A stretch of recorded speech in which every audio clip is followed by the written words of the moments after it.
Chapter 2387, Strengthening the Ancient Gods Literature, Fragment White River City, Candlelight Trading Firm. Chapter 2387, Strengthening the Ancient Gods Literature, Fragment White River City, Candlelight Trading Firm.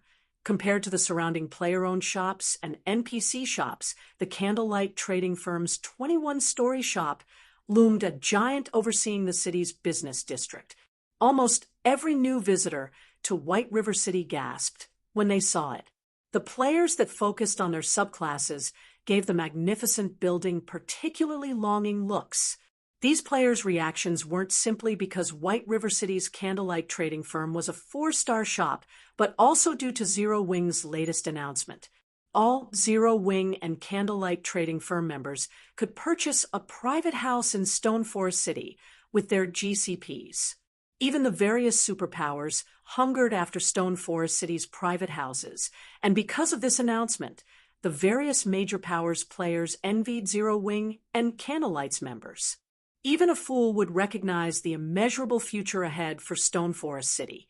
Although a level 100 neutral map was very dangerous, there was no doubt that it was an excellent leveling spot for current players. Furthermore, nowhere within God's domains many kingdoms and empires could match the city's scenery. With one of the city's private houses, one would have bragging rights for life. Unfortunately, securing a permanent private house in Stone Forest City was easier said than done. Zero Wing had no intentions of selling its private houses to outsiders, only lease them. Once the lease ended, players would have to bid for the house in another auction. And yet, as a member of Zero Wing or Candlelight, one could own their own house in the city. Why wouldn't outsiders be jealous? As Sherfong made his way toward the Candlelight Trading Firm, his guild emblem, that of Zero Wing's core members, attracted many envious looks, even though he hid his appearance and identity with a black cloak. He's actually a Zero Wing core member. It'd be great if I could get to know him. A level 96 female elementalist said, her eyes glowing brightly as she watched Sherfong pass by.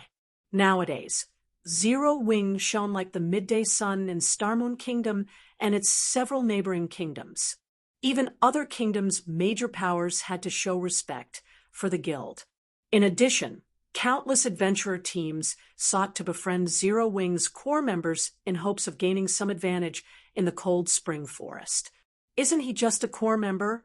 What's so great about that? A level 97 male shield warrior said in jealousy. If I were willing to deal with the restrictions, I could join Zero Wing and become a core member, too. Even for you, that'd be a challenge, the female elementalist said, shaking her head at the disgruntled shield warrior. I've heard that since Zero Wing has so many members now, they've raised the requirement for elite members to the middle stage of the Trial Tower's 5th floor. If you wanted to become a core member, you'd have to reach the 6th floor's middle stage at the very least. At this stage of the game, players only needed to reach the late stage of the Trial Tower's 5th floor to be considered an expert. There was a huge difference between the 5th and 6th floors. Even in well-known adventurer teams, the experts that could reach the 6th floor's middle stage could be counted on one hand. When he heard the requirement to become a Zero Wing core member, the level 97 shield warrior fell silent. He belonged to a well-known adventurer team from the Black Dragon Empire, and very few of his teammates could reach that stage. He had only recently reached the 5th floor's late stage. He was nowhere strong enough to become a core member in Zero Wing. We've already raised the core member requirements. That high? Sherfong was similarly surprised when he overheard the conversation. To ensure that the guild's core members had enough resources to develop, Zero Wing had limited the number of players that could become core members. The guild only had limited resources, especially the rarer resources. After all, there simply weren't enough to supply an endless number of members. Of course, exceptions could be made for the players that met the guild's high standards. As far as Sherfong could remember, The minimum requirement to become a core member had been fixed at the early stage of the Trial Tower's 6th floor, with the higher standard of reaching the 6th floor's late stage. If players reached the late stage, they wouldn't have to take part in the core members' monthly elimination competition. But apparently, the minimum requirement had been raised to the 6th floor's middle stage. It was easy to imagine how many experts had recently joined his guild. Shi Feng had to admit that using Stone Forest City to promote Zero Wing had been amazingly effective. Moreover, as time passed, the core membership minimum requirements would become more demanding, and the guild would acquire even more experts. Although Shi Feng was pleased with his guild's development, he felt a little pressured. More experts meant greater demand for resources. If the guild failed to meet these experts' needs, it would only be a matter of time before they left the guild as other powers established towns and cities in level 100 neutral maps. Whether or not Zero Wing grew into a superpower would depend on the guild's income of coins and resources. Considering this issue, Shi Feng hurried toward the Candlelight trading firm. Melancholic Smile had already gathered the secret silver guards she had gone to great lengths to find in one of the top-floor basic meditation rooms. As Shi Feng entered the room, she promptly handed him a detailed list of these guards. Guild leader, after scouring the various kingdoms and empires, I managed to find 16 secret silver guards with very high growth potential.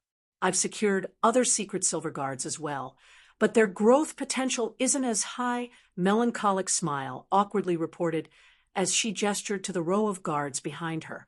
Shi Feng had provided her with plenty of clues, and she had utilized the secret pavilion's connections to follow them. However, even after so many days of searching, she had only found 16 secret silver guards that fit Shi Feng's criteria. 16. Shi Feng was ecstatic with her results. Finding secret silver guards wasn't easy. They all had a considerably high chance of reaching Tier 4. After all, even after 10 years in God's domain, not even first-rate guilds had been able to afford to take a Tier 4 combatant lightly. Tier 5 and Tier 6 experts were far too rare. As for second- and third-rate guilds, they had been wise to fear Tier 4 combatants. Melancholic Smile simply didn't realize how amazing her accomplishment was. Shi Feng instructed Melancholic Smile to continue her hunt for secret silver guards with high growth potential and materials for the Crimson Dragon flying ships. Meanwhile, he snuck the 16 secret silver guards to the shop's second basement floor, where the shop's private warehouse was located. Only the shop's owner had access to this area. At epic rank, the Ancient Gods literature fragment could only strengthen 1 soul per day, but he only had 10 days to complete his inferior legendary quest. At most, he had time to strengthen 9 secret silver guards. He'd never complete his quest with so few fine gold guards. Hence, Shi Feng intended to use the Holy Grail to upgrade the Ancient Gods literature fragment. Since the Ancient Gods literature fragment was bound to his soul, which prevented him from trading it or storing it in a warehouse, he had been afraid of upgrading it. It could also drop if he died. If he lost the literature fragment after upgrading it, he would mourn the loss. However, now that he had risen to Tier 3, he was strong enough to protect himself. Now, the chances of someone killing him were extremely low. The Ancient Gods literature fragment's abilities were frightening, and if he could evolve it, it had become an unimaginable benefit to Zero Wing. After carefully retrieving the Holy Grail from its shelf, Shi Feng used it to scan the Ancient Gods literature fragment. A short moment later, a system notification informed Shi Feng of the life force required to evolve the literature fragment. He would have to permanently sacrifice 50,000 HP.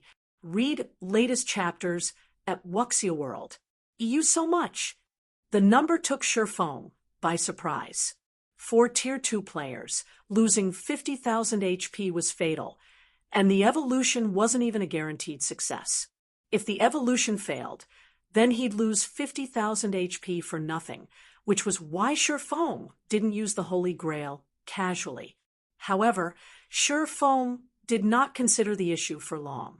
Compared to the benefits he could gain from upgrading the ancient gods' literature fragment, losing 50,000 HP was acceptable.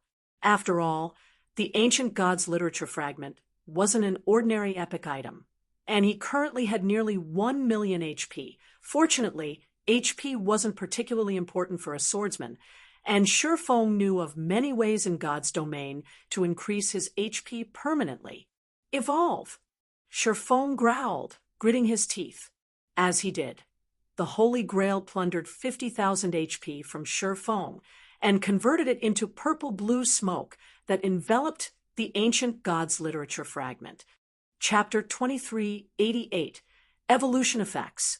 Chapter 2388, Evolution Effects. Suspended in midair, the ancient gods' literature fragment radiated a golden light as it hungrily devoured the purple-blue smoke. As the literature fragment absorbed more of the smoke, the engraved divine runes sharpened. The surrounding mana began to flow toward the literature fragment as well. After 10 seconds of this, the divine runes on the ancient gods' literature fragment had completed, fully repaired, and it radiated far stronger divine might than before. What a powerful aura! Feng began to grow excited as he sensed the literature fragment's divine might. The strength of the divine might meant the literature fragment had been upgraded, and the process was a success. Eagerly, Feng clicked to inspect the ancient gods' literature fragment. Ancient gods' literature fragment, page V, epic rank item, an ancient parchment that has undergone the baptism of time. The divine runes have been fully restored by the Holy Grail and contain unbelievable power. Summon heroic spirit. Sacrifice a portion of the user's soul to summon 18 ancient heroic warriors to do battle. The summoned heroic warriors will be 1 tier higher than the user up to tier 3. Duration, 12 hours cooldown. 3 natural days. A weakened soul cannot conduct the summoning. Skill 2, Soul Absorption, absorbs the souls of half-dead creatures for a high chance to generate a drop of soul essence. Cooldown, 3 hours. Stronger targeted creatures increase the chances of generating soul essence. Skill 3, Soul Strengthening, consume soul essence to strengthen a creature's soul. Cooldown, 3 hours. Stronger targeted creatures require more soul essence for soul strengthening.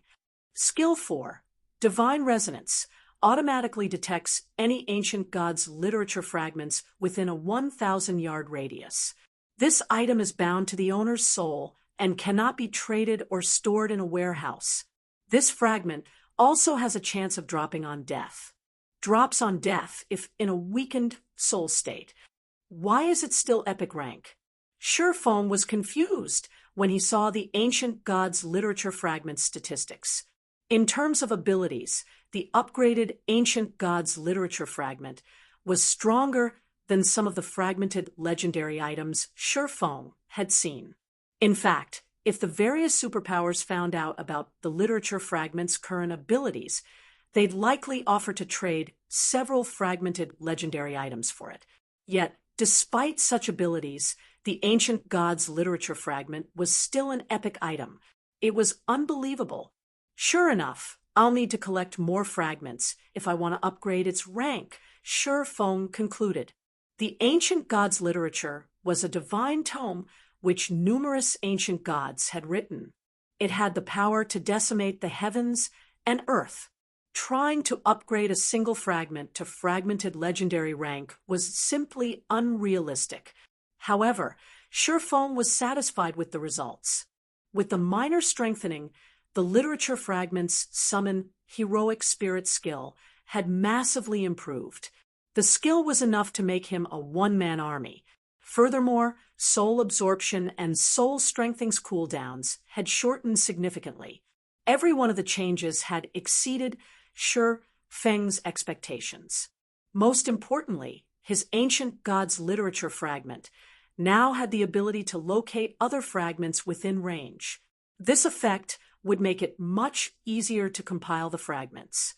If he could complete the tome, the ancient gods' literature would benefit the guild far more than 4 or 5 more fragmented legendary items.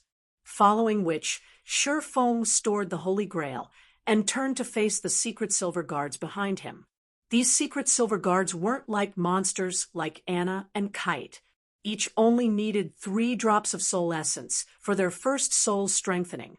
Fortunately, Shurfeng had collected over 100 drops, so he could strengthen all 16 secret silver guards at least once. With 16 fine gold guards and Anna and Kite's strength, he could move through the Demon Wolf mountain range unhindered. Shurfeng wasted no time as he began to chant the Soul Strengthening's incantation and target the elementalist before him. A 5-fold magic array, one far stronger than the one that had appeared when Shurfeng had strengthened Kite's soul, immediately appeared under the elementalist's feet. The array even absorbed mana from its surroundings and the void at least 3 times faster than it had with Kite. Very quickly, a fist-sized ball of liquid mana appeared before the elementalist. This ball of mana melted into the elementalist's forehead, and the secret silver guard released a bone-piercing howl. Although the elementalist was in pain, Shurfeng could clearly sense the guard's aura rapidly growing stronger. This excruciating process continued for 5 seconds. By the time the ball of liquid mana and the elementalist had merged completely, the elementalist felt like a completely different person. To Shurfeng, the level 103 Tier 3 Great Mage had only felt slightly threatening, but now, even he'd have to tread carefully in a fight with this NPC. This NPC improved so drastically. Shurfeng could not believe his eyes when he saw the Great Mage's statistics. Previously, the Great Mage had only had 78 growth potential, which was considerably high for a Secret Silver Guard. Secret Silver Guard's growth potential only ranged between 71 and 80, and this Great Mage had only been 3 points away from Fine Gold rank. When Shurfeng used Soul Strengthening on Kite, the NPC's growth potential had only risen by 2 points. While Shurfeng had expected a greater increase for a Secret Silver Guard, he had only expected a 3 or 4 point increase at best. However, the Great Mage's growth potential had risen by 5 points to 83. The Great Mage had crossed the Fine Gold threshold and more. Every additional point of growth potential was significant to personal guards. At 83, a personal guard could perfectly suppress an apex expert of the same level and tier. Shurfeng couldn't help his growing excitement. With the ancient gods' literature fragments, new strength, he could even elevate Secret Silver Guards with 76 growth potential to Fine Gold rank. Now, Zero Wing could amass a small army of Fine Gold Guards. Read latest chapters at Wuxia World. EU Shurfeng immediately contacted Melancholic Smile and had her send him the guild's Secret Silver Guards with at least 76 growth potential to the basic meditation room on the top floor. Guild leader, those guards are currently protecting Silverwing Town. I'm afraid that I'll need some time to find temporary replacements and recall them all to White River City, Melancholic Smile said. Of the Secret Silver Guards she had found, she had ordered those that met Shurfeng's requirements to stand guard in White River City. She had sent the rest to defend Silverwing Town in the meantime. Secret Silver Guards had incredible combat power, and once they reached level 100, they could complete their promotion to Tier 3. They were an excellent deterrent in the Chaotic or Empire. Don't worry about it. Just recall them all here, Shurfeng said. He did not mind waiting. The upgraded soul strengthening still had a 3-hour cooldown, and it would take a full, natural day to strengthen the 16 Secret Silver Guards before him. All right, I'll start making the necessary arrangements, Melancholic Smile said, not giving the matter much thought. She then contacted the core members that owned the Secret Silver Guards in question. Chapter 2389, Fine Gold Team. Chapter 2389, Fine Gold Team, while Shifeng waited quietly for Silverwing Town's secret silver guards to arrive in the top-floor basic meditation room. Liang Jing contacted him. "Guild leader, we've got trouble in the Dark Knight Empire." Liang Jing exclaimed. "The Dark Knight Empire? What's happened?" Shifeng asked when he saw Liang Jing's anxious expression. Although Zero Wing hadn't been developing in the Dark Knight Empire for long, it had received help from Unyielding Soul.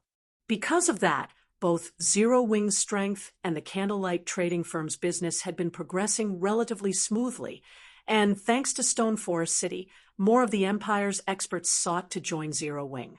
Moreover, Starlink hadn't been able to do anything drastic against Zero Wing for fear of unexpected attacks from Unyielding Soul and Crimson Emperor. Hence, Zero Wing's branch in the Dark Knight Empire was booming. Starlink has established a city at the Gloomy Hills, a map near the Gloomy Ruin, a level 100 neutral map. Moreover, Starlink has announced that it is opening the city to all of its Adventurer Alliance's members. Many of the Empire's experts are siding with Starlink because of this, and some experts and adventurer teams that had been thinking of joining the Star Moon Adventurer Alliance have changed their minds. Liang Jing explained. In addition, the Dark Knight Empire's various major powers have started to side with Starlink. Even Crimson Emperor is considering a partnership. Starlink has also announced that it will lease its new city's private houses with a starting bid of only 10,000 credits per week. Even many of Star Moon Kingdom's major powers and adventurer teams have been discussing the idea of shifting their development to the Dark Knight Empire. The fact that Unyielding Soul and Crimson Emperor held Starlink back was a large part of the reason for Zero Wing's survival in the Dark Knight Empire. In addition, the Dark Knight Empire's various major powers had sided with Zero Wing to keep Starlink in check.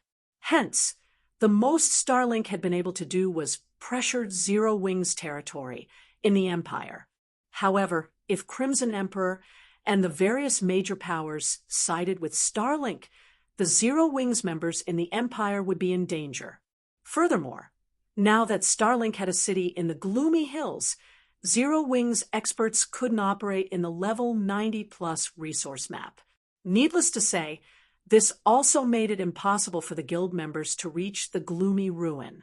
And with Starlink's bounty still in effect, a large number of independent experts and adventurer teams would target Zero Wing's members.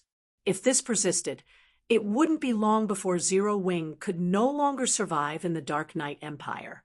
Zero Wing had already grown to a substantial size, and there were only so many high-level maps in each country. The high-level maps available around Star Moon Kingdom weren't enough to fulfill Zero Wing's needs. Although the Cold Spring Forest was rich in resources, very few guild members were strong enough to grind in a level 100 neutral map right now. At this stage of the game, a grinding team would need a peak expert to lead it if it wanted to survive in such an area. Unfortunately, unlike the various superpowers, Zero Wing only had a small number of peak experts.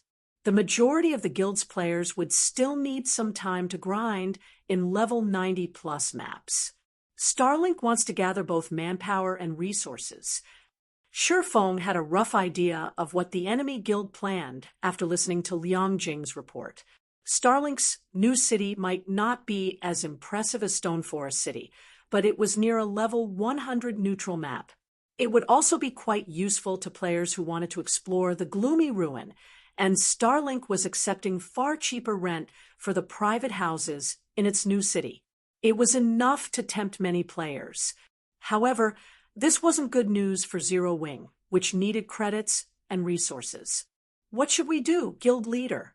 At this rate, not only will we earn less income from our private houses, but more experts will target our guild members as well, Liang Jing said. The opportunity to enter Stone Forest City was a large part of the reason that the Star Moon Adventurer Alliance had attracted so many experts, but only silver and higher-ranked members could take advantage of that opportunity.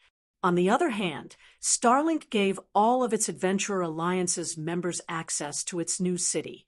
Naturally, This would make the Star Moon Adventurer Alliance less attractive to independent experts.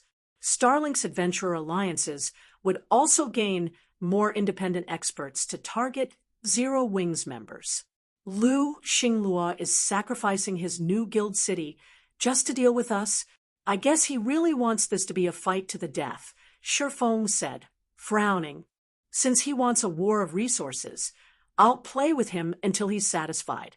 Make the arrangements.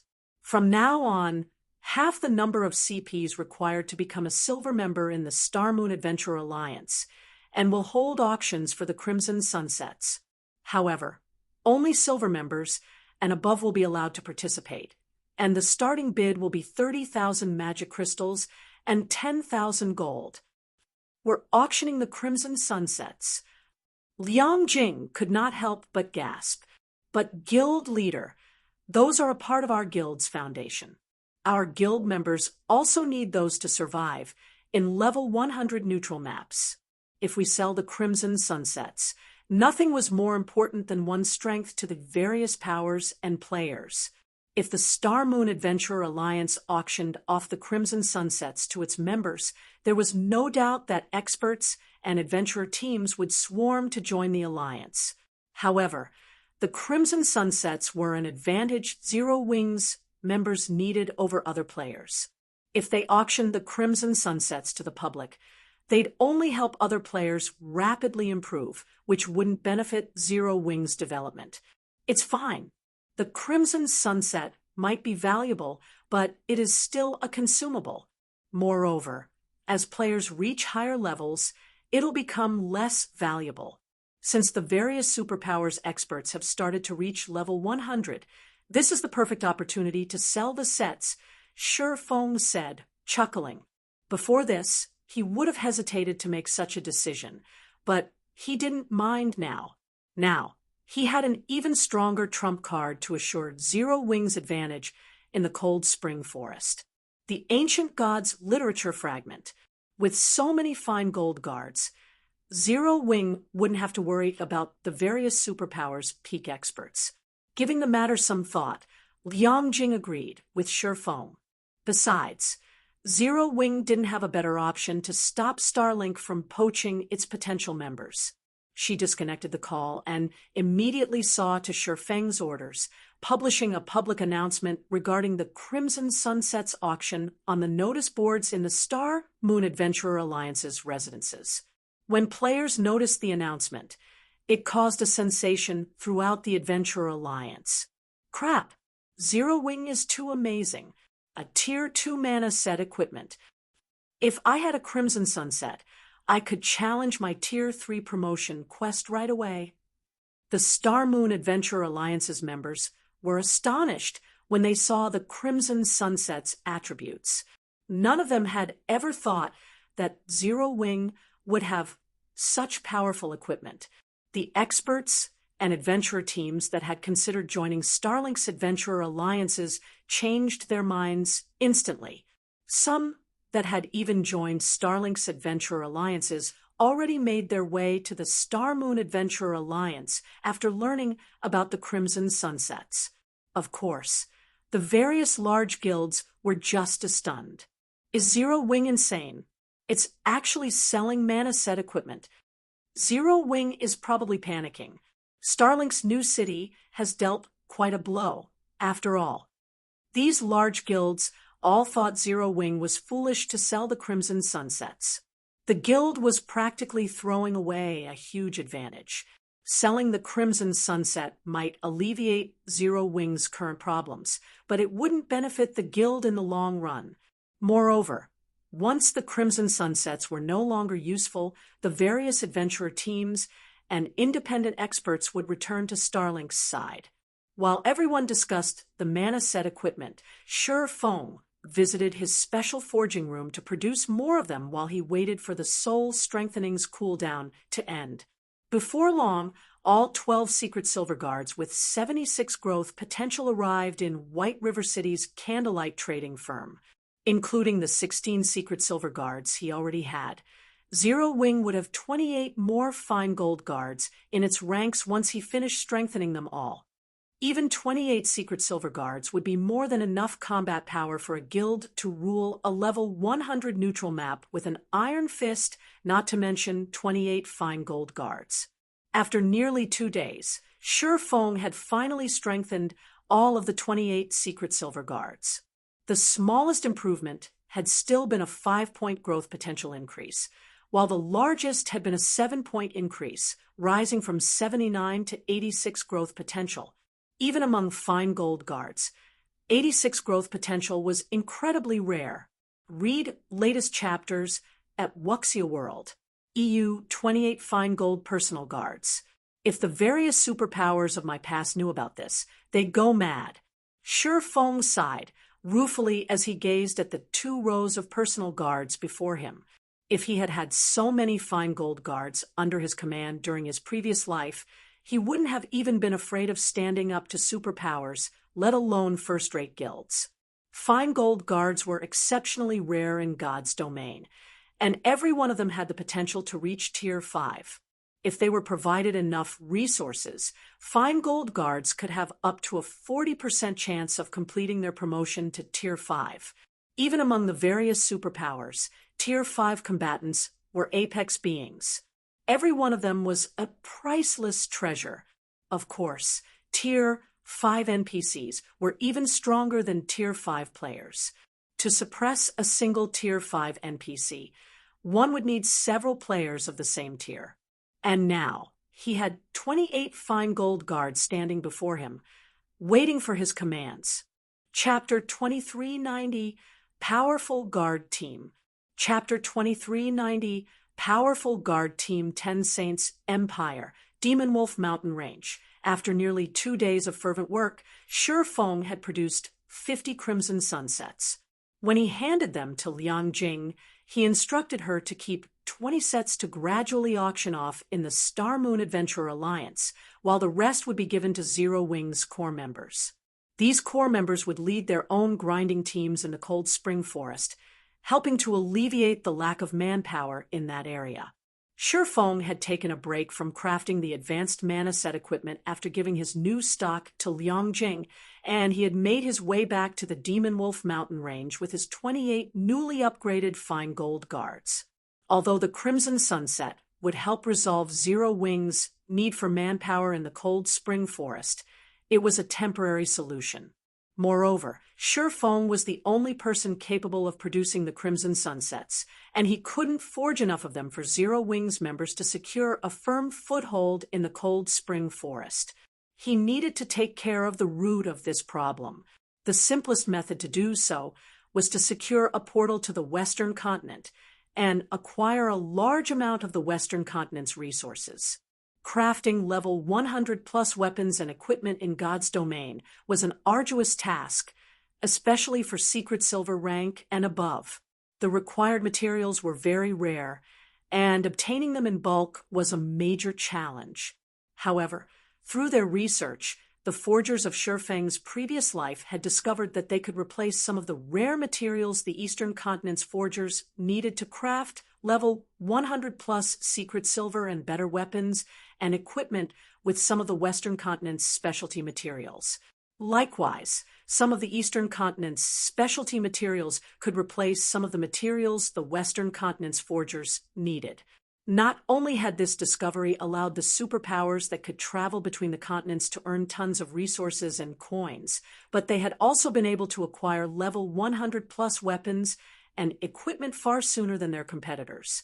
Since the various superpowers that had access to intercontinental travel had yet to realize this, and were simply using their advantage to earn resources and coins, Shi Feng had to strike while the iron was hot. If he waited until these superpowers learned this secret, it had become far more challenging to purchase the Western continent's specialty materials in bulk.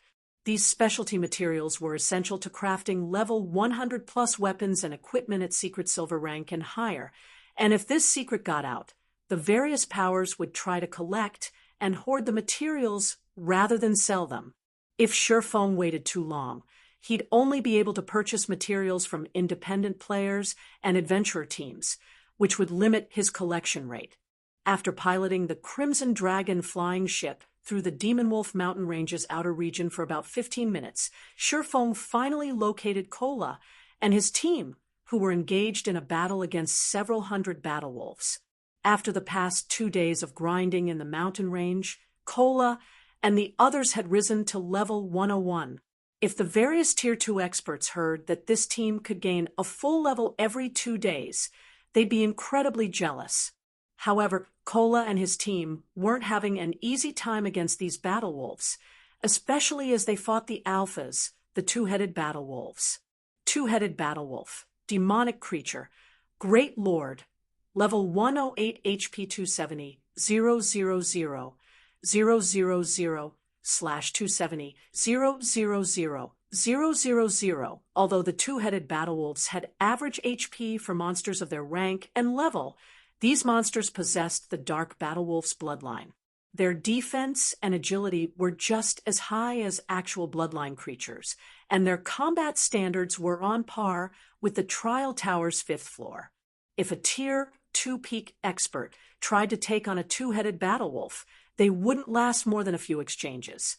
Furthermore, the Demon Wolf mountain range's wolves tended to move in packs of 300 to 400, and around 24 two-headed battle wolves led each pack. Although the rest of the battle wolves were only Lord-ranked monsters, they could even pose a threat to Tier 3 players when a dozen of them worked together. Although Kola and his companions had reached Tier 3, they still had to be careful, or members of the team would fall. The team had yet to upgrade their weapons and equipment and had to rely on their epic weapons and equipment to support them in the fight. If Kola and his team had Tier 3 standard equipment, they'd have no issues taking a pack of battle wolves out. Check it out. The guild leader is back. Blackie was excited when he noticed the approaching Crimson Dragon flying ship. With only 24 players, their team had faced plenty of trouble while fighting these battle wolves over the past 2 days. Not even the magical class players' powerful AoE attacks could alleviate the pressure. These battle wolves were too smart. Once they sensed a player casting an AoE spell, they split up, preventing the spell from hitting too many of them.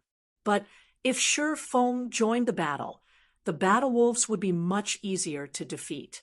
As the team members looked up at the flying ship, they saw over 24 figures jump from the ship's deck.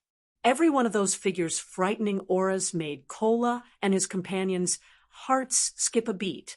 NPCs. How are these NPCs so strong? The team was shocked and confused as they stared at the Tier 3 NPCs that had disembarked. The idea of challenging ordinary Tier 3 NPCs no longer fazed them now that they were Tier 3 as well. They had superior combat standards, after all. However, even Yen Tianxing shuddered when he saw the 28 Tier 3 NPCs that had jumped from the Crimson Dragon flying ship. His instincts even warned him to flee. Before Kola and his companions could react, the personal guards charged at the surrounding battle wolves. Taking the lead, the dozen or so melee NPCs dispersed the crowding wolves with their charge instantly. They even sent the Great Lord-ranked two-headed battle wolves flying, the magical class NPCs, then followed with a round of spells, each dealing over -1 million damage. The Lord-ranked battle wolves lost 1/3 of their HPs in that single bombardment, while the Great Lords had lost 1/10 of their HPs. The ferocity of the Fine Gold Guard's attacks easily outshone Iluofei's, a Tier 3 magical class player. After about 3 minutes, the 300-plus Lord-ranked battle wolves and 20-plus Great Lord-ranked two-headed battle wolves had been slain, leaving only a bunch of items behind. Kola and the others were dumbfounded. Normally, they needed over an hour to defeat a battle wolf pack, yet these 28 NPCs had done so in 3 minutes. The difference between their combat power was massive. From his position on the Crimson Dragon flying ship, Shifeng leveled from 104 to 105 after the battle ended, crossing the first minor threshold after level 100. Where did you find so many powerful NPCs, guild leader? Kola asked once Shifeng had descended from the flying ship. Yen, Tianxing, and the others were just as curious, waiting for Shifeng's reply. An ordinary Tier 3 NPC could serve as a small city's magistrate in God's domain, yet Shifeng had managed to employ so many of them, and every one of them was extraordinarily strong. Read latest chapters at Wuxia World. EU, from what Kola and the others could tell, 5 or 6 of these NPCs would be more than enough to annihilate their team of 24. If they had these 28 NPCs help, they could explore the Demon Wolf mountain range without issue. How could I possibly afford the help of Tier 3 NPCs? These are our guild's personal guards, Shifeng said, chuckling. Personal guards? The explanation stunned Yen Tianxing. How is that possible? Not even Tier 3 personal guards can be this powerful. Yen Tianxing had encountered the guild's Tier 3 personal guards before, and he had been confident of putting up a fight against the guild's Tier 3 secret silver guards. If he faced any of the personal guards standing behind Shifeng, however, he'd be able to do nothing but flee. Of course, these aren't ordinary Tier 3 personal guards. They are all fine gold guards, Shifeng continued with a grin.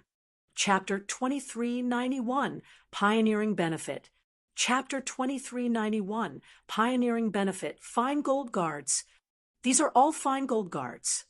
Kola and the others gasped and stared with wide eyes at the 28 personal guards behind Shifeng. They all knew how rare fine gold guards were. Not even some first-rate guilds had a single fine gold guard at this stage of the game, and at most, the various superpowers had 1 or 2.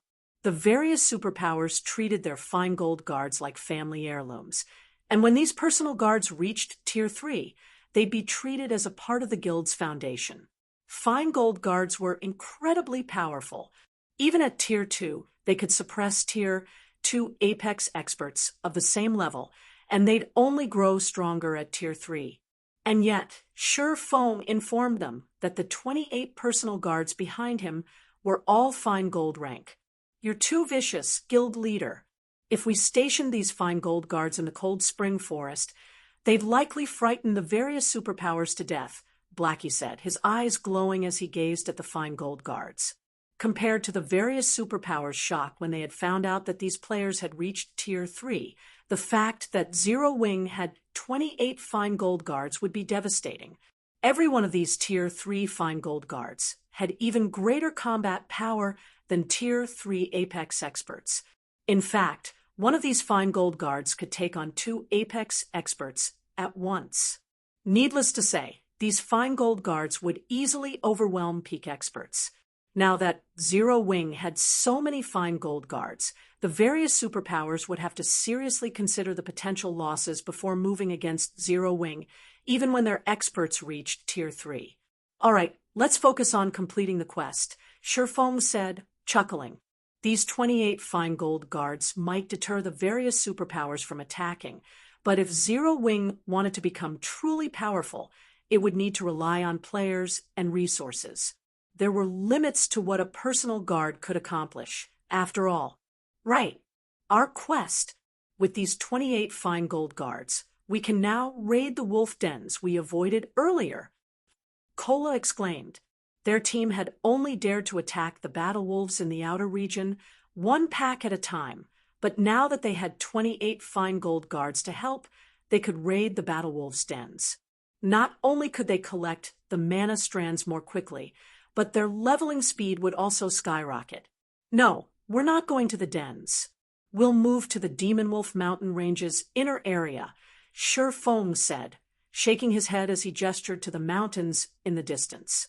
There were a lot of battle wolves in the Demon Wolf mountain range's outer region, but very few of these monsters were great lords or higher. Even with the fine gold guards, they wouldn't be able to collect the necessary mana strands fast enough. They'd be cutting it close if they stayed in the outer region. The inner region might be more dangerous, but there were far more great lords available in the area, which would allow the team to collect mana strands far more quickly. Guild leader, The inner region is full of level 110 plus monsters, including plenty of great lords and mythic monsters, Yen Tianxing said worriedly. Monsters gained a significant basic attribute boost with each level after level 100, and the monsters in the Demon Wolf Mountain range had even greater combat standards than their counterparts in other areas of God's domain.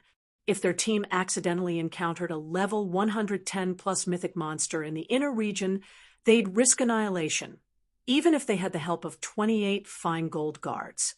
They had only recently reached level 101, and the personal guards, on average, were only level 103, with a few at level 104. Relax. We're only going to explore the border between the inner and outer regions, Shi Feng said. Besides, we don't just have 28 fine gold guards on our side. To prove his point, Shi Feng pulled 2 summon guard scrolls from his bag and summoned Kite and Anna. After questing on their own for a while, Kite and Anna had reached level 108 and 109, respectively. They were only slightly lower leveled than the monsters in the Demon Wolf Mountain Range's inner region. The team relaxed when they saw Kite and Anna's levels. Although neither of the NPCs had crossed the level 110 threshold, they all knew how powerful these two were. Both had dark gold rank growth potential and were far more powerful than the fine gold guards. With the 30 personal guards, the team was fully capable of raiding level 110 plus Grand Lords. Following which, the team climbed aboard the Crimson Dragon flying ship and made their way toward the Demon Wolf Mountain Range's inner region. A white mist and constant snowstorms bombarded the inner region throughout the year, limiting visibility. Even Tier 3 players couldn't see farther than 400 yards away. If players were not careful, they could easily fall prey to monster ambushes. However, Shi Feng was relatively familiar with the Demon Wolf Mountain Range's inner region, and he piloted his flying ship toward one of the snow-capped forests in the area. Not only was visibility here much better than in other areas of the inner region, but these monsters only ranged between level 110 and 112. Moreover, the wolf packs in the forest tended to keep their distance from each other, so they wouldn't have to worry about attracting too many monsters while they fought. Kola, I want your group to gather the mobs. Tianxing, your group will lure the alpha away from the main group. Everyone else prioritize the mobs, then target the alpha once they're dead. Shi Feng said as he watched a nearby pack. B/B, two-headed frostwolf, demonic creature, great lord, level 110 HP 290 000 000 /290 000 000 frostwolf chieftain, demonic creature, grand lord, level 112 HP 750 000 000 /750 000 000. The wolf pack they faced only had around 200 members or so, 40 of which were great lords, and one was a grand lord. An ordinary tier 3 team would have trouble with this pack, but taking these wolves down should be easy for them. Kola, Turtledove, and Yi Wumian immediately split up and approached the pack from different directions. They herded the wolves into one big group before Yen Tianxing, Flying Shadow, and the rest of the assassins on the team ambushed the Frostwolf chieftain, securing its aggro and luring it away from the pack's protection. As soon as the Frostwolf chieftain and the pack were separated, Anna and the other magical classes on the team bombarded the Frostwolves with their spells. The remaining melee members then formed a defensive line, preventing the Frostwolves from reaching the ranged players. After 24 rounds of attacks, only the Great Lord ranked two-headed Frostwolves remained standing. The rest of the Frostwolves lay dead in the snow. With them down, a significant portion of the pressure on the melee classes lifted. After another 10 minutes, every Frostwolf had died, except for the Frostwolf chieftain. The team's experience bars had risen by a large chunk after killing over 200 frostwolves, which was a much faster leveling speed than what they had enjoyed in the outer region. They had also acquired 14 mana strands from the frostwolves. Once Kola claimed the frostwolf chieftain's aggro from Yen Tianqing, the team finished the Grand Lord off in less than 5 minutes. Not only did the Frostwolf chieftain contribute another mana strand, but it also dropped more than 20 items as it died, one of which was a piece of level 105 fine gold equipment. Naturally, the team was excited about their results.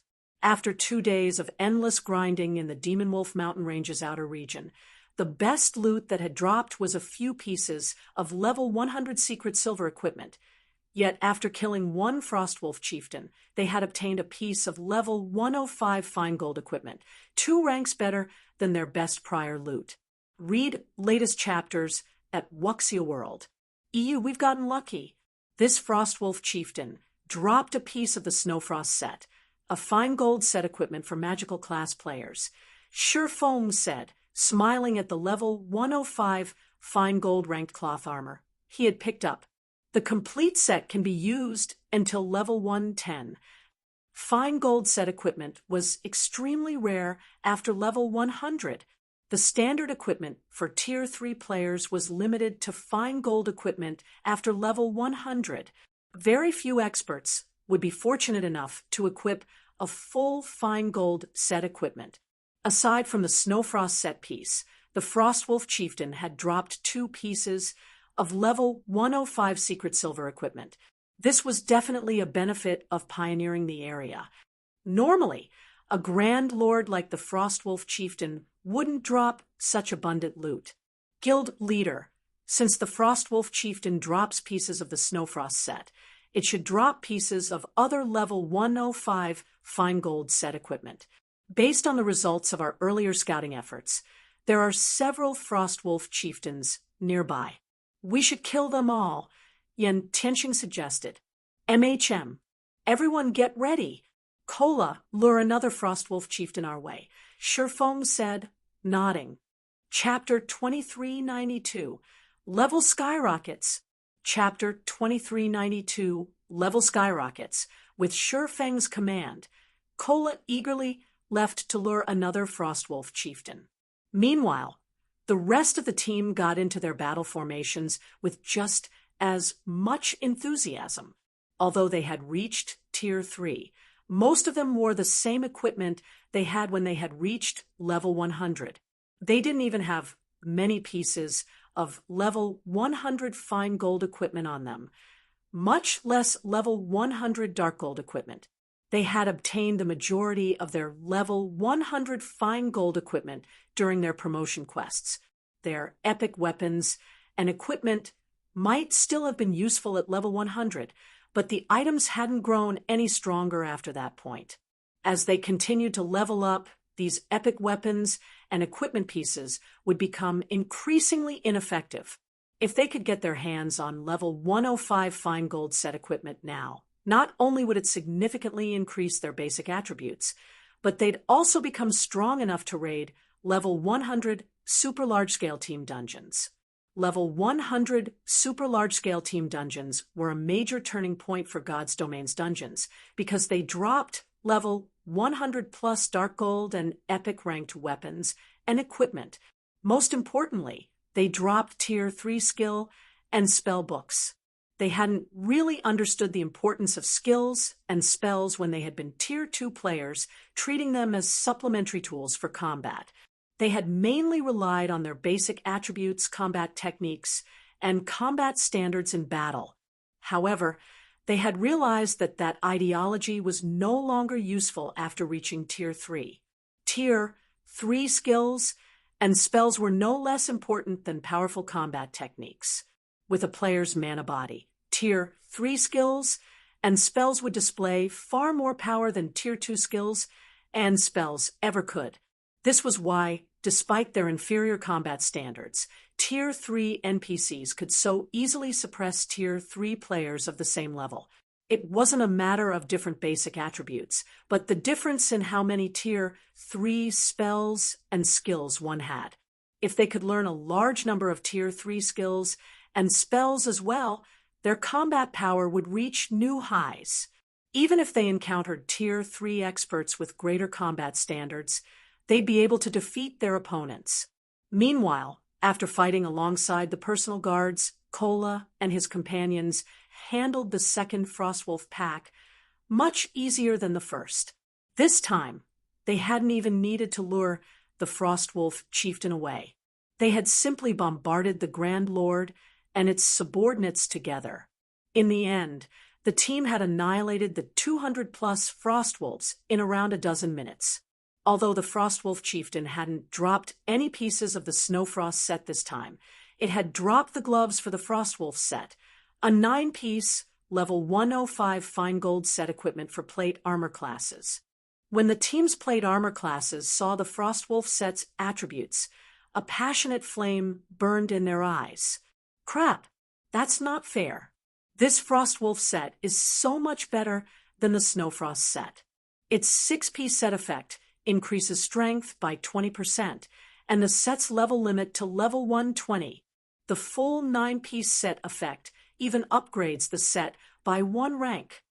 Blackie exclaimed. Nothing was more troublesome than obtaining level 100-plus weapons and equipment for Tier 3 experts like them. Based on the fact that the Frostwolf set could be used until level 120, the complete set ranked at the top even among level 100-plus Dark Gold set equipment.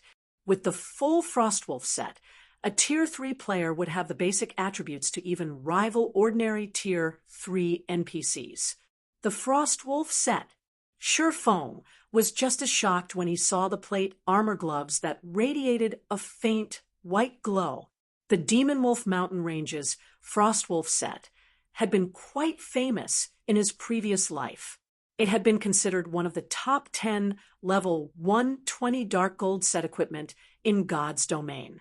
Even the various superpowers old monsters had coveted the set.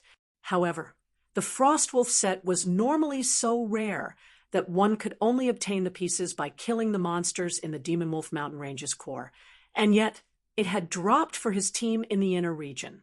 This was unbelievable. Feng's heart started to pound. He immediately instructed the team to hunt for more Frostwolf chieftains. If they could collect a few Frostwolf sets, they'd have no problems raiding level 100 super large-scale team dungeons.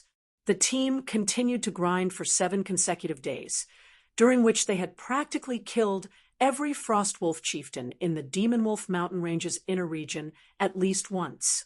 As a result, Feng had risen from level 105 to 107, while his companions had leveled from 101 to 104.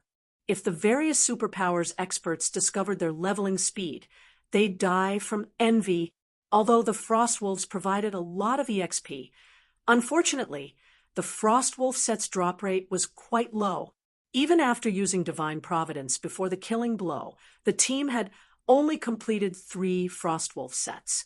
The team had also managed to collect 5 of the Cloth Armor Snowfrost sets and 5 of the Leather Armor Shadowfrost sets.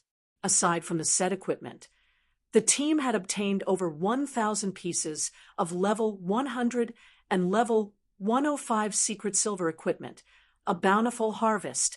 They could now afford to gear a 100-man team fully. As for their quests required mana, they had collected 956 strands in total. They were only a few dozen strands away from their target, and they should have no issues completing their quest in time. Meanwhile, the leasing auction for Stone Forest City's private houses had netted massive profits for Zero Wing. On average, each private house had been rented for 150,000 credits per week. After holding several leasing auctions, Zero Wing had earned over 1 billion credits in profit. Not only had this alleviated Zero Wing's desperate need for funds, but it had also allowed the Heaven's Rumble Training Center to set up quite a few virtual combat platforms in Foamlin City, which in turn enabled the guild to recruit more capable internal members. Guild leader, when will you be done with your quest? Recently, Starlink has been expanding rapidly. It also has support from Demon Palace. Now, not only has it recruited plenty of experts, but we're seeing more players ambush our members in the fields. Many of the Dark Knight Empire's powers have also chosen to side with Starlink. Our members are even too afraid to set foot in a neutral map, and to make matters worse, the situation has started to affect our development in Starmoon Kingdom. Liang Jing reported, clearly frustrated. Although they had lured many experts into joining the Starmoon Adventurer Alliance with the Crimson Sunsets, Starlink had countered this by offering even greater benefits. Now, members of Starlink's Adventurer Alliances could purchase the demonic Hellworld Special Legacy for far cheaper. The new benefit had attracted many experts. As a result, Starlink had effectively restricted Zero Wing's resource income, which limited the guild members' leveling efficiency since they needed those materials to brew potions and craft special tools that were essential for grinding in high-level neutral maps. Although Zero Wing could purchase these materials through the Secret Chamber of Commerce, it needed coins to do so, which was by no means a worthwhile trade. Read latest chapters at Wuxia World. EU, I understand. I'm almost done here. If we need coins, start leasing Stone Forest City's private houses for coins, rather than credits. That should give us enough to hold out for some time. Shifeng decided, after giving the matter some thought. I'll return as soon as I've finished my quest. Liang Jing had no choice but to nod and follow Shifeng's instructions. While Shifeng had conversed with Liang Jing, an abandoned ancient magic array lit with a colorful brilliance in a forbidden land on the eastern continent. As the rainbow of lights faded, several figures emerged from the magic array. Despite the very thin mana in the forbidden land, a dense layer of mana enveloped these several individuals. In fact, due to their arrival, the surrounding mana density had substantially increased. So, this is the eastern continent. Chapter 2393, Demon Wolf Mountain Ranges, Secret. Chapter 2393, Demon Wolf Mountain Ranges, Secret Demon Wolf Mountain Range, Howling Wind Canyon. Shifeng and his team stood on the mountainside, fighting fervently to fend off a large pack of demon wolves coming up from the foot of the mountain. This pack was larger than any of the Frostwolf packs they had encountered before, with thousands of members.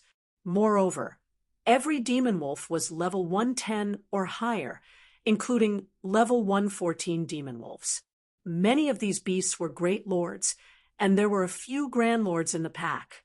None of the team members could afford to rest, lest the demon wolf pack overwhelm them. If not for the fine gold guards blocking the only path up the mountain, and Anna using a magic array to suppress the demon wolves, these beasts would have devoured Shifeng and his team long ago. Guild leader, this is an amazing place to grind. Pack after pack of these demon wolves are running at us. Our leveling speed here is even faster than when we were grinding frost wolves, Blackie said, grinning when he saw another pack of demon wolves approach the foot of the mountain. I bet we can even reach level 105 in less than a day of grinding here.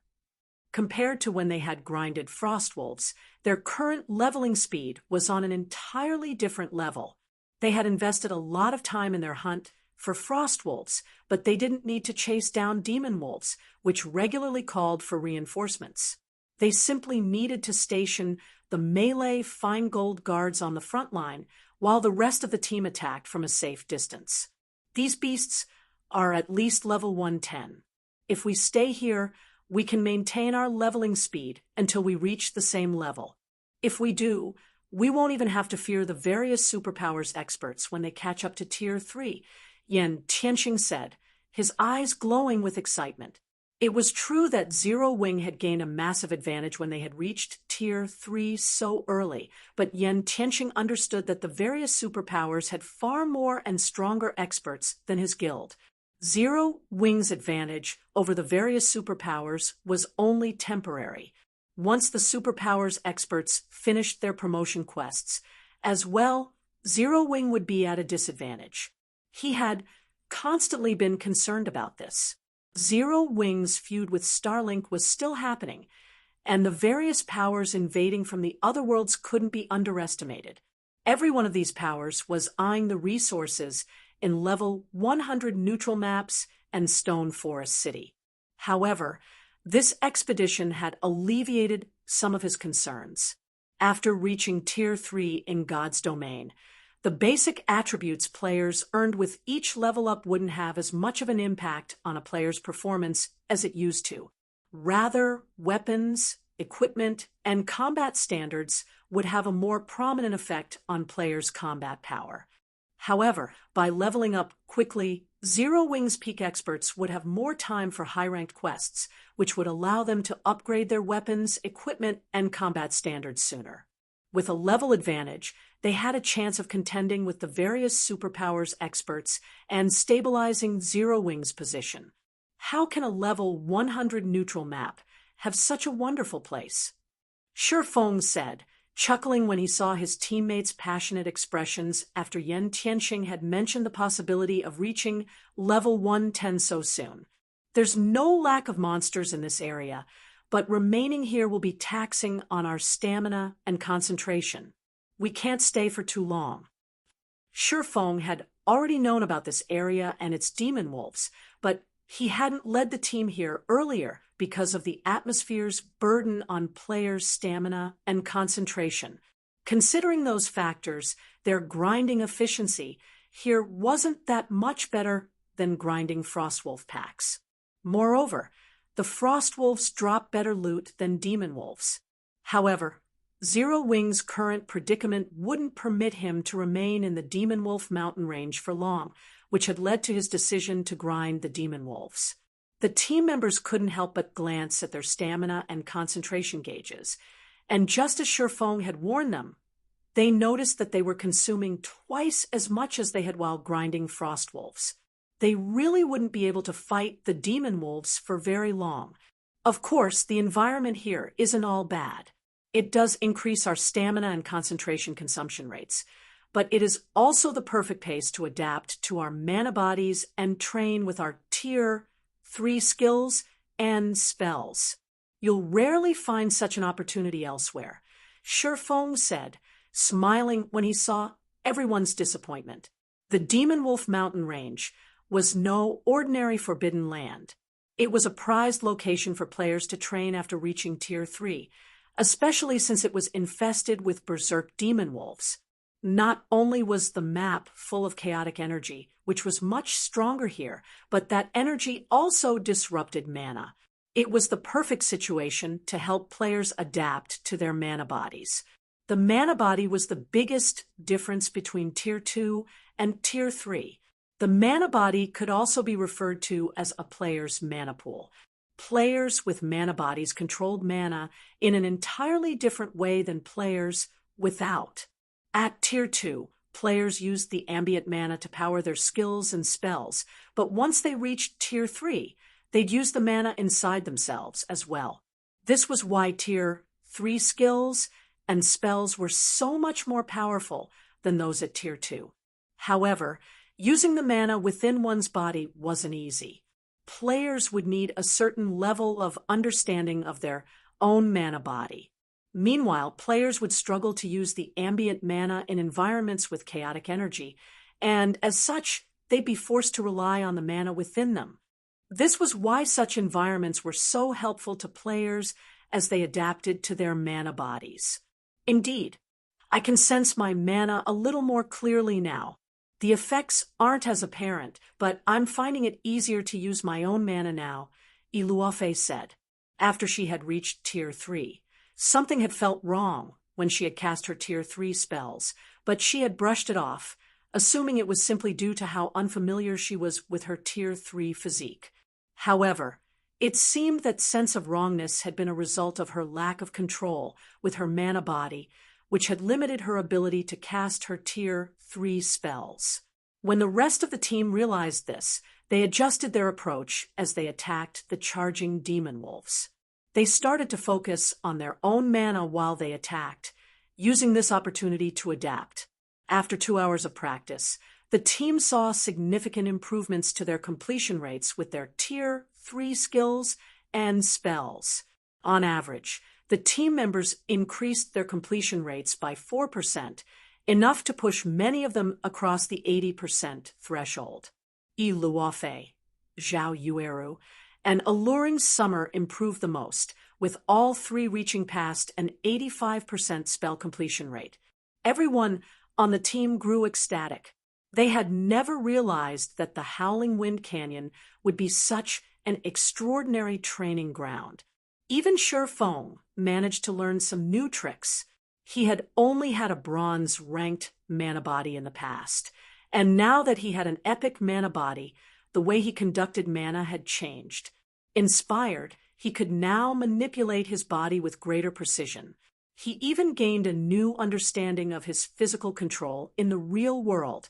By the time the team only needed 19 more mana strands, Kola and his companions had reached level 105, crossing the first minor threshold past level 100. Without hesitation, Shifeng handed the 3 Frostwolf sets to Kola, Turtle Dove, and Shadow Sword, which gave the 3 a large boost to their basic attributes.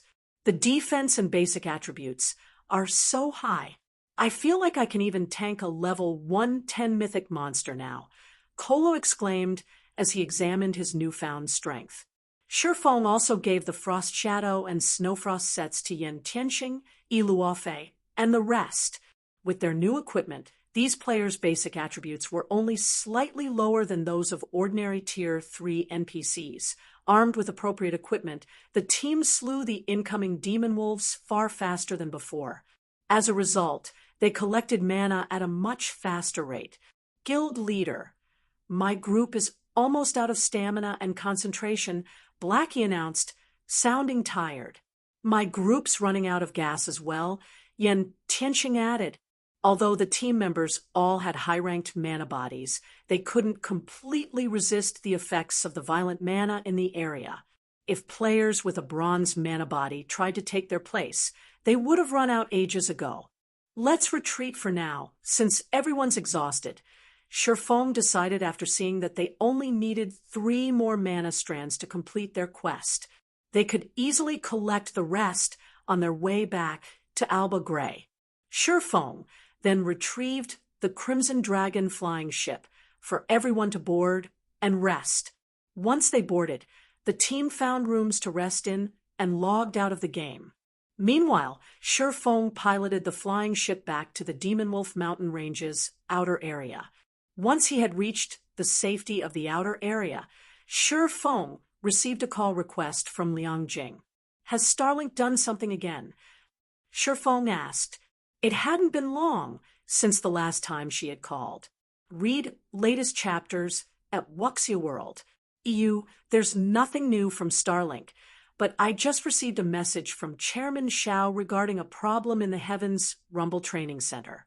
He says that a group of people has shown up demanding a challenge, and they've already injured quite a few of our advanced disciples, Liang Jing said. Challengers? Shifeng asked, has Master Lei Bao not taken care of them?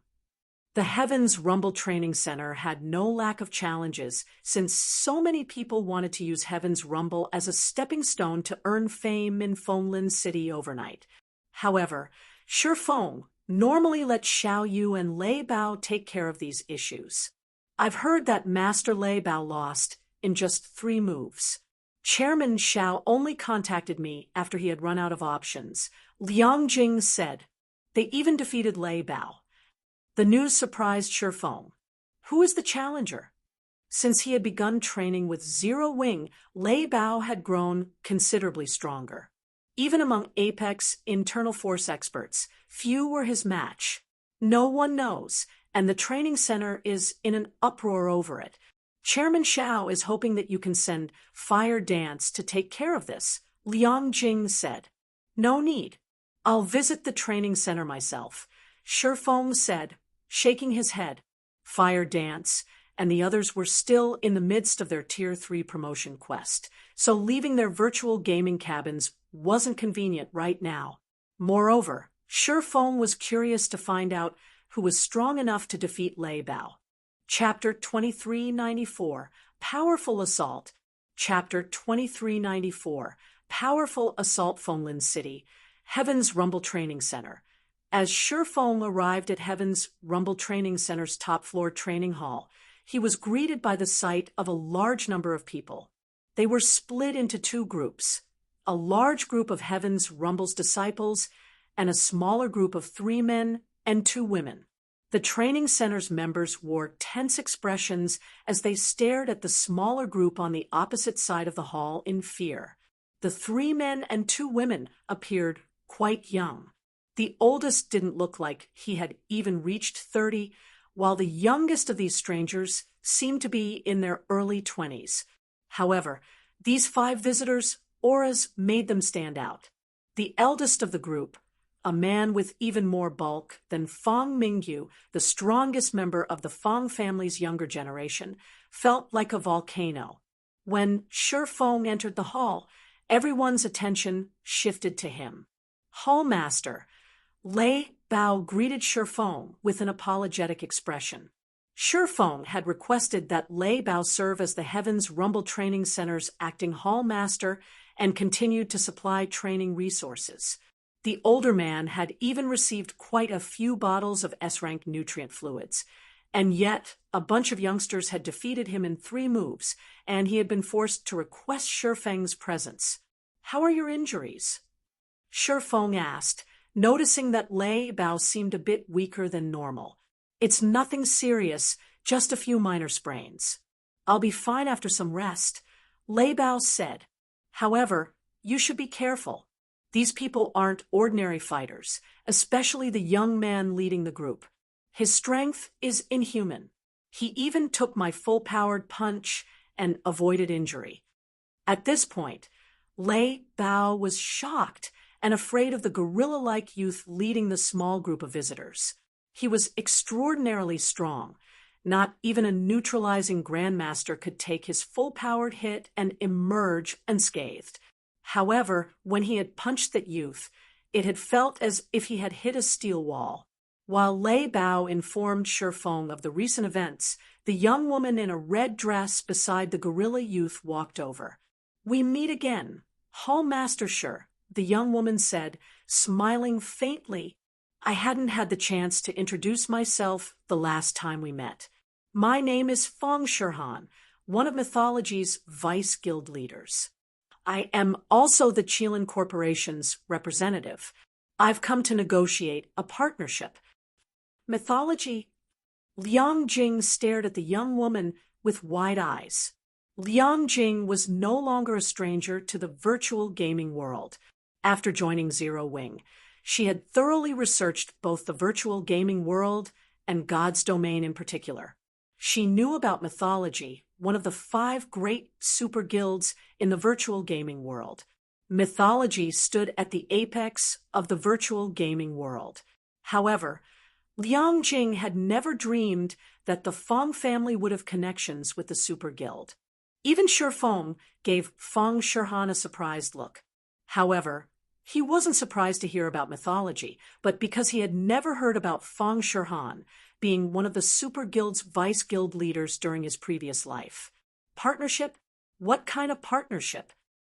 Shifeng asked. Mythology's influence in God's domain goes without saying, and I'm sure you can see for yourself the guild's training capabilities, Feng Shirhan said, as she gestured to the gorilla of a man behind her. Smiling, she continued, "Mythology intends to develop on the eastern continent, and of the various guilds on that side of God's domain, we've deemed that Zero Wing has the most potential. We only require 51% of Zero Wing's shares, and in exchange, the Qilin Corporation will provide capital, while Mythology will provide further training for Heaven's Rumble's members. We'll help your training center rise to fame, which will allow Zero Wing to recruit more talented members." "And if I refuse?" Shifeng asked. "I'm afraid that isn't up to you," Hallmaster Shi, Feng Shirhan, said nonchalantly. "I know that you've recently become a neutralizing grandmaster and have successfully blocked one of my father's full-powered blows, so I'm sure you're quite confident in your strength. I'm also sure that you're confident that no fighter in Fenglin City can defeat you. but your strength is nothing before mythology. As soon as Fong Shirhan said that, the gorilla youth behind her stepped forward, the intensity of his aura skyrocketing. His muscles bulged, tearing his shirt to reveal the dark copper skin underneath. The youth's aura became twice as strong, and the cold killing intent he radiated even made Lei Bao shudder. A Honglian grandmaster! Lei Bao exclaimed. Training in the Honglian style was already exceptionally difficult, and very few people became Honglian masters. However, once someone mastered the style, they'd even be able to hold their ground against a neutralizing grandmaster. Lei Bao had only heard of Honglian grandmasters before. He could never have guessed that the young man before him, who hadn't even reached 30, would be a Honglian grandmaster. No, his aura doesn't feel complete. He should still be half a step away from becoming a grandmaster, Shifeng calmly stated after observing the gorilla youth for a moment. As expected of a neutralizing grandmaster, you have keen senses, Fong Shirhan said, smiling. No, Matt isn't a Honglian grandmaster. He's not quite mentally developed enough for that yet, but he'll have no issue taking on ordinary neutralizing grandmasters. Do you still refuse to cooperate, Hall Master Shur? She had investigated Zero Wing thoroughly, with a focus on Stoneforest City. As a city in a level 100 neutral map, it was a treasure trove. Once she had learned about that fact, she had become resolved to obtain Zero Wing, no matter the cost.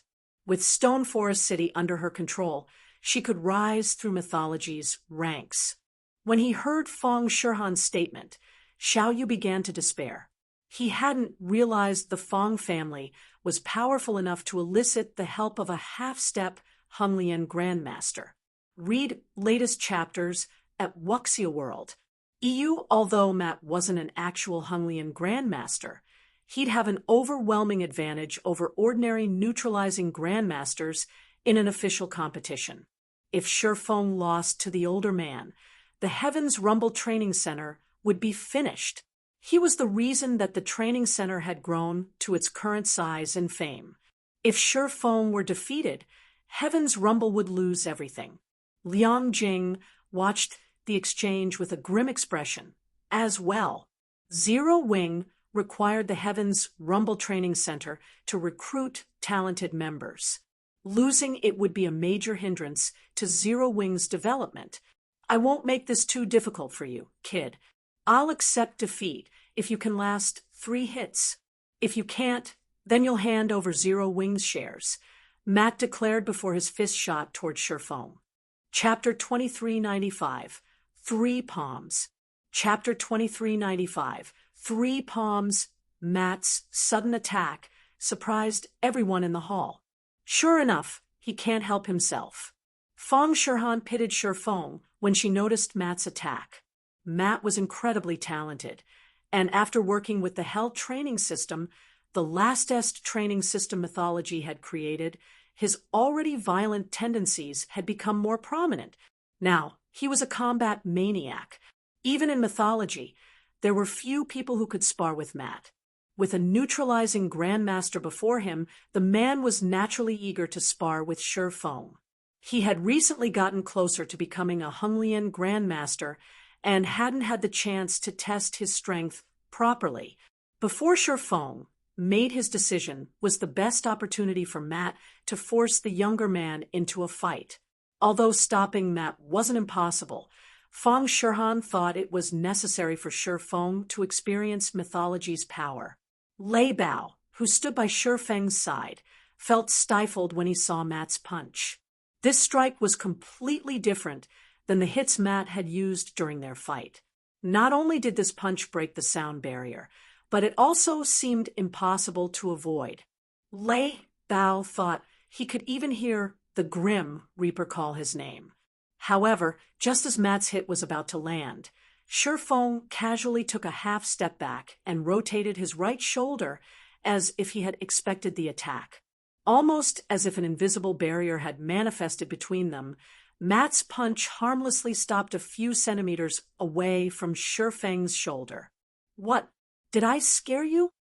Matt quipped when Shi Feng hadn't made another move to stop him. What happened to all of your confidence?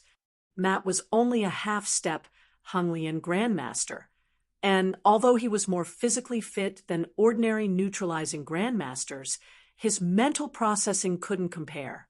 His senses and reaction speed were just as inferior to that of a neutralizing grandmaster. If a neutralizing grandmaster focused on evading his attacks, Matt would be helpless against them. In fact, if Lei Bao, a peak internal force master, had focused on evasion, their fight would have lasted a lot longer. This was why Matt had deliberately challenged Shi Feng to last 3 of his punches. Otherwise, fighting Shi Feng would be a waste of time. Forget it, Matt. Hall, Master Shi can't take your hits. I suggest you face each other in a race. At least that will give Hall Master Shi a chance at victory. The tall, short-haired woman behind Fang Shihan ridiculed. The woman's provocation enraged Heaven's Rumble's disciples. Even veteran neutralizing grandmasters couldn't help to match a half-step Honglian grandmaster's physical fitness, much less Shi Feng, who had only recently become a neutralizing grandmaster. Asking Shi Feng to take a direct hit from Matt was a joke.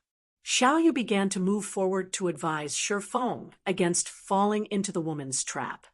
If he fell for it and lost against Matt, Heaven's Rumble's reputation would be in tatters. I never said I wasn't interested. I just don't think those terms are fair, Shi Feng said, shaking his head. I have to sell Zero Wings shares if you win, yet you'll just pack up and leave if you lose. What benefit do I get for accepting this challenge? That's simple. Head instructor Shi. If you win, I'll give Zero Wing a 300 million loan plus state-of-the-art training equipment for the Heaven's Rumble Training Center. I can guarantee that the equipment I have to offer rivals that in the country's top dojos and training centers, Fang Shihan declared, her lips curling into a wicked grin. She reacted as if she had been expecting Shi Feng to ask, state-of-the-art training equipment. Xiaoyu's eyes glowed when he heard this. 300 million credits would be a massive boon to the Heaven's Rumble Training Center, but the state-of-the-art equipment would be far more important.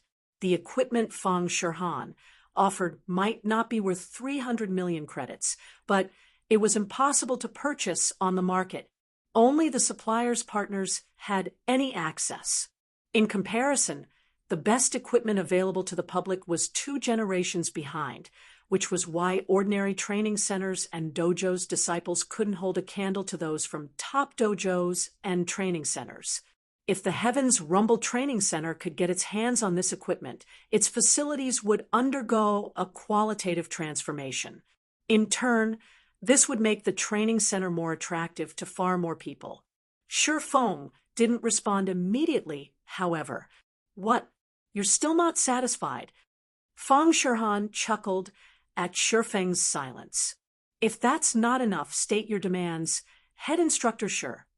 She already had a good grasp on Heaven's Rumble Training Center's situation, although Lei Bao normally led the training center, and Heaven's Rumble's members received excellent training. It was nothing compared to the nation's top dojos and training centers, particularly when it came to its training facilities. If Heaven's Rumble acquired state-of-the-art equipment, its facilities would be an excellent promotional tool on their own, luring in far more members. Shi Feng had no reason to reject her offer.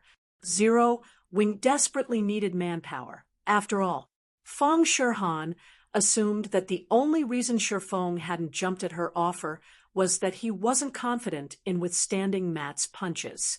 Knowing this, she wouldn't give the younger man any excuses to refuse her challenge. Everyone in the hall thought the same. They had already witnessed Matt's power.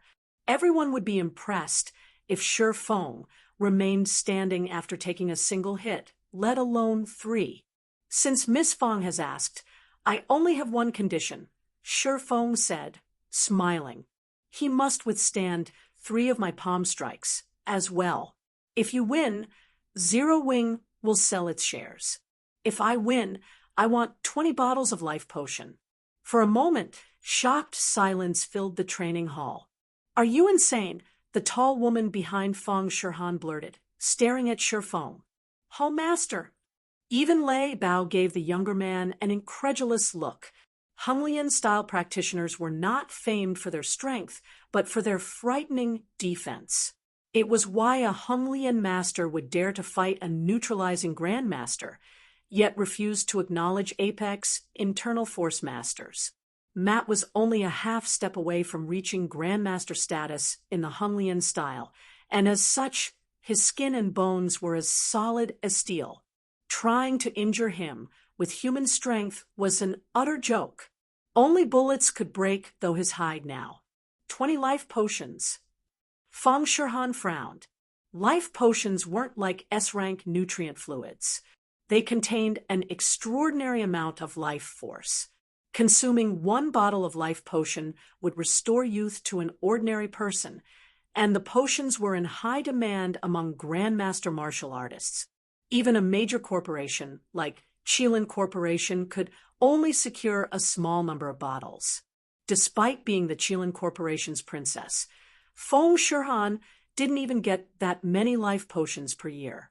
If Miss Feng thinks this condition is too demanding, we can forget about this challenge, Shifeng mused, chuckling. Neither the credits nor the state-of-the-art equipment was a priority for Zero Wing and Heaven's Rumble right now. The organizations would only truly be able to develop further by improving the strength of their current combatants. The life potion was undoubtedly one of the quickest ways for Zero Wing and Heaven's Rumble to do so.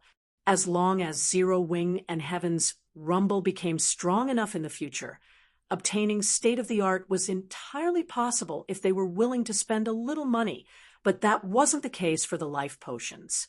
They were truly rare items. Not even Lu Xinglua, the Starline Corporation's heir, could acquire many life potions, much less Shifeng. Fine, I agree to your condition. Feng Shirhan hissed. Smiling, she continued, but remember, you only have 3 palm strikes. Of course. Shifeng nodded. You really think you can win, kid? Grinning, Matt said, even if I stood here and let you hit me 20 times, you couldn't force me to take a single step back, much less 3. Read latest chapters at Wuxia World. EU, however. Before Matt could say anything more, Shifeng walked up to him and thrust out his palm. The strike looked light and gentle from an outsider's perspective. It didn't look like it had the power to threaten anyone. That thrust didn't even look like it could injure an ordinary passerby, let alone Matt. However, just as Shifeng's palm was about to connect with his target, the movement changed, leaving 3 afterimages in its wake. Thud! A dull sound echoed throughout the hall, and Matt's face lost color until his complexion was a deathly pale. He stumbled 3 steps back, clutching his abdomen as he fell to his knees, unable to speak for a long moment. Chapter 2396. Initial Display of Strength. Chapter 2396. Initial display of strength as Matt knelt. Silence momentarily enveloped the entire training hall. The tall woman with short hair, in particular, wore a stiff expression, her mocking words forgotten. Impossible. Matt, what happened? Mythology's members were dumbfounded by their comrades' reaction. They were all quite familiar with Matt's strength and defense, but they also knew his personality. Thus, they knew this wasn't an act. Shifeng's palm strike had looked gentle. It hadn't even seemed powerful enough to injure an ordinary person, much less a Honglian expert like Matt. Yet, after taking the hit, Matt had collapsed with his pale face twisted in pain. The strike had clearly left him with substantial injuries. Even Lei Bao and Heaven's Rumble's disciples gaped in shock, not to mention Feng Shirhan's group. What did the Hall Master do? Heaven's Rumble disciples were confused. They had already witnessed Matt's strength earlier, when he had defeated Lei Bao in 3 moves. The man had such high defense that he had taken a full-powered blow from Lei Bao without issue, and yet he couldn't cope with one of Shifeng's gentle palm strikes. Did that guy use some hidden weapon? Vice Guild leader? How else would he have hurt Matt? A male youth who was as large as Fang Mingyu quietly asked Fang Shihan. Aside from the old instructor, who wasn't in the hall, the strongest of Heaven's Rumble's visitors were Matt and Fang Shihan. Since Matt couldn't speak at that moment, only Fang Shihan could inform her companions of what Shifeng had done. The rest of Mythology's group nodded, agreeing with the male youth. They assumed that Shifeng must have cheated. No, he didn't just attack with one strike, but 3 instantaneous palm strikes. Fang Shihan said, watching Shifeng with an indescribably grim expression. Moreover, all 3 strikes hit the same location, so it looked like a single attack. His physical control has already reached the spiritualization realm. 3 palm strikes. How is that possible? Their leader's answer stunned Mythology's members.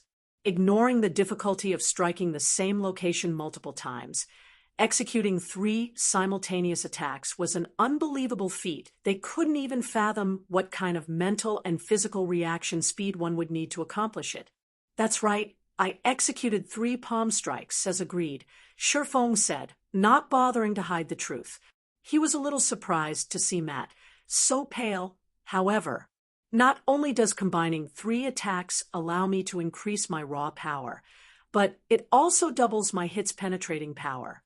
To think you only received minor injuries, I'm impressed with your muscular defense. If you had come here a few days ago, I really wouldn't have been a match for you. Adjusting to his epic mana body in the Howling Wind Canyon had inspired him. After he had become a neutralizing grandmaster in the real world, his mind had begun to secrete hormones to fortify his physical prowess. His mental and physical reaction speeds, in particular, had significantly improved, but superior reaction speed wasn't enough for him to exhibit his full strength. His physical control wasn't yet perfect. However, by controlling the flow of mana in his epic mana body, he had come up with some combat techniques that would rely on his reaction speed. Although he couldn't replicate these techniques perfectly in the real world, he was able to exhibit a fraction of the technique's power. Even that fraction greatly increased his strength and penetrating power, allowing him to drive the force of his strikes toward Matt's organs. Not even an adult bear would escape such an attack unscathed. Although Matt was in incredible shape, he was only human. Once his pain had subsided to a bearable level, Matt stood, glaring at Shifeng with a hint of fear in his gaze. He abandoned any thought of fighting the younger man. "You very good. I've lost this challenge." Humlian-style practitioners were famed for their brute strength and defense. The only reason that they dared to clash with neutralizing grandmasters was their ability to take a hit without sustaining significant injuries. On the other hand, if they got lucky and landed a bow, they could knock out their opponent with a single hit. However, they'd have to flee from a neutralizing grandmaster like Shifeng, who could ignore their defense. Fighting such an individual would only spell their death. Still, the situation confused Matt. Aside from Shifeng, he had only ever taken such a serious blow from his old instructor. His instructor was an old monster who had become a neutralizing grandmaster several decades ago. The old instructor had also received help from plenty of state-of-the-art and medication to grow stronger. His strength had long since reached inhuman levels. In comparison, Shifeng was only in his early 20s. Just how did this young man become so powerful? In that case, will you fulfill your end of the bargain, Ms. Fang? Shifeng asked after Matt had admitted defeat. After his fight with Matt, Shifeng's mind spun. It wasn't because he had successfully executed a God's domain combat technique in the real world, but because of how impressed he was with Mythology's expert standards. He had never thought Mythology would be this powerful. If even Mythology could nurture such incredible fighters. Other superpowers shouldn't be far behind. More than anything, Shi Feng needed a large stock of life potions to nurture his own fitness, as well as help Lei, Bao, and Fire Dance become neutralizing grandmasters. Otherwise, Zero Wing's operations in the real world would be in grave danger. The three palms, one-strike technique might have looked simple, but it was extremely hard to execute. If Shi Feng hadn't mentally prepared himself, and Matt hadn't simply stood there to take the hit, he wouldn't have been able to execute the technique. I don't have 20 life potions on me right now, but I'll have someone deliver them to you before the end of tomorrow, Feng Shihan said, frowning. Shi Feng's strength had drastically exceeded her expectations. He certainly couldn't be considered an ordinary neutralizing grandmaster. We have other matters to tend to, so we will take our leave for now.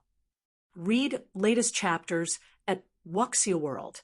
EU. After saying so, Feng Shihan left with her subordinates, and Shi Feng didn't try to stop her. Feng Shihan was the Qilin Corporation's princess. She couldn't afford to break a promise she made in public. After Feng Shihan's group left, cheers broke out in the training hall as the disciples celebrated. Everyone practically worshipped Shi Feng's display, which had renewed their confidence in the Heaven's Rumble Training Center. Some of the normal members even considered applying to become true Heaven's Rumble disciples. However, the atmosphere in the luxury maglev car parked outside of the training center wasn't as cheerful. We're just going to leave. Vice Guild Leader? I know we only came here to test Heaven's Rumble standards, but wasn't our main goal to compete with the training center virtually and steal its virtual combat platforms in Fenglin City? Shi Feng might be strong, but it'll be a different story when we fight in a virtual combat platform. Not even Zero Wing's Black Flame will be a match for you with your strength as a Tier 3 player, much less Shi Feng, Matt complained. No, we need to report this to the old instructor, Feng Shihan said, shaking her head. No matter how you look at it, it's strange for someone as young as Shi Feng to be so powerful. I'm sure there's some big secret to his strength. If we can discover this secret, we'll gain far more authority in mythology. It might even be enough for me to become one of the headquarters' 3 great Vice Guild leaders. Chapter 2397, Ascension Realm, Fenglin City, Redstone Restaurant. Chapter 2397, Ascension Realm, Fenglin City, Redstone Restaurant. Feng Shihan and her entourage stood before a man in one of the Redstone Restaurant's VIP rooms, which had an antique flair. The man sat cross-legged on the floor, with his eyes closed. Despite the fact that half of the man's hair had already turned white, his facial features were that of a man in his early 40s. In truth, however, he was already over 70. Although this elderly man wasn't as large or robust as Matt and the others, his aura felt like that of an unshakable mountain. Standing in his presence, one couldn't help but revere the old man. This man was none other than Situ Qingtian, Feng Shihan and her companion's instructor. Matt, is Shi Feng truly as powerful as Shihan described? Was he really able to combine the power of his attacks? Situ Qingtian asked as he opened his eyes and looked at the younger man before him. I'm sure of it. The moment after the first hit, his strike's penetrating power doubled. If I hadn't reacted quickly enough and diverted some of the force, he would have likely knocked me out, Matt said, nodding. Before today, he had only ever experienced that level of power from Situ Qingtian, and the memory of Shi Feng's hits were still fresh in his mind. Instructor, I investigated Shi Feng thoroughly, and there were no reports of him possessing this kind of strength. He's only recently reached the Grandmaster realm and partially enhanced his mental capacity. He must have found something in God's domain that has allowed him to execute such a technique in the real world, Feng Shihan surmised. It seems Zero Wing isn't so simple after all. I must have many secrets, Situ Qingtian said. I suspect this Shifeng has made considerable progress in the realms of truth. He's likely reached the Ascension realm at the very least. The Ascension realm? How is that possible? Matt exclaimed. Mythology had discovered the realms of truth combat system, which had profound principles in God's domain. At first, some of the various superpowers had labeled the realms of truth as the spiritualization realm, and they had discovered that learning these principles allowed one to gain unbelievable control with combat techniques. Learning these principles was akin to engraving combat techniques on one's bones.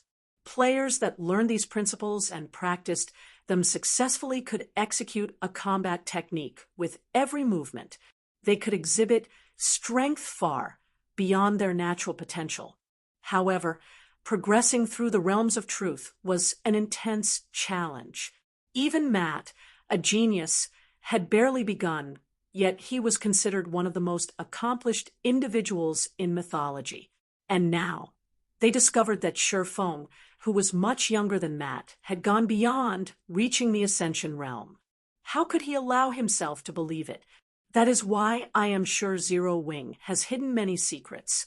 Mythology has expended a lot of manpower and resources to explore the realms of truth, yet we have barely uncovered some of the training methods, Situ Qingtian said, his interest in Zero Wing growing.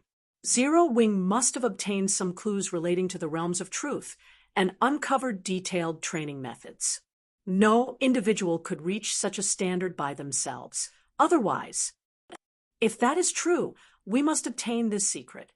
Feng Shirhan declared, passion burning in her gaze. Mythology had constantly been searching for the realms of truth's secrets, but the clues they had uncovered were few and vague. Needless to say, they had yet to discover any systematic training methods. If she could get her hands on Zero Wing's training system and combine it and mythology's research, not only could she improve her own combat standards, but she could also gain more authority within the guild. Vice Guild Leader, Zero Wing's roots on the Eastern Continent are too solid to shake right now, especially now that it has Stone Forest City. I'm afraid that we won't be able to cause any significant damage. Even if we target the Heavens Rumble Training Center, our results will likely be negligible. At worst, we'll slow Zero Wing's recruitment rate, but we won't be able to harm the guild's foundations directly, Matt anxiously said. He desperately wanted a Realms of Truth training system as well. If he could progress further through the Realms of Truth, not only would he grow stronger in God's domain, but he'd also gain more combat power in the real world. Don't worry about it. Since we now know Zero Wing has obtained clues regarding the realms of truth, our guild will not let it out of our sight. I've read through the reports on Zero Wing. It seems the guild is at war with Starlink, and the Dragon Phoenix Pavilion's Phoenix Rain is part of the reason it has held on for so long, Situ Qingtian calmly stated. If we can interfere and prevent Phoenix Rain from helping Zero Wing, I doubt the guild will last long against Starlink. Shirhan, visit the Dragon Phoenix Pavilion and inform Ku Rong of our stance. I'm sure that old fellow will make the wise decision. I understand. I'll get it done once I return, Feng Shirhan said, nodding. She had thought of pressuring the Dragon Phoenix Pavilion, too, but she was only a vice guild leader from one of mythology's many branch guilds. Although she had a good reputation in the guild, she had no authority to represent the guild in crucial matters. Now that she had permission. However, she didn't have to worry about any negative repercussions. Whether or not the Dragon Phoenix Pavilion would give in to her demands wasn't even a question. Mythology was one of the 5 great super guilds in God's domain. Even ordinary super guilds had to show it respect, not to mention a super first-rate guild like the Dragon Phoenix Pavilion. Meanwhile, in Zero Wing's main headquarters, once Shifeng received the 20 bottles of life potion from Feng Shirhan's subordinate, he gave 3 bottles to Lei Bao. He instructed the man to visit the extraordinary tower with the berserker Lei Bao had made for fun in God's domain. After his fight with Matt, Shi Feng had an odd sense of impending danger. Although Zero Wing was developing smoothly in God's domain, it was far too weak in the real world, especially when it came to poaching talented fighters. The various superpowers had already begun to do so on a large scale. However, since Shi Feng was so busy with his affairs in God's domain, he didn't have time to pay attention to Heaven's Rumble's development. If he wanted his training center to grow, he'd need another Grandmaster martial artist to defend it long-term. Among those working in Heaven's Rumble, Lei Bao was undoubtedly the closest to reaching the Grandmaster realm. After him, there were Fire Dance and the others. Lei Bao's physical fitness and control had already peaked, and he was only a step away from breaking into the Grandmaster realm. To make that final step, his mental capacity needed to undergo a qualitative transformation. Although training in the Extraordinary Tower wasn't nearly as effective as training in the Tower of Four Gods, Lei Bao had a high chance of making that final step with the help of the life potions. Once he became a Grandmaster, Heaven's Rumble would grow at a frightening pace. The training center would also have a much better chance of resisting the various major corporations' harassment. After finishing with Lei Bao, Shi Feng split another 10 life potions among Fire Dance, Violet Cloud, Cola, Shadow Sword, and Turtle Dove, the guild's experts that had already grasped internal force. The life potions should help them develop their physical fitness and mental capacity.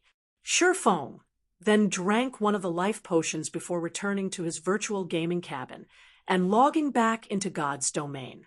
He intended to open the portal to the Western continent as soon as possible. Only then could Zero Wing stabilize its foothold in God's domain and secure enough resources and strength to develop the Heaven's Rumble Training Center. By the time Shi Feng re-entered God's domain, Cola and the others were, for the most part, rested and ready. The team resumed grinding in the Demon Wolf Mountain Range's outer region, for a while collecting the last mana strands for their quest. Read latest chapters at Wuxia World. This quest is a tough one. If not for the fine gold guards, we wouldn't have had any hope of completing it. I wonder what kind of rewards we'll get once we turn it in. Blackie pondered, filled with anticipation as he watched Shi Feng collect the final mana strand. It'd be awesome if we earned a fragmented legendary item. This was the first time they had completed an inferior legendary quest, and they had obtained this quest in a level 100+ neutral map. The quest rewards would definitely be extraordinary. All right, tidy up. Once everyone's ready, we're leaving, Shi Feng said, chuckling at Blackie's excitement. He did not particularly care about the reward items. He knew that not even an inferior legendary quest had a high chance of granting a fragmented legendary item. Rather, he looked forward to the favorability they'd earn with the famed smith, Alba Gray. In no time, Shi Feng and his team stood before Alba Gray once more. Chapter 2398, Disintegration Power, Activate. Chapter 2398, Disintegration Power, Activate. By the time Shi Feng's group returned to Alba Gray, the NPC's divine might had weakened considerably. Even with the protection of the gods, the hero was in danger of dying. Seeing this, Shi Feng had to admit that the jealous, which was incredibly powerful, with a single curse, she could cause a hero's downfall. With this kind of power and the witch's erratic mood, it was no wonder why she was considered a natural disaster. When she was in a good mood, she could help a kingdom prosper, but when her mood was sour, she could cause a kingdom's demise. Kingdoms and empires both revered and feared the woman. Lord Alba Gray, we've collected 1,000 strands of the jealous witch's mana. How should we proceed to lift your curse? Shi Feng asked the frozen hero. Simple. You just need to release the mana you've collected around me. Alba Gray telepathically communicated with a thread of excitement. However, while I am removing the seal, The jealous witch's frost elf will sense this. I must ask you to stop her until I am free. Just as Sherfong was about to ask for more information, the snow around them stirred. It then gathered into the form of a woman. The woman was nearly 2 meters tall and looked mostly human, but unlike humans, her body was made entirely of snow. Divine runes etched themselves in her frozen form, giving her a sacred aura. One couldn't help the urge to submit to her will as they stood in her presence. As if the ambient mana had discovered its master, it gathered around the woman. A higher magic elf. Everyone gasped when they saw the Snow Woman's statistics. Ice Elf, Eulunium, High Magic Elf, Mythic, Level 110 HP 3, 500, 000, 000/3, 500, 000, 000 magic elves had considerably high life ratings in God's domain, much higher than elemental creatures. Many of the spells humans wielded in this day and age had originated from magic elves. Mana favored these beings even more than ordinary elves because they possessed bodies made of mana itself. Meanwhile, high magic elves stood above magic elves in God's domain's hierarchy, akin to kings among magic elves. Their life ratings could even rival that of dragons. Do you really think you can escape my master's curse? Eulunium mocked as she gave Alba Gray a disdainful look. She then swept her glance over Sherfong and his companions, saying, "Adventurers, it'd be best if you do not poke your noses into matters that do not concern you. Leave now, and I will spare you. Stay and help Alba Gray, and I'll ensure you remain here, alongside the rest of these foolish knights." As Eulunium spoke, the team felt an overwhelming sense of dread. They struggled to move as if the air around them froze them in place. Even breathing became a laborious task. Is she really a mythic monster? Kola muttered, shocked as he stared at Eulunium. With just a few words, High Magic Elf had immobilized Tier 3 players. She was nothing like the mythic monsters they had faced before. Guild leader, she is far too dangerous for us. If we try to fight her, only the personal guards will last more than 10 seconds. Yen Tianqing expended an immense amount of energy to whisper to Sherfong. I doubt we'll even last 5 seconds against her, Sherfong said, smiling bitterly at Eulunium. He had never expected this inferior legendary quest to be so vicious. Collecting 1,000 mana strands within 10 days in the Demon Wolf mountain range had already been a nigh impossible task, but the challenge before them was simply a joke. They might have had a chance if the system had pitted them against an ordinary magic elf, but trying to fight a high magic elf was on par with challenging a bona fide dragon. Although they had raided a Tier 4 ice dragon, Heathwaite had been severely injured before they had arrived. Its combat power had been nowhere near its peak.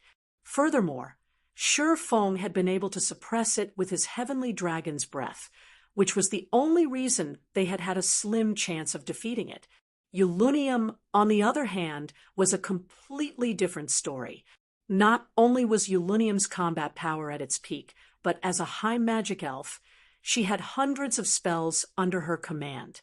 She could wipe a 100-man Tier 3 team off the face of God's domain in a matter of seconds.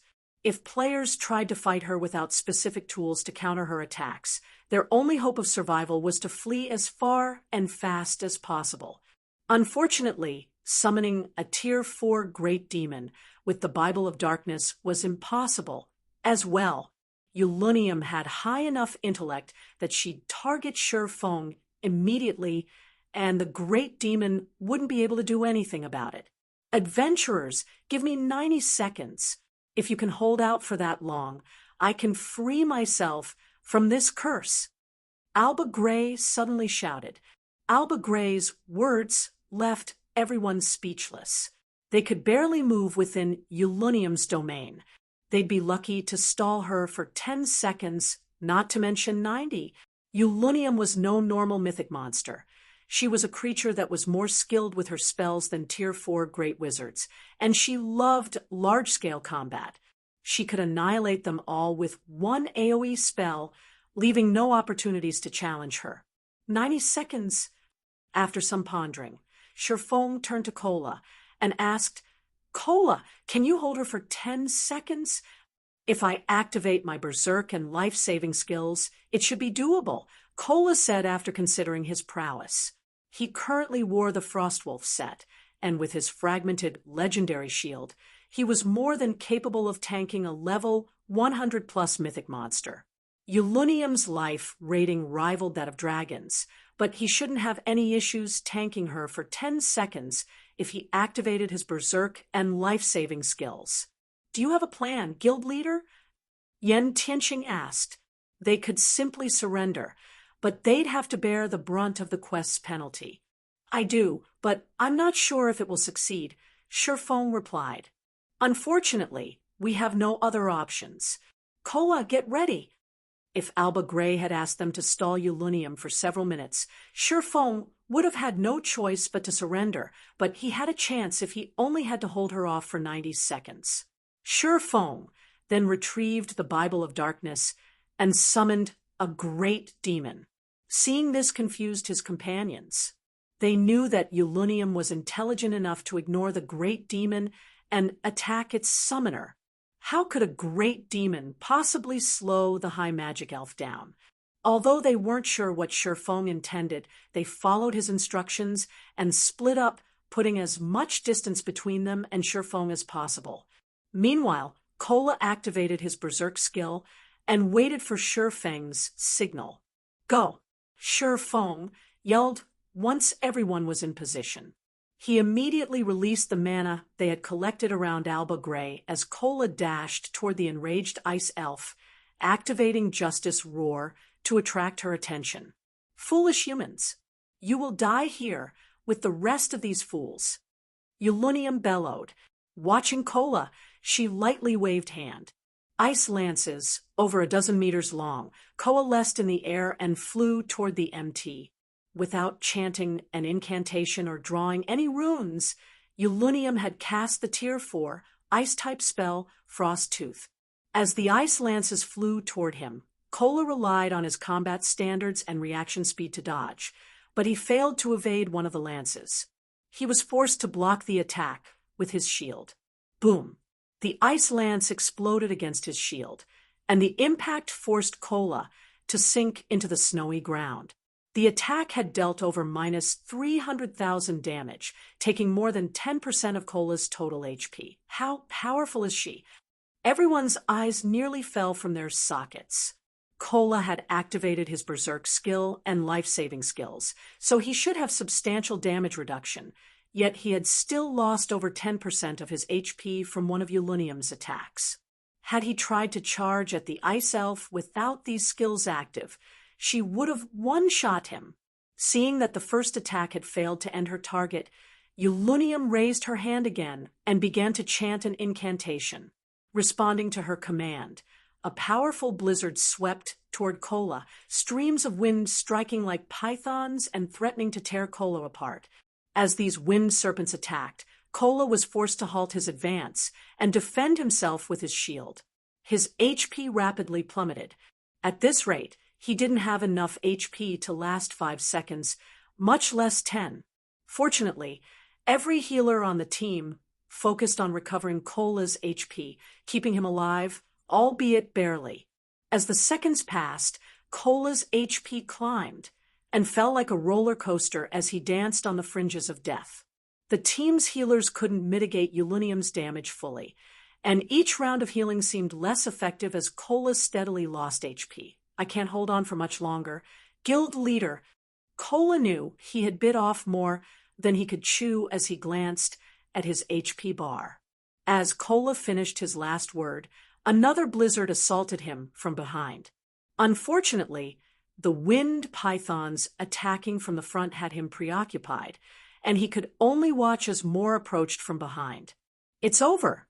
Sensing the incoming attack, Kola knew his time was up. However, a figure suddenly appeared behind him. It was none other than Shifeng. 10 seconds have passed. Leave the rest to me." Feng shouted over the roaring wind as he charged at the incoming wind python behind Kola. Guild leader. The team was confused as they watched Feng try to meet the incoming blizzard in battle. Read latest chapters at Wuxia World. EU Kola was a guardian knight, yet the blizzard's pythons had devoured a significant portion of his HP. As a swordsman, Feng would only dig his own grave by trying to block the python's attack. Disintegration power, activate. Just as the blizzard was about to reach him, Feng activated the disintegration armor's strongest skill, disintegration power. The intensity of Feng's aura immediately skyrocketed, and gray smoke drifted from his body, shattering space around him. As the blizzard's python reached him, Feng swung Killing Ray to counter its attack. Chapter 2399, Power of Tier 4. Chapter 2399, Power of Tier 4. As he swung Killing Ray, the python of ice and wind stretched open its maw and threatened to devour Feng. When the sacred sword and the blizzard clashed, the result stupefied everyone watching. With a passing flash of light, the blade sliced apart the powerful, icy attack, dispersing the blizzard. He blocked it. What did the guild leader do? Kola, who desperately fought to hold his ground against the powerful blizzard attacking him, and Yan Tianxing and the rest, who watched from a distance, wondered if they were hallucinating. Yan Tianxing and the others could tell how powerful the wind pythons were based on Kola's struggle against Yulunium's attacks. If they tried to block one of the wind python strikes, it'd be a miracle if they didn't die instantly, even with an active berserk skill.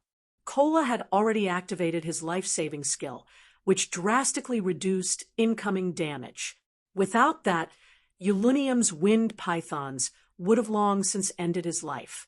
And yet, Feng had countered one of the wind pythons with a single strike. The outcome even surprised Feng. He hadn't expected his strike to be so powerful after using disintegration power to upgrade himself to a Tier 4 Sword Emperor. So, this is the true strength of a Sword Emperor. Feng thought as he relished the strength he had wielded with his counterattack. Feng had never been able to break past Tier 3 into Tier 4 during his previous life, so he had never felt the power a Tier 4 player commanded. He only knew that they were incredibly strong.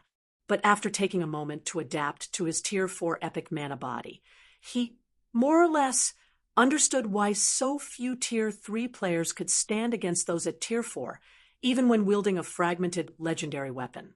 The differences between Tier 3 and Tier 4 players weren't limited to basic attributes and physique. There was also a qualitative difference in the way their bodies conducted mana. With his improved mana body, Feng's mind was clearer than ever before, and his body constantly felt at the ready. This was evident through his counterattack. He had used the bronze combat technique, Lightning Flash, executing 17 attacks in a single strike. As he did, the 17 attacks had even devoured the space before them, which was a feat he definitely wasn't capable of without disintegration power active. With how clear his mind was, he knew that Tier 3 players had no hope against Tier 4 players, even if they managed to bridge the gap between their basic attributes and physiques. A Tier 4 mental state was on an entirely different level. During the brief moment Feng analyzed his Tier 4 state, Yulunium became enraged, having seen this swordsman shatter her attack, and the ambient mana began to rampage around her. The Ice Elf began to chant another incantation, while she drew divine runes in the air with flying speed, stupefying Iluofe and the other magical class team members. Based on the number of runes Yulunium drew, she was clearly trying to cast a large-scale destruction spell, but normally players needed a long time to complete such a spell. The High Magic Elf, on the other hand, drew several dozen lines of divine runes in 2 seconds. It was simply unbelievable. Before the watching team members could snap out of their dazes, a magic array covering a 200-yard radius appeared above the snowy battlefield. As it did, It sucked dry all ice-type mana in the area, concentrating it within the array's core. Insignificant humans, you will pay for your foolishness. Ulunium snarled after finishing her chant. She then raised a fine-boned finger and pointed it at Surefoam. Tier 4 large-scale destruction spell, Frost Shower. Several hundred icy meteors pulled themselves free from the magic array and descended on the frozen lake, each one containing enough power to shatter space itself. We're doomed. Watching the incoming meteors, the team began to despair. This attack could even wipe out a team of several hundred Tier 3 players in an instant. She's finally getting serious? Surefoam, on the other hand, wasn't surprised to see the incoming balls of ice. Calmly, he activated the 7 Luminaries' Ring's absolute domain. High magic elves could even rival gods' domains dragons. And how powerful exactly was a dragon? A dragon was the personification of a natural disaster. Not even a full kingdom could stop a dragon's wrath, and it would be forced to watch as the creature devastated its territories. High magic elves might have a slightly lower life rating than dragons, but they had the combat power to rival the monstrosities due to their exceptional talent with wielding magic. High magic elves could effortlessly cast frighteningly powerful spells, which usually required a long casting time. An ordinary Tier 4 Great Wizard, for example, would need a dozen seconds to cast a Tier 4 large-scale destruction spell, but Ulunium only needed 2 seconds. As the hail of meteors bombarded the frozen lake, they transformed a 200-yard radius area into an icy hell.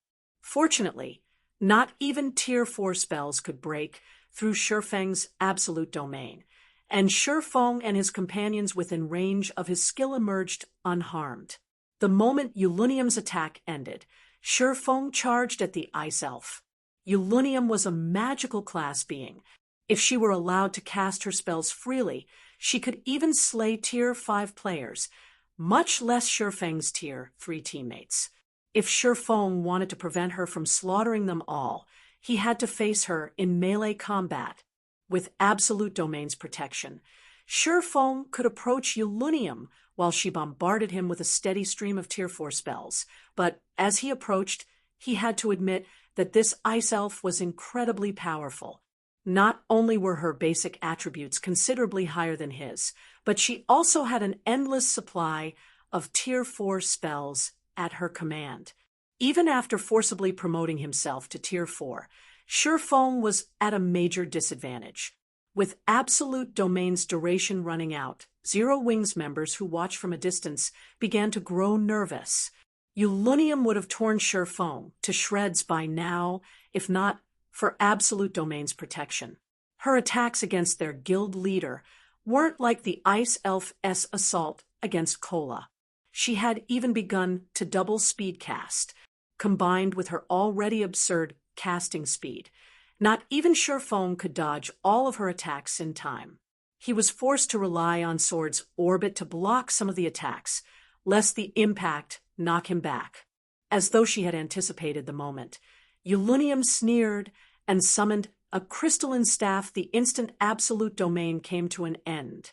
With a swing of her staff, she revealed numerous magic arrays that had been hidden under the snow around her. Countless icicles shot from the arrays, flying toward Surefoam, and a powerful blizzard of hail and snow descended on the swordsman. Are you kidding me? Is Ulunium really just a monster? Blackie's eyes nearly fell from their sockets when he saw the magic arrays appear around Surefoam. Not only had the Ice Elf set traps during the battle, but her traps had been so cleverly placed that not even Blackie, a Cursemancer, had noticed them. This was the first time he had ever experienced such a thing in God's domain. Moreover, Ulunium had concealed over a dozen magic arrays under the snow. As they activated simultaneously, they had the power of more than a dozen Tier 4 magical classes attacking as one. An attack like this would even turn a Tier 4 metric tons into Swiss cheese. As expected of a high magic elf, She's even calculated my skill's duration. The incoming icicles didn't surprise Shifeng in the least. He immediately commanded his summoned great demon, which had been on standby, to join the fray. Mythic monsters' intellect shouldn't be underestimated after level 100, especially that of a high magic elf like Yulunium. Shifeng had expected her to employ traps. If these creatures were any weaker, the various superpowers of his previous life wouldn't have struggled so hard against superior mythics. The great demon appeared behind Shifeng instantly and blocked the icicles coming in from behind its master. With the great demon's help, Shifeng could concentrate on the wind pythons attacking him head-on. However, despite focusing on defense, the wind pythons were too powerful for him, and his HP continued to fall with each attack he blocked. If he hadn't had the help of his healer's diligent spellcasting, he wouldn't have lasted more than 15 seconds against this bombardment. With the great demon guarding his back and the rear-line healer's support, Shifeng had a much easier time distracting Yulunium. Before even Shifeng had realized it, another 50 or so seconds had passed, and only 5 seconds remained before disintegration power's duration would end. All of your efforts are futile, human. Your power is already fading, and once it does, both you and Alba Grey will forever decorate this lake as ice sculptures. Yulunium declared, flashing Shifeng a sinister grin when she sensed disintegration power begin to fade. Is that so? Shifeng shot back, unfazed despite disintegration power's duration running out. On the contrary, he revealed a bright smile as he said, I disagree. With that comment, Yulunium realized that something was amiss. She immediately shifted her gaze toward the distant Anna, but it was too late as the personal guard completed the final verse of her incantation. A holy light pierced the clouds and shot toward the frozen lake as a higher Valkyrie, with 3 sets of pure white wings, appeared not far from the ice elf. A higher Valkyrie. Yulunium's expression shifted when she saw her newest opponent. Read latest chapters at Wuxia World. EU, the Valkyrie, gave Yulunium no time to prepare as she threw her thunder spear at the high magic elf, its astonishing power exploding through the space around it. A higher Valkyrie's life rating couldn't compare to that of a dragon, but it was on par with a high magic elfess. Yulunium was forced to focus on the higher Valkyrie's attack, defending herself. The higher Valkyrie demanded all of Yulunium's attention, and the ice elf had no energy to spare on Shifeng. She couldn't even defend herself from his great demon's attacks, which steadily chipped away at her HP. As the seconds passed, the curse on Alba Grey grew weaker, yet Yulunium couldn't do anything about it. 90 seconds after Shifeng had released the jealous witch's mana around the NPC, everyone heard ice shatter as Alba Grey broke free of his icy prison. Chapter 2400, Sword Saint. Chapter 2400, Sword Saint. Seeing Alba Grey break free from his curse, Shifeng breathed a deep sigh of relief. Although the higher Valkyrie could keep Yulunium busy, it couldn't exist for long. If the higher Valkyrie had disappeared before Alba Grey had freed himself, Shifeng wouldn't have been able to stop the ice elf even with twofold berserk. Not only was there a full tier difference between them, but Yulunium was also powerful enough to rival a dragon. Shifeng wouldn't have been able to resist her attacks for long. Damn it! Yulunium grew incensed when she noticed Alba Grey was free. She swung her icy staff at Shifeng, bellowing, I'll send you all to hell. The high magic elf began to chant an incantation, and a 3-fold magic array covering a 500-yard radius began to form in the sky. The instant the array took shape, it tore apart space around it. 2 seconds later, these spatial tiers transformed into a gigantic black hole. So, this is her true strength. Shifeng looked up at the black hole with a grim expression. Tier 5 spell, Void Storm. Tier 5 spells were beyond extraordinary. They had enough power to destroy an entire city, transforming it into a lifeless land. This was why the various kingdoms and empires feared Tier 5 beings. Even emperors had to show respect before them. Shifeng had never dreamed that Ulunium could cast Tier 5 spells, despite being a Tier 4 creature. There was only a difference of 1 tier between Tier 4 and 5, but the difference between a Tier 4 spell and a Tier 5 spell was like the difference between heaven and earth. Any random Tier 5 offensive spell could severely injure a Tier 4 creature. If a Tier 4 player tried to stand against a Tier 5 spell, their death would almost be a guarantee. Even Tier 4 MTs could withstand such power. Players wouldn't even have a chance to flee, since the amount of mana a Tier 5 spell commanded would freeze space around them. When Zero Wings members saw the void storm forming above them, they turned a deathly pale. The resulting shockwave would easily cover several thousand yards. They had no hope of escaping this spell's range before any of them could start running for their lives. However, a pitch-black storm emerged from the black hole, covering the world in an endless darkness. Not even Shifeng knew how to get out of this one. Absolute Domain might be able to protect them, but the skill was still on cooldown. They couldn't escape via instantaneous transfer scrolls, either, since space around them had frozen. Fortunately, they had completed their quest. Even if they died, they'd only lose some EXP, which they could quickly recover. Seeing the descending storm of darkness, Shifeng prepared to die. Suddenly, Alba Gray unsheathed the golden sword hanging from his waist and slashed it toward the endless darkness. A brilliant light spread through the darkness, purifying it. In just 3 seconds, Alba Gray's holy light had vanquished Ulunium's void storm. Crap! Isn't that hero a little too powerful? Yan, Tianxing, and the others gaped in shock, unable to process what had just happened. In one move, Ulunium had transformed the day into night, whereas Alba Gray had returned daylight to the frozen lake with a move of his own.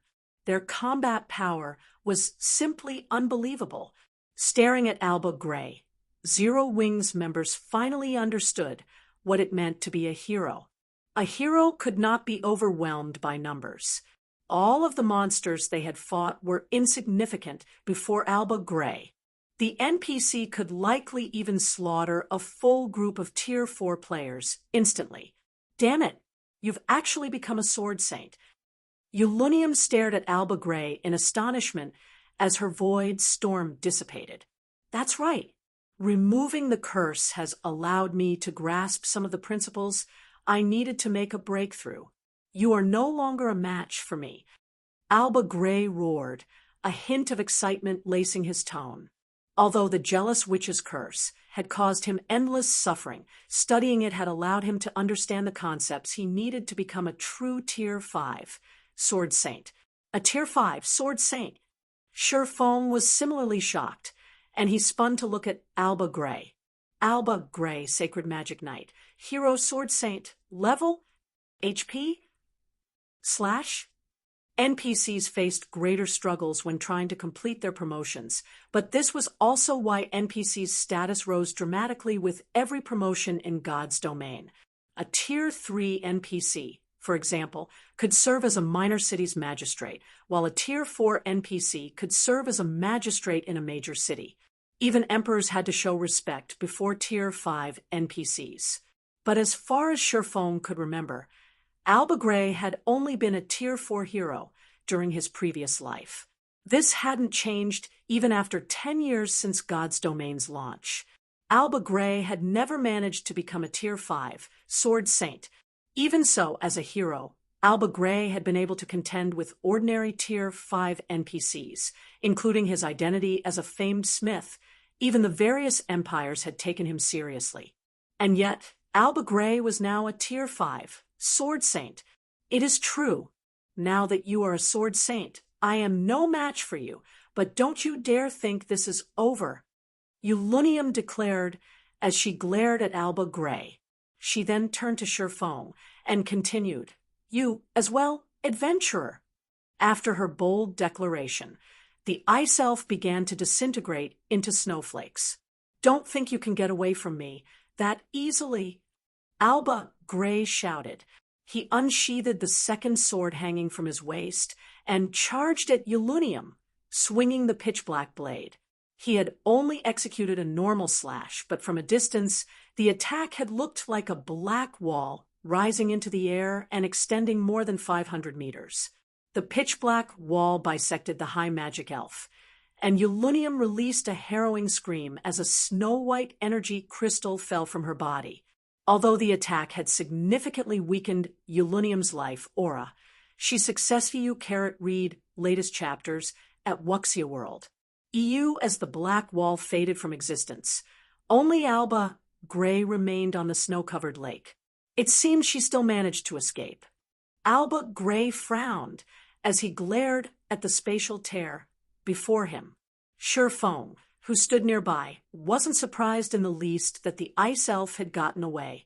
A mythic-ranked high magic elf was on par with a mythic-ranked world boss of the same level. In fact, she should be even stronger. She could cast Tier 5 spells, after all, which proved that she was only half a step away from becoming a Tier 5 being herself.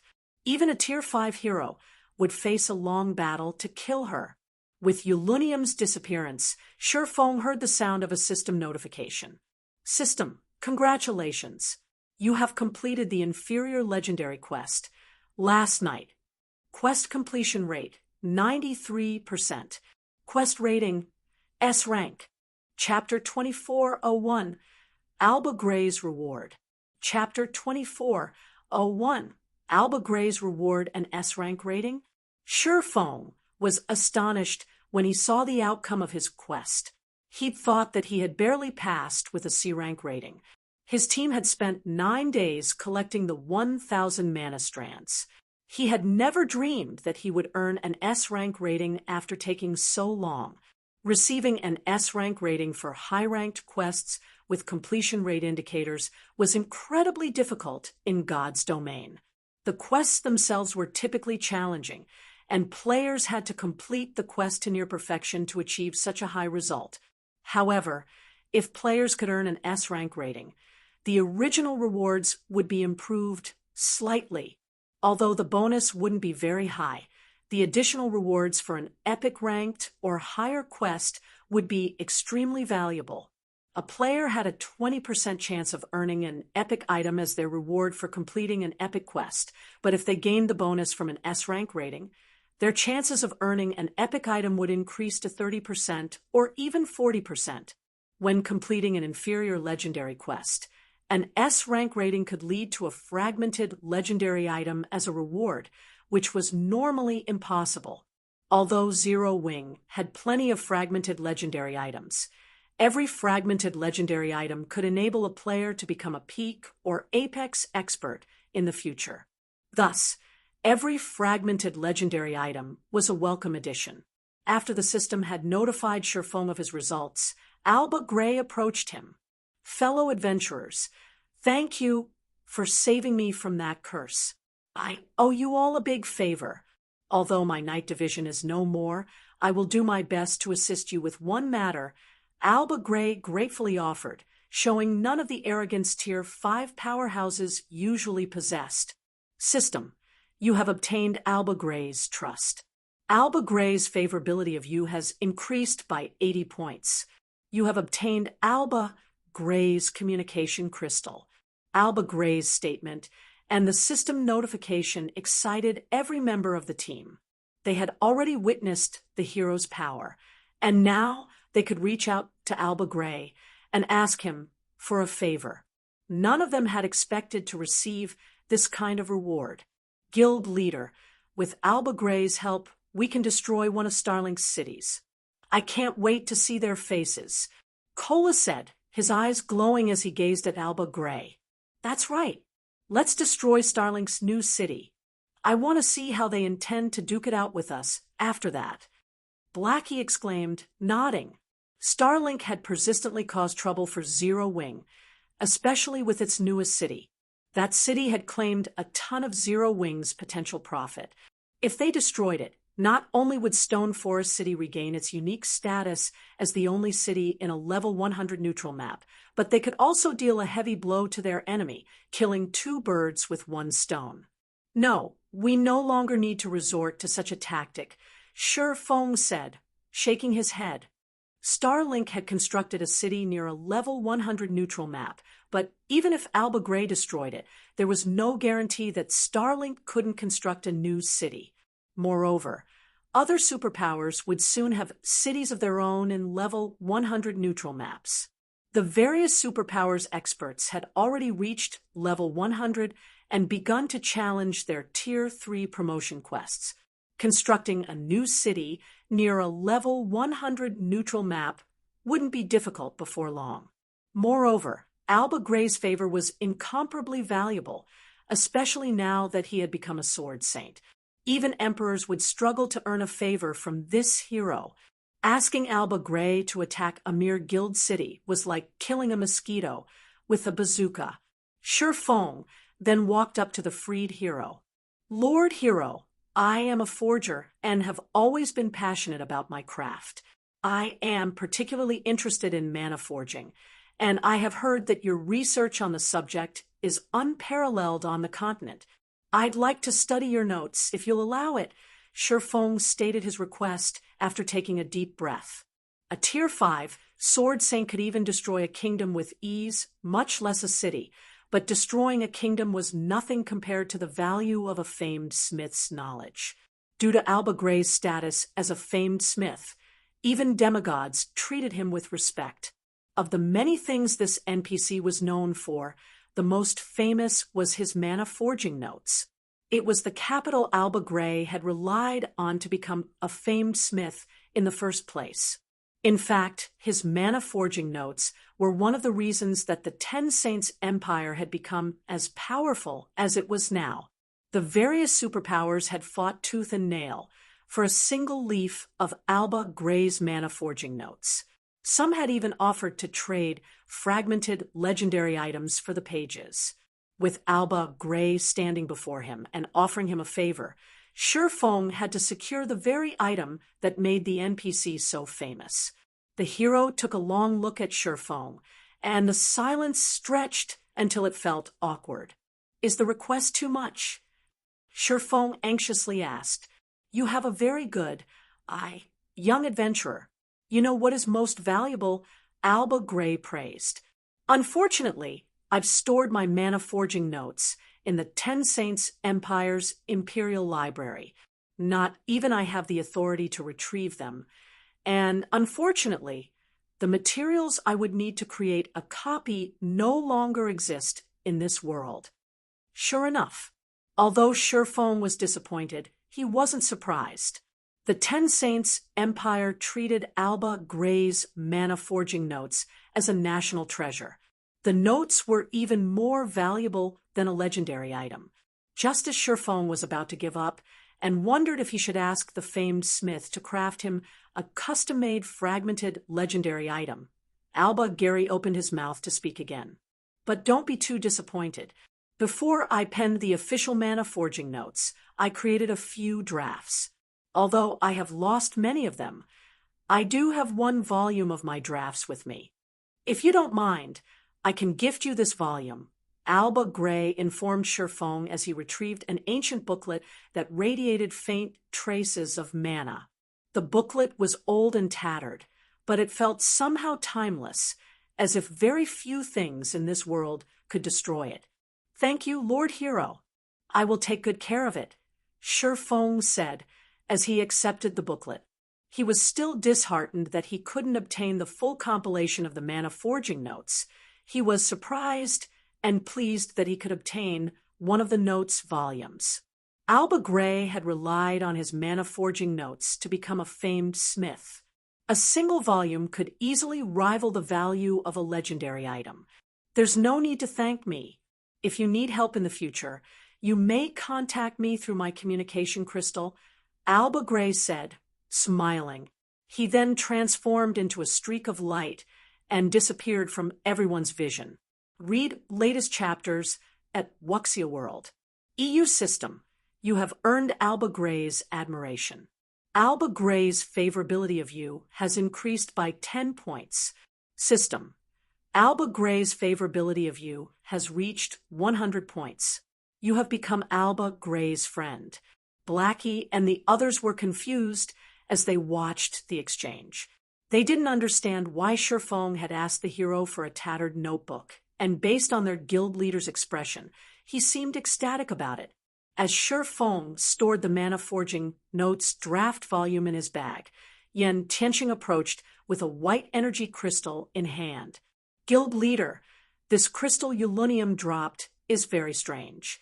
Even with my master appraisal skill, I couldn't appraise it, Yen Tianqing said, a hint of excitement flashing in his eyes as he gazed at the energy crystal. Chapter 24:02 Sacred Magic Temple. Chapter 24:02 Sacred Magic Temple. You couldn't appraise it? Yen Tianqing's words piqued Shifeng's interest.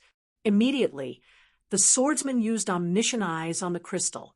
In God's domain, very few things defied appraisal at the master rank. Only special items could not be appraised by a master appraiser. Generally, these special items were of extraordinary quality, and even the most inferior among them should be at the epic rank. 3 seconds, 6 seconds, 10 seconds. Even after 15 seconds had passed, omniscient eyes still hadn't fully analyzed the crystal. What is this item? At this point, even Shifeng could not help but be surprised. When appraising items using omniscient eyes, 15 seconds were more than enough to analyze an epic item. Now, however, the loading bar was still a long way from full. Finally, when a total of 22 seconds had passed, the white energy crystal's information appeared before Shifeng. Magic Key Epic Rank. A key that can open the second floor of the sacred magic temples found in lost ruins. Cooldown. 1 natural day upon seeing the appraisal results. Shifeng was dumbfounded. Guild leader, what is it? Yen Tianqing asked curiously upon seeing Shifeng's surprised expression. A magic key. A secret key that can open the sacred magic temple's second floor. Shifeng said, a hint of excitement flashing across his eyes as he gazed at the white crystal in his hand. For a moment, he even wondered if the reward for achieving an S-rank rating in the quest wasn't Alba Gray's favor, but this magic key instead. The sacred magic temple? Everyone was confused at Shifeng's words. They could be considered very knowledgeable regarding God's domain, but this was the first time they had heard the term sacred magic temple. Judging by Shifeng's expression and manner of speaking, they concluded that it should be a very amazing place, yet they actually had never heard of it before. It's an excellent place to learn skills, spells, and magic arrays. The learning efficiency in the sacred magic temple is at least double that in the outside world, Shifeng explained excitedly. The sacred magic temple was a relic of ancient times, which normally only appeared in ancient ruins or lost towns. The location of the magic gate Shifeng was aiming for this time was one of these ancient ruins. This ancient ruin housed not only a magic gate that led to the Western continent, but also a sacred magic temple. This sacred magic temple was another reason why the various superpowers had grown extremely envious of the dark power that ruled over the Demon Wolf Mountain range in his previous life. While inside the sacred magic temple, players could freely learn the information stored there so long they had access. The information contained within the sacred magic temple was generally related to skills, spells, and magic arrays used during ancient times. While this information was outdated, it was of great help to players. Since these skills, spells, and magic arrays were the original forms of present versions, studying them would allow players to improve their control over current skills, spells, and magic arrays significantly. Hence, the Sacred Magic Temple was a place many players sought to visit. Meanwhile, every Sacred Magic Temple had a total of 3 floors, with the quality and quantity of information stored within each subsequent floor superior to the previous one. However, seals restricted access to the upper floors. Decoding these seals was beyond even a grandmaster magician. To enter these restricted floors, one needed to have the corresponding key to do so. Shurfeng never thought that Ulunium would actually drop such a treasure. This was simply unbelievable. Guild leader, can we learn Tier 3 spells from the Sacred Magic Temple? Blackie asked eagerly when he heard Shurfeng's words. Tier 3 skills and spells were exceedingly rare. Despite grinding in the Demon Wolf mountain range for so many days, they had yet to come across even one Tier 3 skill book or spell book. The Tier 3 skills and spells they possessed thus far were obtained through legacy skill points. If they wished to learn more, they would have to find other ways to do so. If he could freely learn as many Tier 3 spells as possible, then his strength would definitely skyrocket. Learning Tier 3 spells? Dream on, Shurfeng retorted, rolling his eyes at Blackie. If it were possible to learn Tier 3 skills and spells from the Sacred Magic Temple, there wouldn't have been so many Tier 3 players in the past that had failed to learn all of the standard Tier 3 skills and spells for their class. Having identified the magic key, Shurfeng had everyone search for the remains of the magic gate. At this point, everyone was mostly of the same level as the monsters roaming the Demon Wolf mountain range's outer area, so scouring it became a lot easier. After spending just half a day exploring, they located a hidden cave below the frozen lake. After bypassing a magic trap, the team arrived before a ruin that had been abandoned ages ago. Sure enough, this place matches the information. When Shurfeng saw the tightly shut silver gate and the 3-story sacred magic temple, he inwardly breathed out a sigh of relief. Due to his reincarnation, the development of the current god's domain had greatly deviated from his previous life's version. Hence, he hadn't been confident that the Demon Wolf mountain range's magic gate still existed in this life. Guild leader, quick, look, it's the magic gate. Blackie exclaimed in excitement, pointing at the silver gate. With this, our guild will also be able to travel between the 2 main continents. Blackie had never imagined that they would actually find a magic gate leading to the Western continent. Moreover, even if he wasn't an expert in magic arrays, he could tell by the looks of the gate's shape and the magic arrays engraved on it that the gate was not a one-time use tool, but one that allowed players to freely travel between the 2 main continents. Now that Zero Wing had access to the resources of both continents, there was no doubt that the guild would develop into a superpower. It seems the gate has been preserved quite well. The restrictions aren't that significant, Shurfeng said calmly as he inspected the silver gate. In its current state, the magic gate before him could be used only once a week, and each use allowed up to 10 players to be teleported, with each person costing 2,000 magic crystals. Shurfeng was relatively satisfied with this outcome. It was much better than some of the other magic gates he knew of that teleported only 3 to 5 people at a time. The only troublesome aspect about the gate before him was its long cooldown.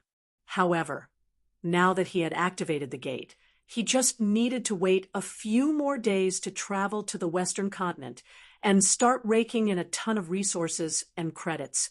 After inspecting the magic gate, he shifted his sights to the sacred magic temple. During his previous life, despite having access only to the sacred magic temple's first floor, he had reaped a significant harvest, especially regarding his mana control and skill completion rate. Read latest chapters at Wuxia World. EU as for the sacred magic temple's second floor. All he had was hearsay. He had never personally visited it before. As for the third floor, he had never even heard of anyone reaching it, much less information about it. While everyone else was perusing the information available on the Sacred Magic Temple's first floor, Shurfeng went to access the second floor. He took out the magic key and started chanting the incantation. The activation chant was very short, and he completed it in 4 seconds. Suddenly, he felt the mana around him roil. Immediately afterward, he received a system notification. System, do you wish to enter the Sacred Magic Temple's second floor? Chapter 2403, Reaching the Realm of Masters. Chapter 2403, Reaching the Realm of Masters. Looking at the system notification, Shi Feng immediately chose to enter the Sacred Magic Temple's second floor. Immediately, a threefold magic array appeared beneath Shi Feng's feet, and his body instantly turned into a streak of light that shot through the corridor, heavily studded with magic arrays. When Shi Feng opened his eyes again, he was standing inside a majestic hall. The hall looked grand and dazzling, with 12 statues of gods supporting its ceiling. As if they were alive, these statues radiated a boundless life aura as well as a faint trace of divine might that felt as if a boulder was weighing down on Shi Feng. What a powerful divine might! If a Tier 2 player were to come here, they wouldn't even be able to move. Shi Feng was astonished as he looked at the statues inside the hall. Just walking was already extremely taxing for him. A Tier 2 player would most likely collapse as soon as they arrived in the hall. Subjected to the divine might here, he could feel his concentration getting depleted. Players wouldn't be able to remain in this place for long periods. Just as Shi Feng was wondering why there was such a setup in the Sacred Magic Temple's second floor, the walls around him started parting, revealing a total of 3 corridors. Every one of these corridors led toward a separate hall filled with various scrolls. At the center of each of these separate halls was a tome made entirely out of gold. Magic array designs. Shi Feng's breathing accelerated when he saw the golden tomes. These magic array designs weren't just any ordinary designs, but advanced magic array designs, something rarely found even in the various kingdoms and empires of God's domain. It should be known that even the Divine Beast's Descent Magic Array 1 of Zero Wing's current trump cards was only an intermediate magic array. An advanced magic array would be a treasure that could protect the guild from imminent peril. Meanwhile, based on the mana the golden tomes radiated, Shi Feng was certain that they were advanced magic array designs. However, due to his distance from the tomes, he couldn't tell what kind of advanced magic array the designs were for the moment Shi Feng started toward one of the 3 corridors. 9 magic arrays suddenly appeared in each of them. A test. After seeing these magic arrays, Shi Feng more or less understood how the Sacred Magic Temple's second floor operated. Of the 9 magic arrays that had appeared in each corridor, each one was stronger than the one before. Moreover, the magic arrays in each corridor differed in strength. The first magic array setup in the easiest corridor was an intermediate magic array, while the more difficult corridor had an advanced magic array, and the most difficult corridor had a master magic array. Players were most likely required to decode these magic arrays in order to reach the hall at the end of each corridor. However, since just being in the hall sapped a player's concentration, Shi Feng estimated that he could remain here for only 6 or 7 hours, and this was because he possessed an advanced bloodline. An ordinary Tier 3 player would last 4 or 5 hours at best. In other words, Shi Feng had to decode the magic arrays within 7 hours. Otherwise, he wouldn't be able to reach the hall at the end of the corridor. As for destroying the magic arrays, that was utterly impossible.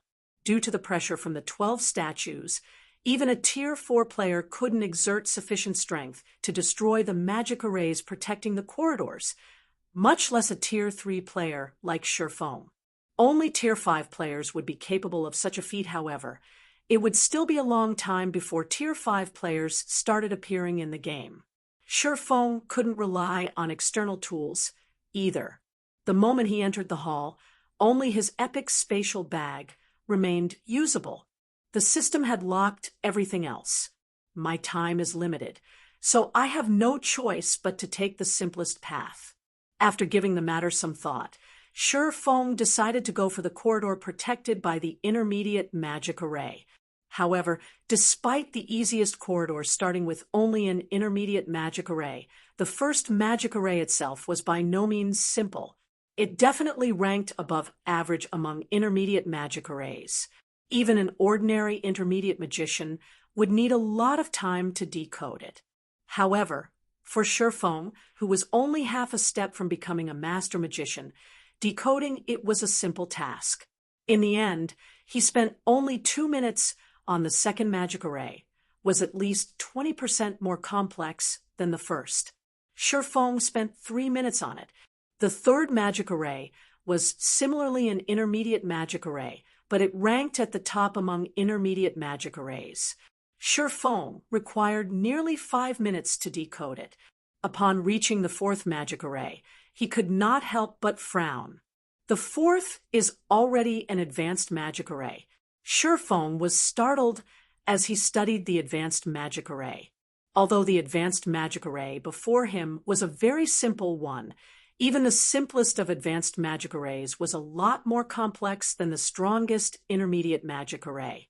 Meanwhile, if the fourth magic array in his path was already an advanced magic array, he did not dare imagine what kind of magic array awaited him further on. However, despite his thoughts, Shifeng did not stop decoding the magic array and succeeded 12 minutes later. Fortunately, the fifth magic array was not as difficult as he imagined it would be. It was still an ordinary advanced magic array, only slightly more complex. He spent 15 minutes decoding this magic array. The sixth magic array reached the standard of mid-level advanced magic arrays, requiring nearly 20 minutes to decode it. The seventh magic array was an upper-level advanced magic array. At this standard, a newly minted advanced magician would need 1 or 2 hours to decode it. Shifeng, though, spent only 30 minutes. The difficulty increased to the peak level standard by the eighth magic array. Shifeng found this advanced magic array a little tricky. However, after struggling for an hour, he still managed to decode it. A master magic array. When Shifeng arrived before the ninth magic array and sensed the concentration of mana within it, he felt the urge to curse out loud. There was a qualitative difference between master magic arrays and advanced magic arrays. Not only was a master magic array far more complex, but decoding it also required multitasking. Specifically, one would have to control multiple streams of mana simultaneously. Players needed to have extraordinary control over mana to accomplish this feat, however. As only one magic array remained between him and the hall, Shifeng still decided to give decoding the master magic array a try. The master magic array before him was very basic. Hence, it was not entirely impossible for a half-step master magician like Shifeng to challenge it. He merely needed to control 3 separate flows of mana simultaneously. The difficult part was that he had to control each mana flow at a different speed in order to decode the magic array's 3 sections simultaneously. If he failed to do so, then the decoding process would miscarry. After taking a deep breath, Shifeng started carefully controlling the mana flow of the 3 sections, making sure that the output was neither too strong nor too weak. This level of mana control was definitely beyond Tier 2 players. On his first attempt, the decoding process failed because the output for 2 sections was too high. His second attempt went awry, as he had lowered the output for the 2 aforementioned sections by too much. The difficulty of adjusting the output to a suitable level was many times greater than trying to thread a needle. However, after repeated attempts, Shifeng started to grasp the appropriate way of manipulating the master magic array's mana. The method was similar to how he controlled the mana inside his mana body. In fact, as he tried to decode the master magic array, he also learned to exert greater control over the mana flow inside his mana body, thereby increasing the efficiency of his mana usage, following which time passed by rapidly. Shifeng's spirit weakened. Contrary to expectations, however, his focus did not falter in the slightest, but grew increasingly more acute. His brain activity also continuously increased. He even forgot how to control his own body. his mind treating the mana inside the Master Magic Array as his own limbs instead. Read latest chapters at Wuxia World. EU in the next moment. 3 streams of mana flowed across the Master Magic Array at 3 different speeds. The stream that had moved too quickly on Shifeng's last attempt was a touch slower now, while the stream that had moved too slowly had accelerated slightly. When the 3 streams of mana had filled up the final pattern in their respective sections of the Magic Array, all 3 actually arrived at the Magic Array's center at exactly the same time. I did it! Shifeng could not help shouting in excitement. The moment all 3 streams of mana came into contact with each other, the Magic Array before him released a dazzling light. A moment later, the sound of a system notification entered Shifeng's ears. System, congratulations! You have become a Master Magician. Chapter 2404, Frightening Treasury System. Chapter 2404, Frightening Treasury System. You have become a Master Magician, rewarding the Great Magician title. The system notification repeated 3 times. However, Shifeng paid no attention to it whatsoever. Instead, he shut his eyes and focused on the mana flow of his mana body. He then unsheathed Killing Ray and executed a slash. Secret technique, Lightning Flash. With just a swing of the sword, 17 sword lights crisscrossed and cut through the empty space before Shifeng, the attack creating a sonic boom that echoed down the corridor. No wonder the Magician class is labeled the number 1 subclass. So this is why Shifeng was a little surprised by the effects of his technique. Magic arrays were the foundation for controlling mana. Many items could not exist without magic arrays. Hence, many players in God's domain would pick up the Magician class as a subclass. This was especially true for forgers and alchemists who would not be able to tread far on their path without the Magician class. However, Shifeng had never thought that becoming a Master Magician would raise his control over his mana body to a whole new realm. Now, not only could he simultaneously control multiple streams of mana much more quickly, but his body also became much more agile. The power of his combat techniques also improved considerably, although his proficiency at multitasking with mana still was not particularly high, which prevented him from fully leveraging these new advantages. He just needed time. Once he familiarized himself with this process, his utilization of it in combat would improve.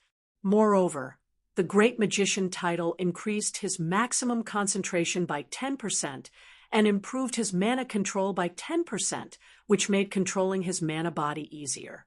At this moment, Shifeng more or less understood why players who had become Master Magicians in the past were usually very powerful. Just the minor improvement toward the mana body would allow players to exhibit much greater power with their combat techniques, skills, and spells.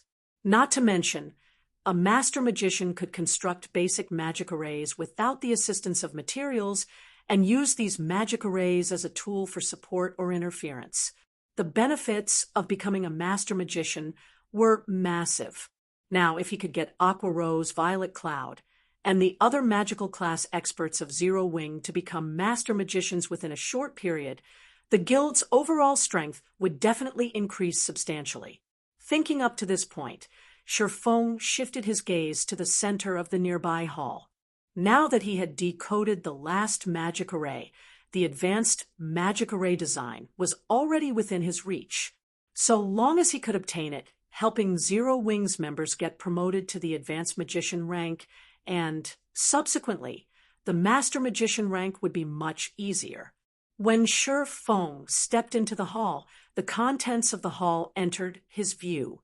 The hall was not particularly large, only the size of about 3 basketball courts. However, many magic array scrolls were displayed all over the hall. These magic array scrolls, ranging from intermediate magic arrays to advanced magic arrays, all came in complete sets. Every one of these magic arrays was of the barrier type. Shifeng was dumbfounded upon seeing this scene. Barrier-type magic arrays were things that the current powers of God's domain urgently needed, especially intermediate barrier-type magic arrays. Past level 100, monsters at the Grand Lord rank or above would be immune to the effects of basic barrier-type magic arrays. One needed intermediate barrier-type magic arrays, or better, to suppress them. However, intermediate barrier-type magic arrays were incredibly rare. Even Zero Wing had only a few complete sets. Inside this hall, however, there were over 100 sets of intermediate barrier-type magic arrays, and as many as 12 sets of advanced barrier-type magic arrays. This was practically a treasury of magic arrays. No wonder nobody was willing to reveal any concrete information about the sacred magic temple's second floor. When Sure Fong looked at the treasure trove before him, he understood why there had been so little information regarding the sacred magic temple's second floor in his previous life. One could make a fortune just selling the magic array scrolls here, since the various major powers were willing to pay over 1,000 gold to purchase a set of intermediate barrier-type magic arrays. After all, not all guilds possessed as many fine gold guards as Zero Wing did. Meanwhile, without the help of powerful personal guards, raiding a level 100-plus Grand Lord was an extremely difficult and costly task. However, with the suppression effects of an intermediate barrier, the raid difficulty would instantly decrease by a large margin. The expert teams of guilds would then have the ability to raid level 100-plus Grand Lords. With the scrolls for an intermediate barrier at hand, teams could also start exploring level 100 neutral maps much more boldly, as they no longer had to fear level 100-plus Grand Lords. While Sure Fong was thinking of sweeping these magic array scrolls into his bag, his gaze still drifted to the golden tome hovering in the middle of the hall. Previously, as he had been too far from the tome, he could only tell that the magic array design was of the advanced standard. Now that he was standing so close to it, he discovered that it wasn't just an ordinary advanced magic array design. Not only was the golden tome enveloped by a dense layer of mana, but it also radiated a faint trace of divine, although the power of this divine might was negligible and would have no effect on a player's performance. It still signified that the tome was once the possession of a god. Otherwise, it wouldn't have absorbed a god's aura. Following which, Sure Fong walked up to the tome to inspect it. This is an ancient magic array design. Sure Feng's breathing accelerated when he read the tome's statistics. 12 elemental pillars, ancient magic, advanced magic array. Requires at least 12 tier 2 magical classes to cast. Places a seal on all enemies within a 200-yard radius. Effects will improve by 1 grade with every additional 12 casters added. The magic array can be cast by up to 36 casters. Required materials: 1 mana stone, 12 elemental crystals, 12 magic scrolls, and 1 advanced magic scroll. Ancient magic had been lost after the Great Destruction. Although humans had researched new forms of magic after the Great Destruction, the performance of current spells and magic arrays was still greatly inferior to that of ancient spells and ancient magic arrays. This was because ancient magic was taught to humans by the gods. It was not only much more refined, but also much closer to the essence of magic. Any player that successfully learned ancient magic would be much stronger than players of the same tier. Magic arrays that applied the principles of ancient magic were also much stronger than those that did not. Only very few ancient magic arrays had been passed down in God's domain. Hence, every ancient magic array was incredibly valuable, and their designs all the more so. The value of an intermediate magic array design that applied ancient magic principles could rival that of fragmented legendary items. Needless to say, advanced versions would be even more valuable. Now that such a design had appeared before Sure Fong, how could he not be surprised? For a moment, Sure Fong even entertained the thought of attempting the other 2 corridors and securing the magic array designs housed in the halls beyond them. Fortunately, though, his rationality prevented him from doing so. The reason for this was very simple. If even the easiest corridor required a master magician to break through, then the other two corridors would definitely demand an even higher standard. At least, those two corridors were not challenges that a newly minted master magician like himself could break through for now. He would merely waste his time trying. Read latest chapters at Wuxia World.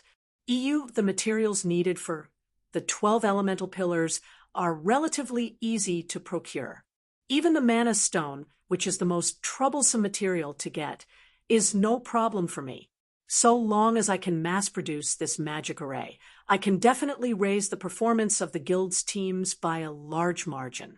At that time, even the superpowers expert teams won't be a match for Zero Wings when it comes to raiding field bosses. Shifeng grew excited as he looked at the design in his hands. In his opinion, even the combined value of 10 fragmented legendary items could not match the value of the 12 elemental pillars design. Guild leader, we're done setting up a teleportation point here. All we need to do is set up a teleportation device in the Ten Saints Empire, and we can teleport here anytime we want, Blackie reported excitedly after contacting Shifeng. All right, have everyone get ready. It's time we headed home, Shifeng said, nodding, and started collecting all of the magic array scrolls inside the hall. In less than 10 minutes, he had cleared out the entire hall. He then returned to White River City together with Blackie and the others. Chapter 2405, Changes to the Gravity Mountain Range, White River City, Zero Wings Residence. Chapter 2405, Changes to the Gravity Mountain Range, White River City, Zero Wings Residence. When Shifeng and the others returned to the guild residence, an unusually depressing atmosphere greeted them. Now, less than 100 players stood in line to take the recruitment test to join Zero Wing. The guild members in the residence only seemed to reanimate as Shifeng and his companions entered the guild hall. They were all excited for their guild leader's return. It's the guild leader. The guild leader is back. This is wonderful. Boss Blackie and the others have returned as well. The several hundred players in the hall ran up to Shifeng and his team to welcome them back. When Liang Jing, who was working in the lobby, saw the group, she ran over just as elated. Guild leader, you've finally decided to come back. Liang Jing breathed a sigh of relief. I didn't know what I was going to do if you hadn't returned soon. Why does the guild suddenly seem so disheartened? What happened while we were gone? Did we not earn enough coins from leasing Stone Forest City's private houses? Shifeng asked, curious. He had spoken with Liang Jing half a day ago about accepting coins as rent for Stone Forest City's private houses. Even in the worst-case scenario, the auction should have earned the guild around 20,000 gold, which would be more than enough to support Zero Wing for half a day. Zero Wing had other income sources. After all, even if the guild were restricted in the Dark Knight Empire, Zero Wing shouldn't have had a problem holding on for another 5 or 6 days. We still have enough coins, but we recently learned that someone discovered a special ruin in the Gravity Mountain Range, and within it, a homed eagle egg. Moreover, the power discovered more than one egg. This has caused an uproar on Dragonheart Island. Now, the various superpowers are rushing to the ruin to search for more horned eagle eggs. We've partnered with Phoenix Rain to take part in the hunt, Liang Jing said. Anxiously, she continued. However, War Blood and Starlink have begun to cause more trouble. They're doing all they can to hinder our progress in the ruin. We thought it best to send Fire Dance and the other recently promoted Tier 3 players to lead the guild's level 100+ experts to the Gravity Mountain Range as reinforcements. Unfortunately, Starlink started to target our players in the neutral maps around Starmoon Kingdom, and we don't have anyone left to stop it. Horned eagle eggs? Liang Jing's report left Shifeng a little confused. He had never considered that the Gravity Mountain Range would be home to horned eagle eggs.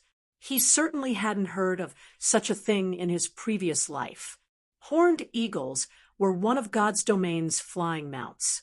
They were only intermediate common rank, but they were still flying mounts, and as long as players obtained their eggs and hatched them, they could take the horned eagle hatchling to a tamer, where it would become a true flying mount. The very idea of flying mounts had driven the various superpowers to the brink of madness, but aside from Zero Wing, the number of superpowers on the eastern continent with flying mounts could be counted on one hand. Flying mounts were the future of God's domain. Whoever had the most would have a massive advantage. It was easy to imagine the various superpowers' reactions to the news that someone had found horned eagle eggs in the Gravity Mountain range. Meanwhile, to prevent Zero Wing from exploring the ruin, Starlink would do all it could to limit Zero Wing's movement to the Star Moon Kingdom. Based on what we've learned from the Secret Pavilion, Demon Palace has secretly sent over a dozen Tier 3 experts to the Gravity Mountain range to help Starlink and war blood against us. I'm afraid Fire Dance's group is in grave danger, Liang Jing said worriedly. By now, some of the various superpowers experts had completed their Tier 3 promotion quests, and although Zero Wing had the most right now, it couldn't take on multiple superpowers at once. In that case, let's split up into two groups, Shifeng said as he turned to Kola and the others. Kola, Turtle Dove, Shadow Sword, you three will follow me to the Gravity Mountain range. Tianqing, you'll lead the rest of the team to deal with those bastards hunting our players in the neutral maps nearby. It's too dangerous for just the four of you, Guild Leader. You should take more people with you. Starlink isn't the only power in the ruin. Many superpowers are heading there as we speak, Liang Jing hurriedly advised Shifeng. Shifeng was the guild symbol. They couldn't afford for something to happen to him. And at this point, he no longer had the advantage of being the game's only Tier 3 player. Zero Wing couldn't afford to be as relaxed as it had been. Relax. No player should even dream of getting near the guild leader with the three of us around, Kola declared, grinning as he patted his chest. But Liang Jing gave Kola and the other two a worried look. Times had changed. Kola and his team had been busy on a quest, so they had no idea how much God's domain had changed while they've been gone. Rest assured, Big Sis Jing, we've grown a lot stronger, Shadow Sword said, nodding his agreement with Kola's statement. They had not just been wasting time in the Demon Wolf Mountain range. They might not be a match for a monster like Yulunium, but they were definitely strong enough to deal with new Tier 3 players. All right, enough chatting. Everyone, let's get to work, Shifeng said. He could not help but shake his head and chuckle at Kola and Shadow Sword's confidence. He then turned back to Liang Jing, saying, I need you to purchase elemental crystals and magic cores in bulk. I have an important use for them. If you don't have enough money, sell these intermediate magic array scrolls. I'm sure they'll fetch a high price. As he spoke, Shifeng retrieved the 100-plus sets of intermediate magic array scrolls he had obtained from the Sacred Magic Temple and handed them to Liang Jing. Although the guild had quite a few elemental crystals and magic cores in stock, it didn't have nearly enough for him to exploit the 12 elemental pillars design. When she saw the scrolls, Liang Jing was stupefied. Do you really want me to sell all of these intermediate barrier scrolls, Guild Leader? Liang Jing had to ask. At this stage of the game, there were very few Tier 3 players in God's domain. Most of the players in level 100 neutral maps were still at Tier 2. However, exploring level 100 neutral maps was a major challenge for Tier 2 players, especially when it came to Grand Lord ranked bosses. Unfortunately, players needed to hunt these Grand Lords to obtain better equipment. Without strong enough equipment, players would have no hope of completing their Tier 3 promotion quests. Hence, the various powers had turned to magic arrays to suppress these bosses, increasing their chances of acquiring better weapons and equipment for their Tier 2 members.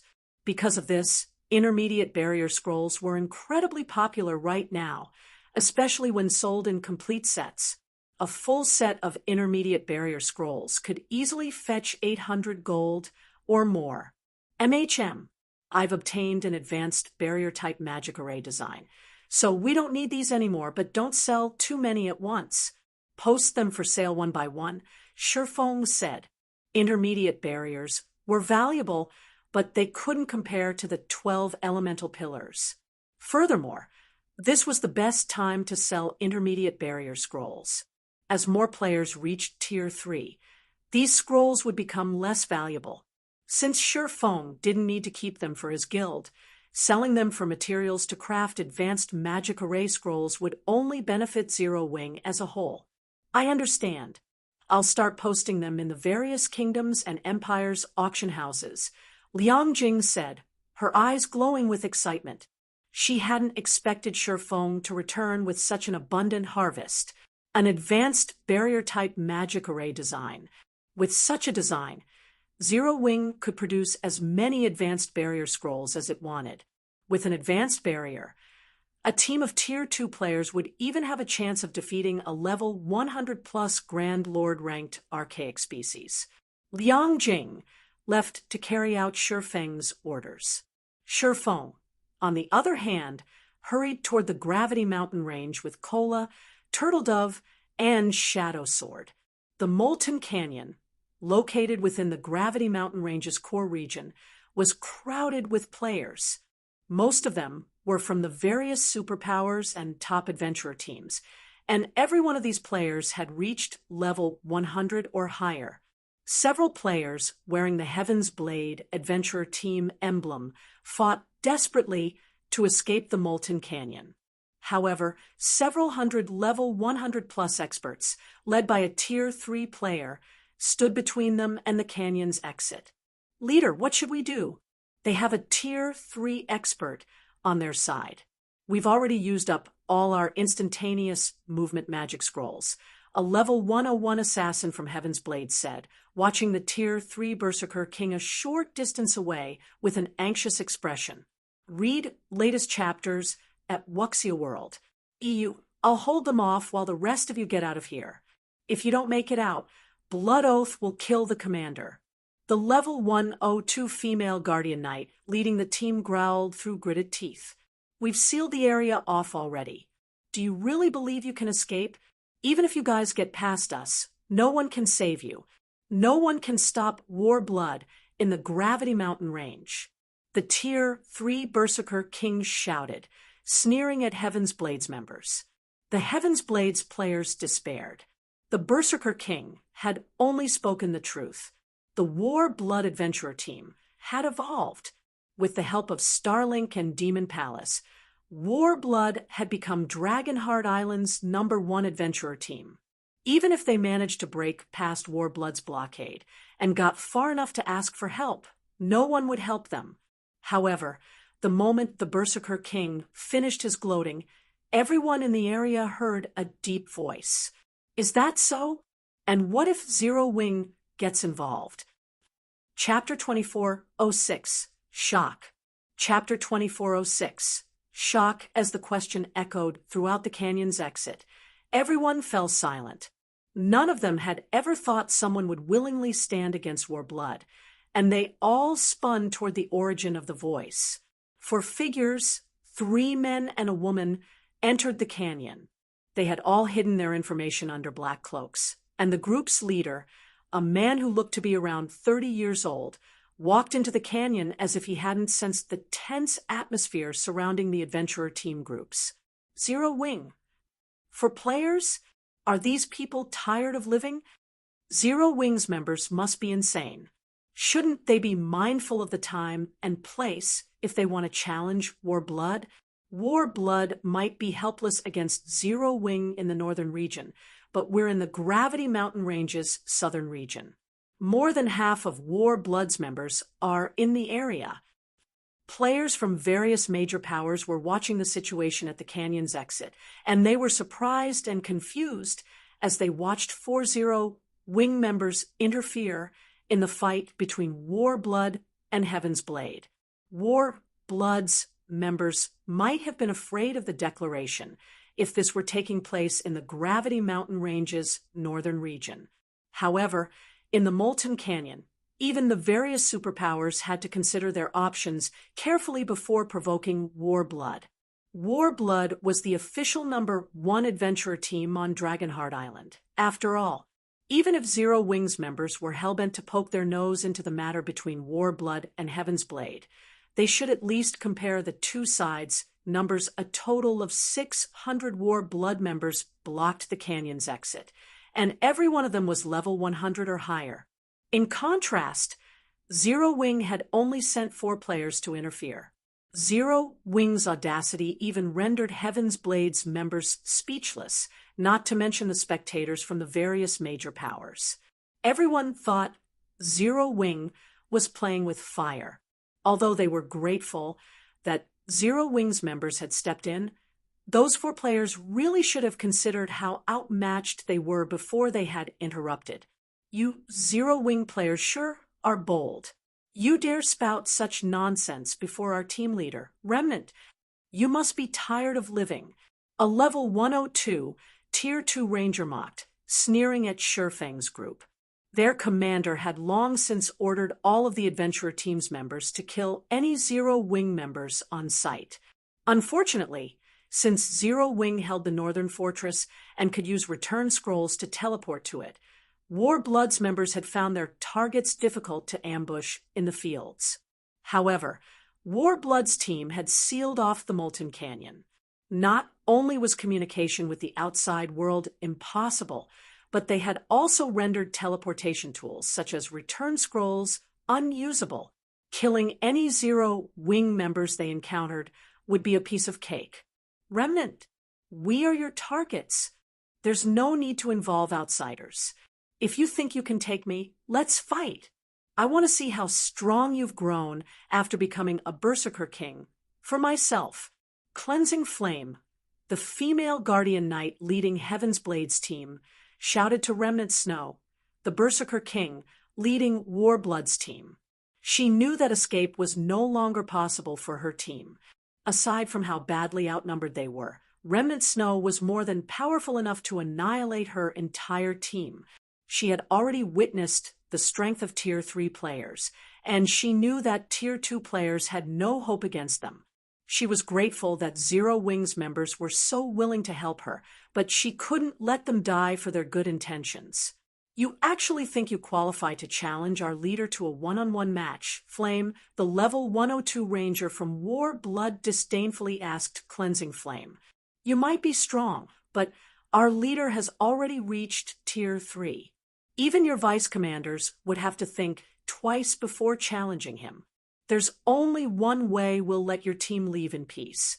You just have to hand over all of your weapons and equipment. If you do, we might reconsider cursing you with double the death penalty and sending you all back to level 99.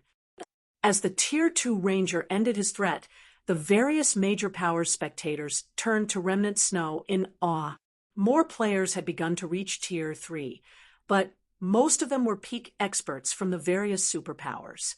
Ordinary experts simply weren't strong enough to complete their Tier 3 promotion quests this soon. In fact, many players might never reach Tier 3. Tier 3 players were on an entirely different level compared to Tier 2 players. Even superpowers upper echelons had to treat Tier 3 players respectfully.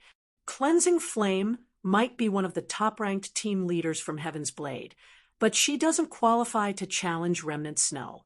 I wonder when I'll finally reach Tier 3. 2. Reaching Tier 3 isn't so easy. Remnant Snow just got lucky. It's a pity that Cleansing Flame had chosen such a high difficulty for her promotion quest. If she had chosen a lower difficulty, she'd probably be a Tier 3 player right now. Cleansing Flame and those 4 Zero Wing members are dead, for sure. Against a Tier 3 Berserker King, even a 100-man team of Tier 2 experts is nothing but cannon fodder. The various major powers experts couldn't help their rueful sighs as they watched Cleansing Flame and her team. Times had changed, and it was no longer the era of Tier 2 players. The time of quantity over quality had ended. This era belonged to Tier 3 players, and before them, Tier 2 players were nothing. A Tier 3 expert could even take out Tier 2 Apex experts in just a few moves. As Cleansing Flame waited for Remnant Snow's reply, she noticed that the Berserker was staring at the leader of Zero Wing's small group with a foreboding look on his face. It piqued her curiosity. "Is something wrong, leader?" the Tier 2 Ranger asked, giving Remnant Snow a strange look. Normally, Remnant Snow was quite outspoken. He had recently been promoted to team leader in Warblood in addition to reaching Tier 3. He was now one of the candidates to become one of the adventurer team's new vice commanders. This was the prime of his life. Why else would he have been so arrogant in his exchange with Cleansing Flame? However, before the Tier 2 Ranger could continue, Remnant Snow pulled away from his team and approached Zero Wing's players. Read latest chapters at Wuxia World.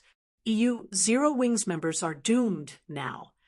It seems Remnant Snow intends to take care of those Zero Wing fools himself. The various major powers experts gave Shifeng's group pitying glances as Remnant Snow made his move. Cleansing Flame, on the other hand, paled. She wanted to stop the man, but with several hundred Warblood members in her way, rushing forward would accomplish nothing. Just as the spectators expected Remnant Snow to attack, the man in question expressed his respect for Shifeng as he reached Zero Wing's 4 players. "Guild leader Black Flame, you jest. How could I show such disrespect to your request? We'll allow them to leave," Remnant Snow said. He then barked an order for Warblood's members to open a path for Cleansing Flame and her team to leave the Molten Canyon unhindered. Chapter 2407, Hidden Terror. Chapter 2407, Hidden Terror. When Remnant Snow commanded his team to give way, both the spectating experts and Heaven's Blades members were stupefied. What was going on? Had Remnant Snow hit his head at some point? Even Warblood's members gaped at Remnant Snow. They even wondered if this were some imposter. Why else would he show respect to Zero Wing's guild leader? Warblood had an irreconcilable feud with Zero Wing, and the two organizations frequently clashed in the Gravity Mountain Range. Although Zero Wing's guild leader was a Tier 3 player, Remnant Snow was a Tier 3 Berserker King. He shouldn't have any reason to treat Shifeng respectfully.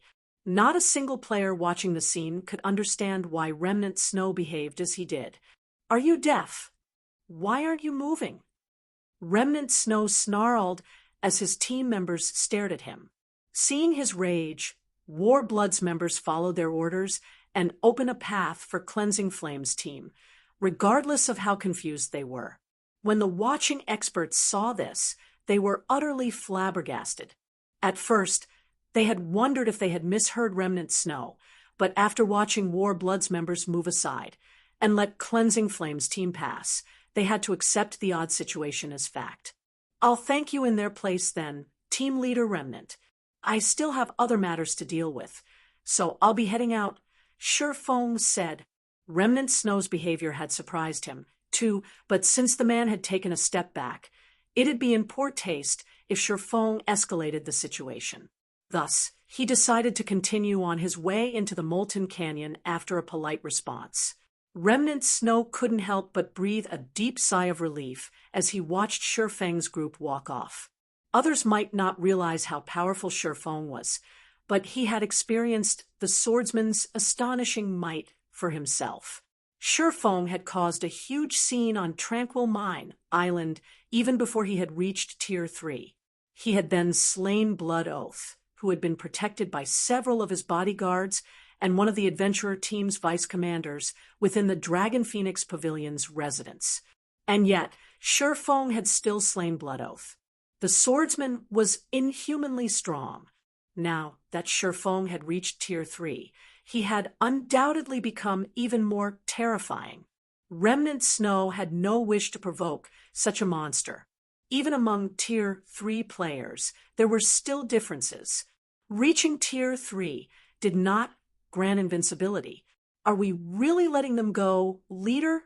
The higher-ups have made it clear that we are under no circumstances allowed to let Cleansing Flames team leave the Molten Canyon, the Tier 2 Ranger whispered to his team leader. Even if Black Flame is Tier 3, there are plenty of us here, and we have a battle array. Do we really have to fear Black Flame? Tier 3 players were powerful, but that did not mean that Tier 2 players had no way to retaliate. Even if they couldn't defeat a Tier 3 expert, they could put up a good fight with their 100-man, large-scale battle array. If Remnant Snow joined the fray, it wouldn't be impossible to defeat Surefoam. Yet, Remnant Snow had ordered them to allow Cleansing Flames team to leave without a fight.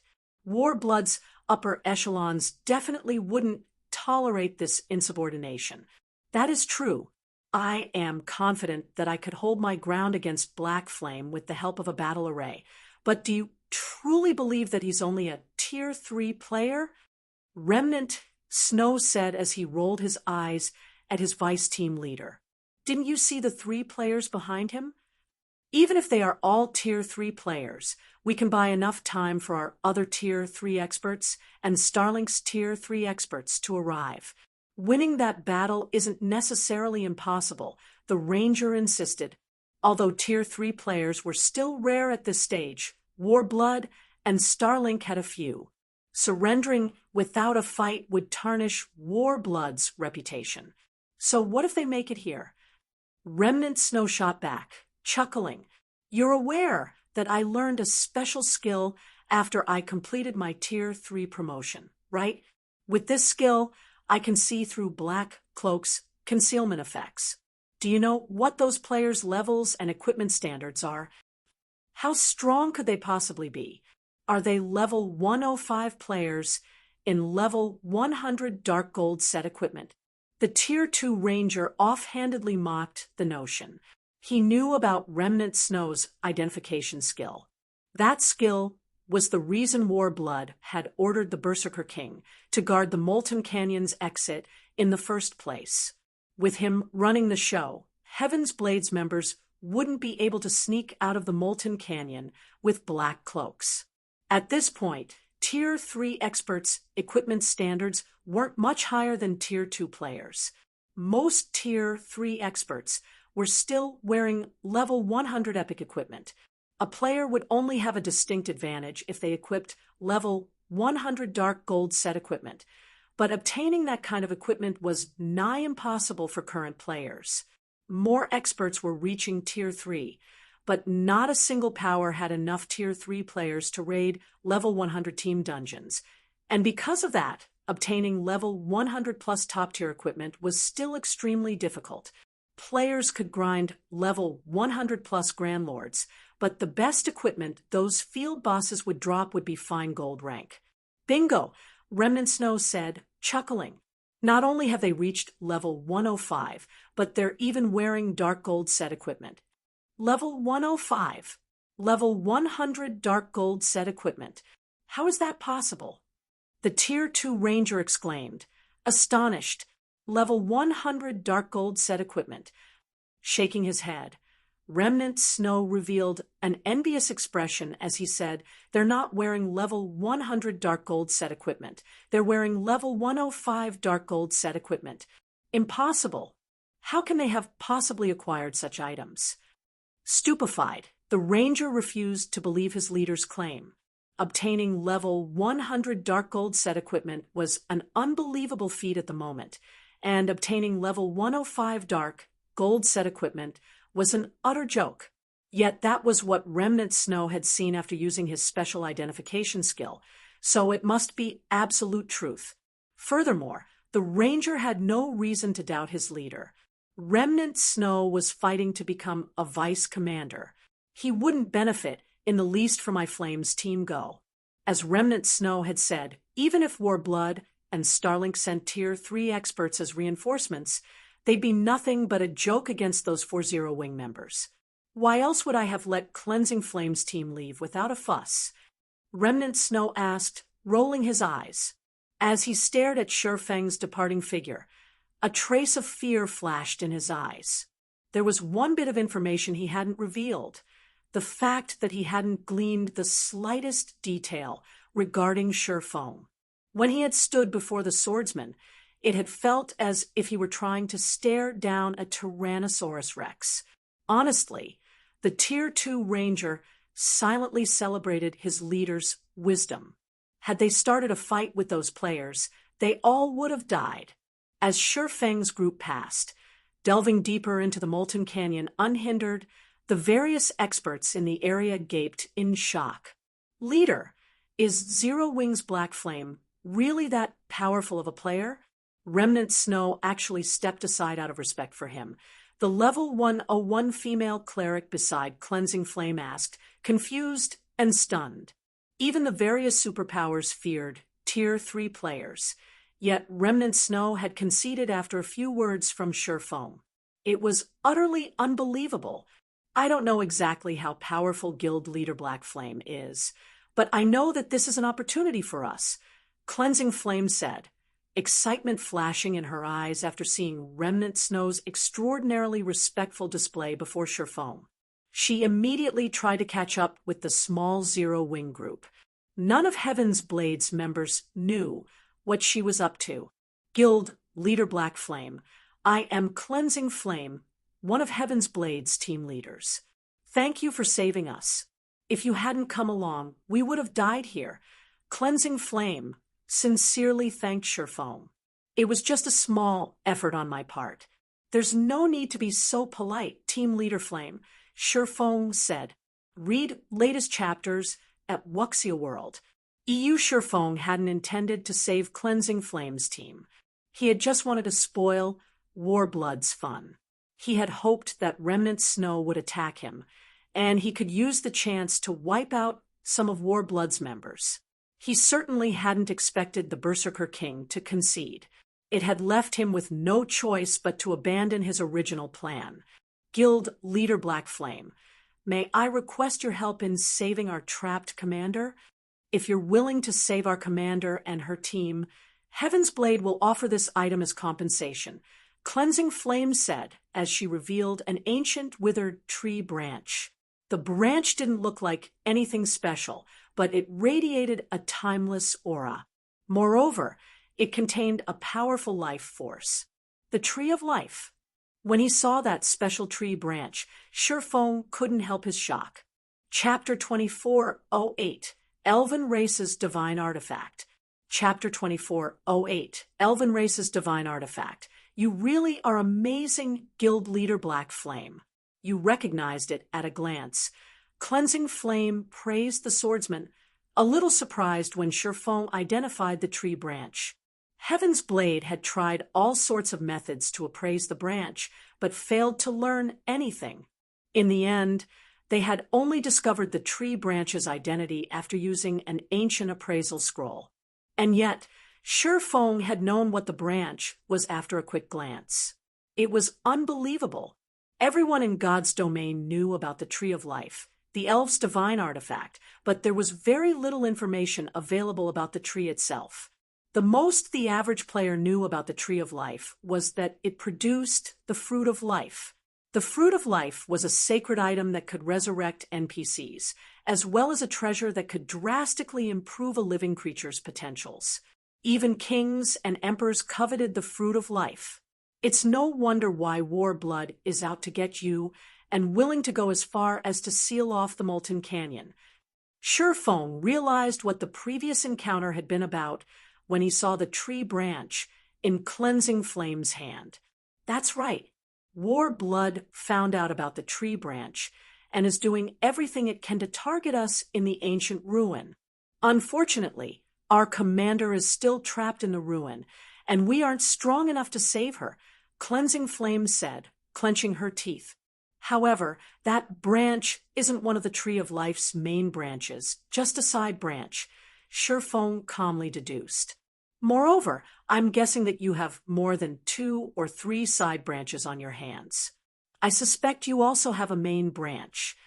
How did you know? Cleansing Flame was flabbergasted. Only a handful of people in Heaven's Blade knew how many branches the adventurer team had, and what kind they were. Although the Tree of Life's branches are precious, they're not valuable enough to push war blood to such drastic measures. Besides, your willingness to offer a side branch as payment tells me that you have many more. Sure, Phone explained. At this point, no player in God's domain knew more about the Tree of Life than Sure Phone. The Tree of Life's side branches were valuable treasures, each worth multiple pieces of level 100 plus epic equipment. These side branches could be cultivated to grow into a Tree of Life, and as long as they did, it would produce water of life. The tree wouldn't produce much water of life, and it would take a long time, but the liquid was immensely valuable. It was, after all, one of the few items in God's domain that could resurrect an NPC. It was even effective on Tier 5 NPCs. However, cultivating a Tree of Life from a side branch wasn't easy, not to mention producing water of life. One would need to sacrifice astronomical resources to accomplish the feat. Even if War Blood wanted the side branch, it wouldn't be desperate enough to seal off the Molten Canyon to get it. The only explanation was that Heaven's Blade had acquired one of the Tree of Life's main branches. The main branches were extraordinary and even more valuable than ordinary legendary items. As long as one cultivated a Tree of Life from a main branch, the tree would be capable of producing fruit of life. Fruits of life were just as valuable as fragmented legendary items. Thus, it was easy to imagine how valuable a Tree of Life, which could produce an endless supply of the fruit, would be. Even super guilds would sacrifice everything to get their hands on a main branch. Hearing Shurfeng's explanation, realization dawned on Cleansing Flame. Shurfeng's deduction was correct. Warblood had discovered that Heaven's Blade had a main branch from the Tree of Life, which was why it so furiously targeted Heaven's Blade. With no other choice, her commander, Zvai, had sent her with the side branch to find outside help. These branches weren't ordinary items, and they were guaranteed to drop on death. Her commander wouldn't have been in such a precarious position otherwise. If you're hoping that Zero Wing will save your commander just for a side branch, I'm afraid that I have to refuse. I'm sure you're aware of how crazy and powerful Warblood is, not to mention its partnership with Starlink. I doubt any superpower would be willing to offend Warblood. Even if you offered me 2 or 3 side branches, I'd have to refuse, Shurfeng told Cleansing Flame with a serious look. However, it's not impossible to afford Zero Wing's help. We want one of the main branches. That's the bottom line to purchase Zero Wing's help in rescuing your commander. He did not particularly care about the Tree of Life's side branches. He could easily find replacements for the Water of Life. The main branch, however, was a different story. Not only could the main branch provide fruits of life, but it could also yield nuclei of life. The nucleus of life was one of the required materials to produce the broken steel set equipment. It was also the most difficult material to acquire. If he could secure a source of nuclei of life, he could forge his class set equipment, an epic class-specific set equipment. Even during his previous life, very few of the various superpowers experts had obtained epic set equipment. Most had only worn an assortment of epic equipment. With the broken steel set equipment, he could roam through the truly dangerous areas of God's domain and hunt down the 3 remaining fragments of Solomon's sword. With his current strength, he only had a 10% chance of surviving in these locations, and that was only because he had the disintegration armor, which could temporarily elevate him into a Tier 4 Sword Emperor. Without the disintegration armor, he had no chance of surviving whatsoever. Only an epic set equipment could increase his survival chances. Only the extremely lucky could find enough fragmented legendary items for the task, and he couldn't afford to rely on luck. A main branch? Cleansing Flame hesitated after hearing Shurfeng's demand. As a mere team leader, she didn't have the authority to make that decision. Heaven's Blade had only secured 1 main branch, and if they gave it to Zero Wing, the adventurer team would suffer a huge loss. Furthermore, protecting the main branch in their possession was the very reason that her commander was struggling so desperately. She would have already offered the side branches to appease War Blood otherwise. Read latest chapters at Wuxia World. EU, however, Cleansing Flame couldn't deny what Shifeng had said. Not only was War Blood Dragonheart Island's #1 adventurer team, but it also had Starlink's support. No superpower on the island would be willing to offend War Blood for a mere side branch from the Tree of Life. Guild Leader Black Flame, I'm afraid I can't agree to that. I need to discuss the matter with my commander, Cleansing Flame said, after giving the matter some thought.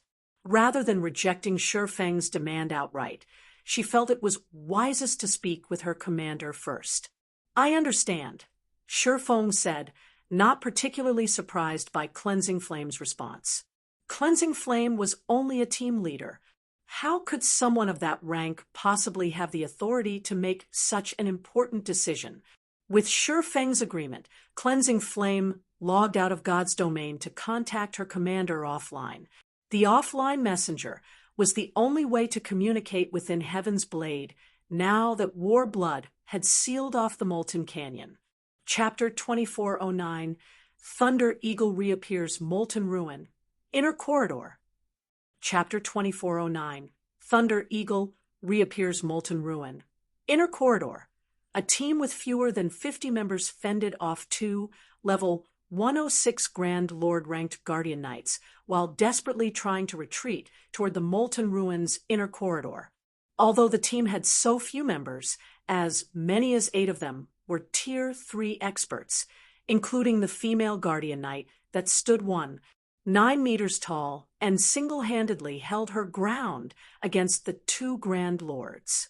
She wore black and white runic armor, carried a shield engraved with dark runes in one hand, and wielded a 2-handed sword in the other. This female Guardian Knight's outstanding performance was the only reason that the other Tier 3 players on the team could focus on stopping the dozen or so Great Lord-ranked mechanical puppets, allowing the rest of the team to pull back safely. The Guardian Knight was none other than Zwei, Heaven's Blade's famous commander, and the very soul of the adventurer team. Suddenly, a level 101 Tier 3 assassin appeared beside Zwei, reporting, "Commander, I've just received an offline message from Cleansing Flame. She says that she ran into Zero Wing's guild leader, Black Flame. After negotiations, Black Flame stated that his price for rescuing us is one of the Tree of Life's main branches." The team members fell silent when they heard the assassin's statement. What a big appetite, a level 102 Tier 3 berserker snarled. "We're fighting so desperately to survive in the main corridor to protect the main branch. Yet Zero Wing wants it in exchange for saving us. If we just give it to Zero Wing, we'll have wasted all of our efforts." That's right. We might as well offer it to War Blood or some other superpower. At least they'll have a better chance of saving us, a Tier 3 elementalist said, nodding in agreement. The rest of the team expressed their disapproval as well. They had gone to great lengths to protect the main branch. There was no way they'd hand it over to Zero Wing. If they had to give it away in exchange for their safety, they'd be better off making a trade with a true superpower. They'd be far more confident of a superpower saving them than Zero Wing. "Shadow, what do you think of this?" Zwei asked the Tier 3 assassin next to her. When she spoke, Zwei's voice sounded sacred, and the entire team quieted down. Everyone perked up and waited to hear their vice commander's opinion on the matter. "I'm afraid that keeping the Tree of Life's main branch will be too much of a challenge for us, Commander, and the side branches aren't nearly attractive enough to the various superpowers. No one will offend War Blood for a few side branches." Divine Shadow, the Tier 3 assassin, said. "However, I think we'll have more options if we use the main branch as a bargaining chip." "What do you suggest we do?" Zwei asked calmly. "We definitely cannot allow War Blood to benefit from our work. Zero Wing's help is negligible as well, and we can't rely on most superpowers. I've just received an offline message from 13 Thrones. I don't know how they found out, but they know we have the Tree of Life's main branch. They're willing to help us. Not only will they send reinforcements to get us out of here, but they'll also provide protection and conveniences on Dragonheart Island in the future, as long as we give them the main branch, Divine Shadow said. No one was happy with it, but they understood Divine Shadow's reasoning. The Molten Ruin was extremely dangerous. Although Dragonheart Island's various superpowers were here to find horned eagle eggs, most of them couldn't get past the ruin's outer region. Very few superpowers were strong enough to explore the inner region. Heaven's Blade's team had only managed to make it that far by relying on special means. Although Zero Wing's peak combatants were no weaker than those from the various superpowers, if the superpowers couldn't set foot in the inner region, Zero Wing's experts wouldn't be able to either. 13 Thrones was their only reliable option now. After listening to her vice commander's view, Zwei fell silent as she considered her options. Her team waited silently for her decision, but they wouldn't hesitate to follow their commander's orders, regardless of what she decided. All right, let's go with your suggestion, Zwei said. I'll notify 13 Thrones. Then, Divine Shadow said, as he prepared to back out of the game. Notify Cleansing Flame as well. Tell her that if Zero Wing can reach us first, Heaven's Blade will offer Zero Wing the main branch. Tell 13 Thrones the same thing, Zwei said after giving the matter some thought. Understood. Divine Shadow nodded before disappearing from the corridor. War Blood was persistent in chasing their team in the inner corridor, and as they delved deeper into the Molten Ruin, they'd encounter more danger. Their team could only survive for a short time. They couldn't just rely on 13 Thrones' promise to save them. Moreover, Zero Wing had done the adventurer team a favor when it had saved Cleansing Flame's team. Outright refusing the guild wouldn't be wise. Although Zero Wing had a slim chance of reaching their team, at least it had a chance to compete against 13 Thrones with equal conditions. Once Divine Shadow had logged out, he notified Cleansing Flame and 13 Thrones representative of Zwei's decision. Whichever guild reached Zwei's team first would become Heaven's Blade's business partner. Meanwhile, Feng and his entourage rested in a dense forest within the Molten Canyon while they waited for Cleansing Flame to log back into God's domain. Guild Leader Black Flame, if you can reach our commander before 13 Thrones, she'll agree to your demands. I hope you can understand. Cleansing Flame apologized after returning to the game. Naturally, 13 Thrones had more members in the Molten Ruin than Zero Wing. The superpower had long since dispatched a large force of experts to the ruin to search for homed eagle eggs. In fact, it had been the first guild to send experts into the Molten Ruin's inner region. Ordinary expert teams had no place in the Molten Ruin's inner region. Even with more than 20 Tier 3 experts leading its team, 13 Thrones had taken nearly 3 hours to reach the inner corridor. The monsters that guarded the path to the inner region were immensely powerful, and ordinary superpowers were utterly powerless against them. Heaven's Blade's team had only reached the inner region by relying on special means. In contrast to 13 Thrones' team, which was already in the area, Zero Wing's main force hadn't even gathered in the Molten Canyon yet. By the time the team arrived, 13 Thrones would have secured her commander's team. Feng had saved her team, but Cleansing Flame knew she couldn't change her commander's mind. This concerned the adventurer team's survival. After all, I understand. The survival of your adventurer team comes first. Commander Zwei has made a wise decision, Feng said, chuckling.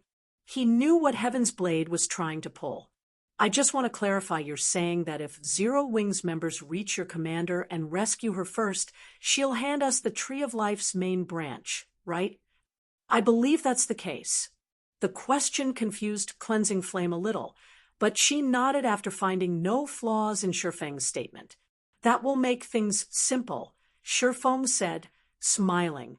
Would you be willing to sign a contract with Zero Wing regarding this matter? Read latest chapters at Wuxia World. EU Simple. Cleansing Flame was even more confused, but she agreed to sign the contract. Her commander had already agreed to the conditions, and there was no harm in her representing her commander and adventurer team on the contract. Cleansing Flame and Shurfeng signed a contract while one of her subordinates reported back to Heaven's Blade's commander. Since that's taken care of, let's go, Shurfeng said, satisfied with the contract. Go. Go where? To save your commander, of course, Shurfeng said, smiling. He then took out the Thunder Eagle's summoning flute and summoned the flying mount. A gigantic eagle with a wingspan of over 20 meters appeared above the forest with a deafening screech that echoed throughout the molten canyon. Chapter 2410, Rescue Team? Chapter 2410, Rescue Team? The surrounding players immediately noticed the Thunder Eagle's appearance. A flying mount. What a powerful flying mount. Based on its aura, it's as strong as a level 100 Great Lord. Too cool. When will I get to ride a flying mount like that? The various major powers fell into a heated discussion when they noticed the Thunder Eagle, visibly envious. If not for the fact that summoning flutes occupied a bag space and had an abysmally low chance of dropping, they would have charged forth to try to steal the flying mount. So, this is the rumored Thunder Eagle. Cleansing Flame stared at the massive bird of prey as it descended. Although the various superpowers, Heaven's Blade included, were searching for homed eagle eggs in the molten ruin, none of them had a clear idea of what a flying mount was. They had only ever seen the creature on a video. Seeing the Thunder Eagle in person, Cleansing Flame thought it was even more majestic than a private plane. Hop on. There are too many monsters on the way. We'll get there faster by air. Shurfeng invited Cleansing Flame on the Thunder Eagle's back after jumping on himself. Although the Molten Canyon was a dangerous area, players could fly if they had the means. Shurfeng had only refrained from using his flying mount because of how incredibly conspicuous it was. If he had flown into the Molten Canyon, everyone would have immediately realized that Zero Wings Guild leader was in the area. But he no longer cared about hiding his identity. The Tree of Life's main branch was of utmost importance, and the only way his small team would reach the molten ruin quickly was by flying on the Thunder Eagle. Moreover, since Warblood had sealed off the Molten Canyon, players within the canyon couldn't use their in-game communication system, which made it easier for Shurfeng to hide his tracks. With Shurfeng's invite, Cleansing Flame and the few surviving members of her team climbed aboard the magnificent Thunder Eagle. Once everyone was on its back, the Thunder Eagle flapped its wings and swiftly ascended several hundred meters into the air. It then flew straight toward the molten ruin. This flying mount is amazing, leader. If we could get a few for ourselves, our leveling speed would skyrocket. A level 101 assassin beside Cleansing Flame exclaimed as he watched the scenery pass below him. Indeed, with this movement speed and maneuverability, reaching distant level 100+ maps would be a lot easier. Cleansing Flame agreed, nodding, as she glanced down at the level 100+ monsters roaming the forest below.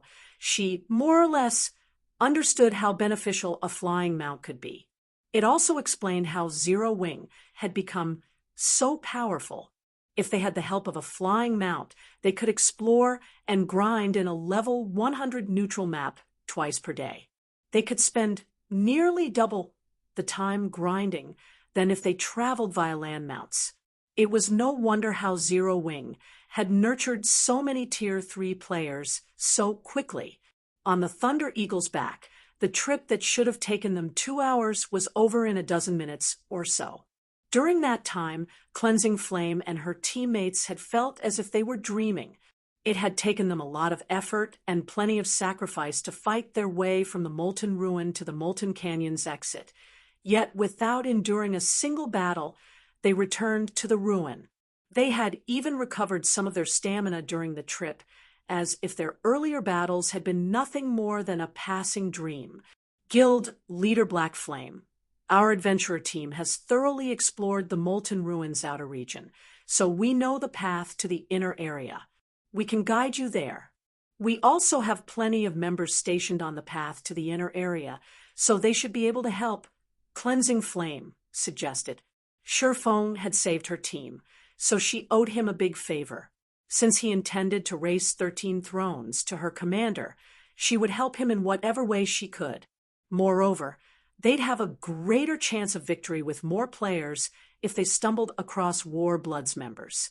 I'll have to trouble you, then, Shifeng said. I'll contact them now.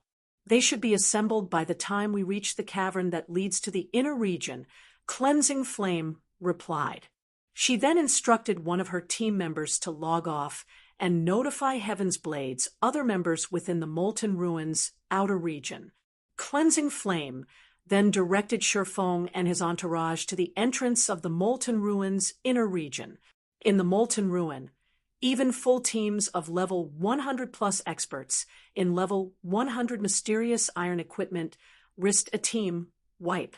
The outer area was crawling with level 100 Great Lord ranked blue-eyed spiders. A team would occasionally come across level 100 Grand Lord ranked demonic flame spiders as well. These monsters were a major challenge for Tier 2 players. The blue-eyed spiders weren't a big issue, but only death awaited them if they ran into the demonic flame spiders. Fortunately, Cleansing Flame's team had long since familiarized themselves with the outer region, and they guided Shifeng's team around the Grand Lords. At most, the group dealt with a few blue-eyed spiders on the way. Shifeng's group hadn't even needed to lift a finger throughout the journey. Cleansing Flame and her team members used traps to slow the blue-eyed spiders down, which allowed the group to escape the monster's pursuit. After just half an hour, Shifeng and the others arrived in a town-sized cavern. Azure crystals decorated the cavern ceiling, radiating a blinding light that illuminated the cavern.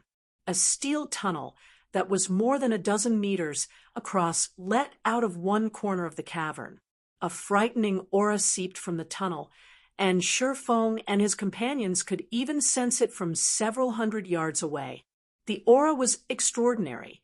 A Tier 1 player wouldn't even be able to approach the tunnel, and Tier 2 players would feel extremely uncomfortable as they got near, with the aura partially restricting their movements.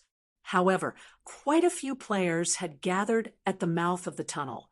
Shifeng counted more than 10,000 players with a rough glance, all of which were from the various superpowers expert teams.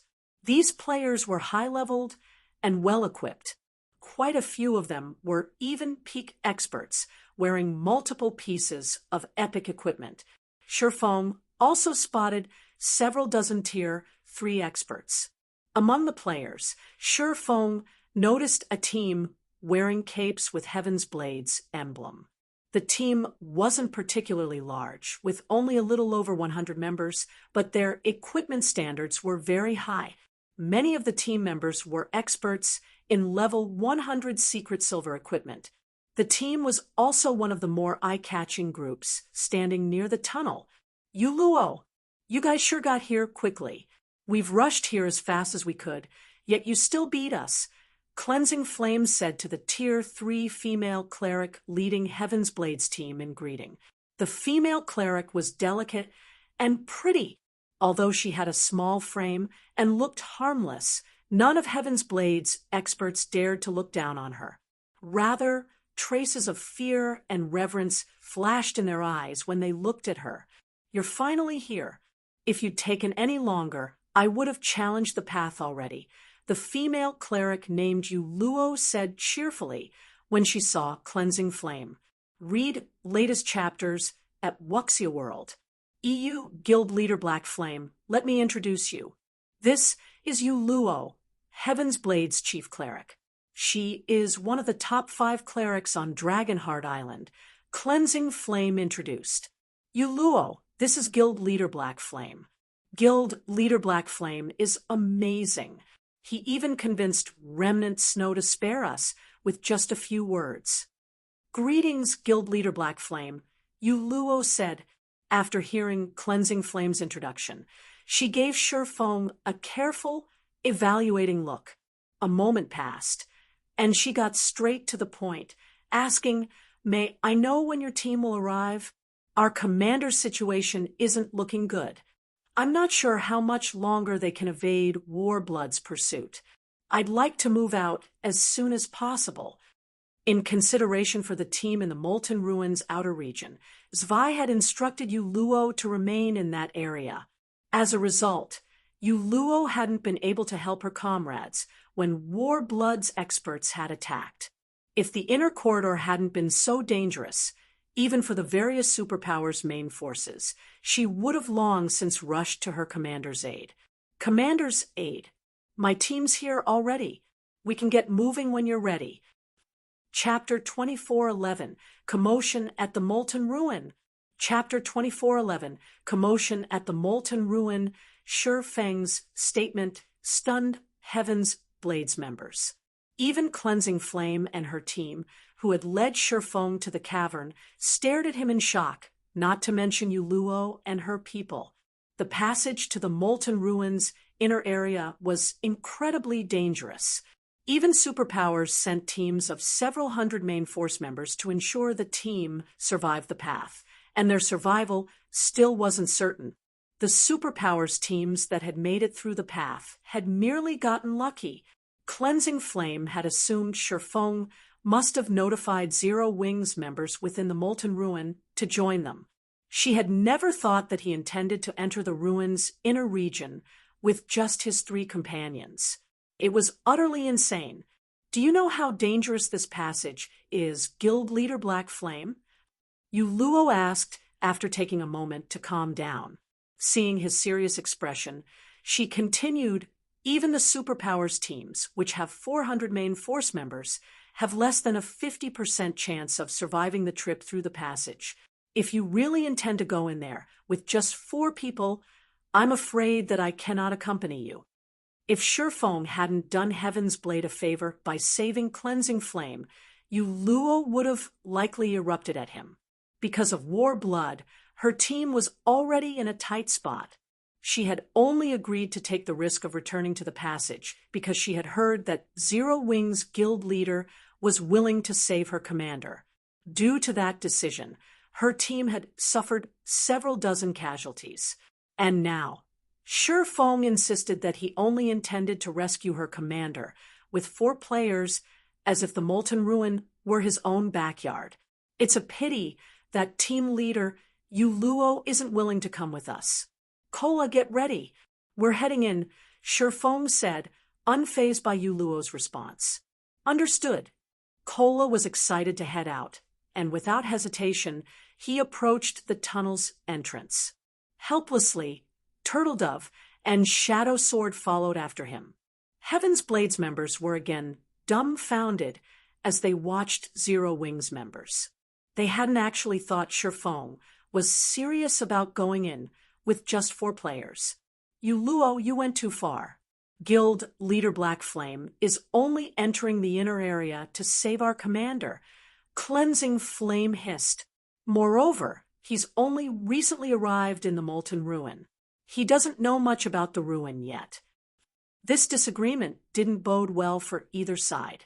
Yu Luo wanted to rescue her commander as quickly as possible, and that would be easier with more allies, especially if those allies were Tier 3 experts like Shifeng and his comrades. However, since Yu Luo had taken her stance, Shifeng's group wouldn't want to work with her team. "I understand what you're trying to say, but you know that reaching the inner area is impossible with 4 players. It'd be better for us to look for other options rather than waste our time trying." Yu Luo growled back, as she watched Shi Feng's departing figure. Sneering, she continued, "I know a little about Black Flame, too. He has relied on his advantage as a Tier 3 player to suppress the various superpowers, but times have changed. Not a single superpower doesn't have a Tier 3 player now, yet most of them still can't get through that tunnel. Since Black Flame is so insistent, we should let him find out how dangerous that tunnel is. Once he hits a wall, he'll realize that he has to cooperate. If we don't, and he still insists on taking the lead, we'd be lucky if Zero Wings members aren't just extra baggage." Luo acknowledged that Shi Feng was a powerful individual, but they were talking about venturing deeper into the Molten Ruin, which was even more dangerous than level 100 neutral maps. If Shi Feng had shown up with a large number of Zero Wings main force members, there wouldn't have been an issue, but he had only arrived with 3 companions, and Luo refused to let him take charge. When her commander's team had entered the inner region, War Blood hadn't sealed off the Molten Canyon yet, and she had received plenty of information about what to expect in that area. She wouldn't allow Shi Feng to lead her team blindly. "All right, stay here then. I'll lead the way for them," Cleansing Flame said, sighing. Although Luo had a point, she was responsible for asking Shi Feng to save their commander. She couldn't abandon Zero Wing. She walked away from her fellow team leader and followed Shi Feng's group to the tunnel. Cleansing Flame is too soft. How are those 4 from Zero Wing going to listen to us if we don't let them suffer a little? Luo shook her head in exasperation as she watched Cleansing Flame walk off. She then turned to her 2 vice team leaders and said, "Speak with the superpowers in the area. Tell them that Heaven's Blade will offer information about the passage, and we're willing to work with them to get to the inner corridor." Luo had no hopes for Zero Wing's 4 players. As far as she was concerned, their only hope for reaching their commander was to cooperate with the other superpowers in the cavern. She'd let Shi Feng know how laughable his 4-man rescue attempt was. Having received their orders, Luo's 2 vice team leaders got to work and began to speak with other superpowers. Meanwhile, a team of several hundred players emerged from the tunnel, and they were all in miserable shape. What? Even the Flame Hammer Adventurer team failed. The players waiting outside of the passage began to despair when they saw the players return to the cavern. Flame Hammer was the 3rd-ranked adventurer team on Dragonheart Island, and it had sent 14 of its Tier 3 players to fight through the passage. Yet even their powerful team had failed to reach the inner corridor.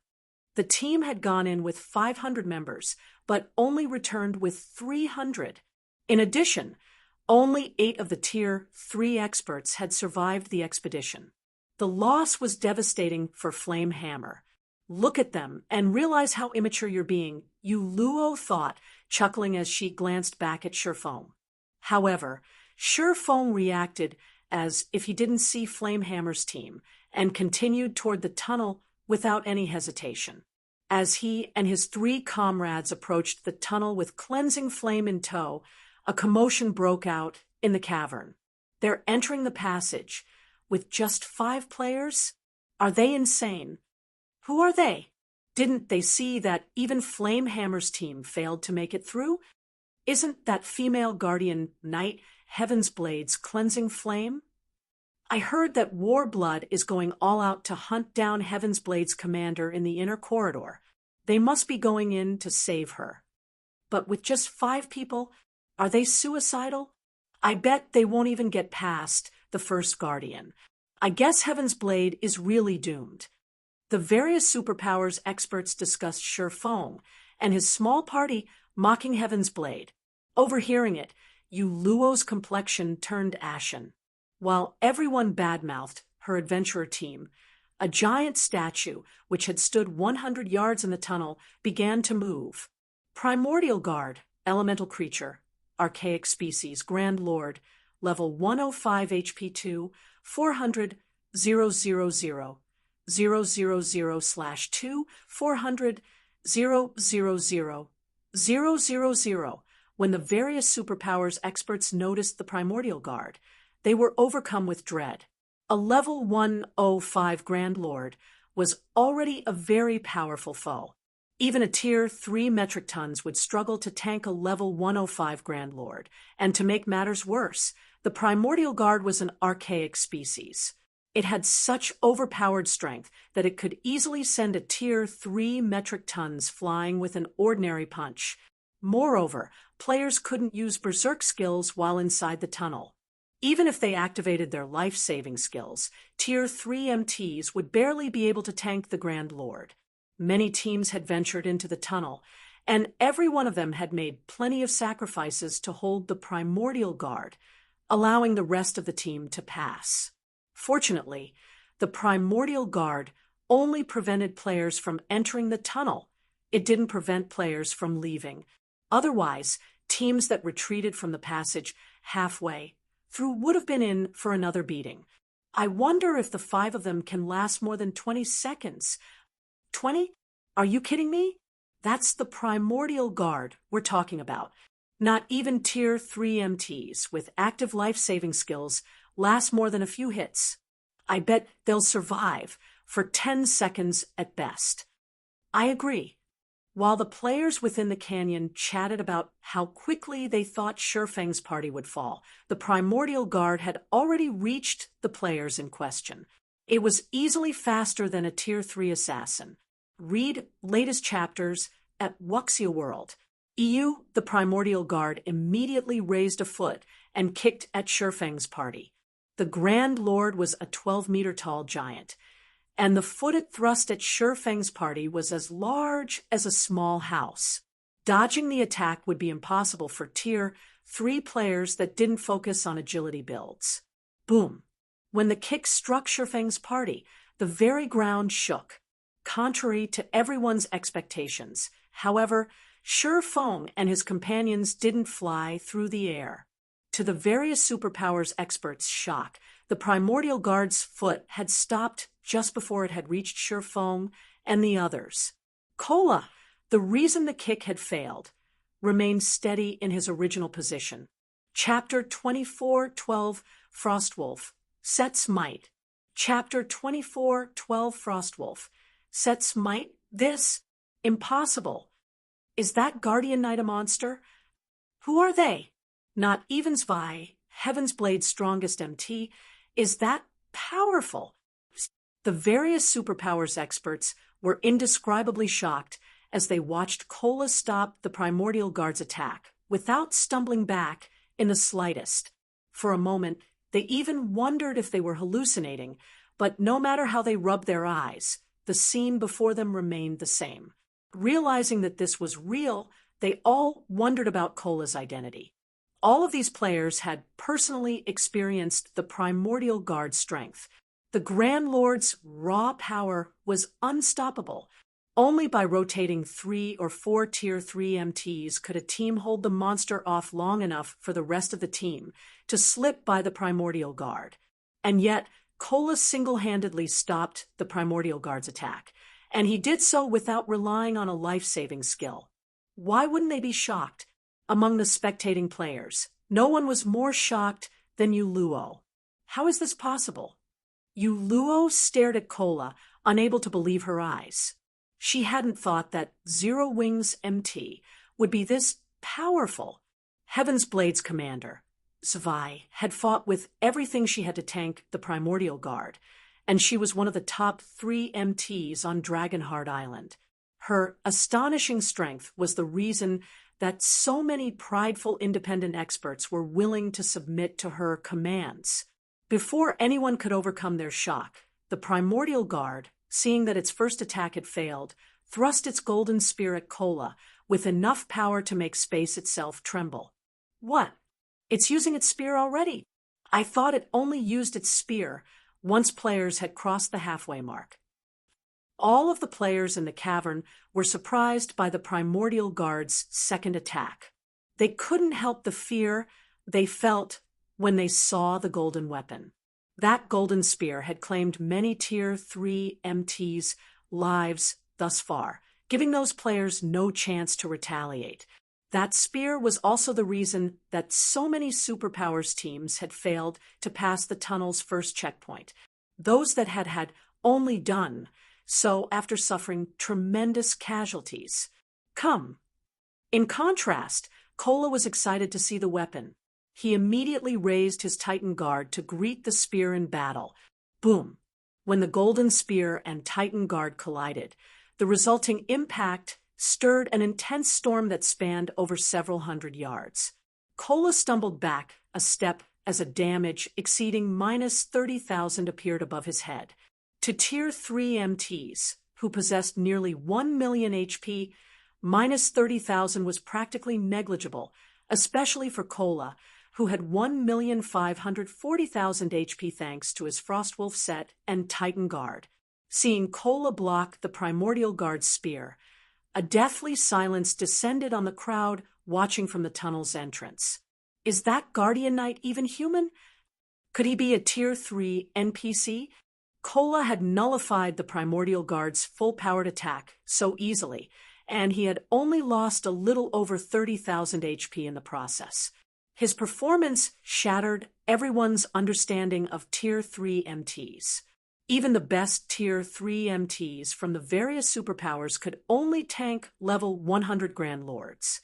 Tanking a level 105 Grand Lord would be a major challenge. Every 5 levels in God's domain was a minor turning point, after all, even for monsters.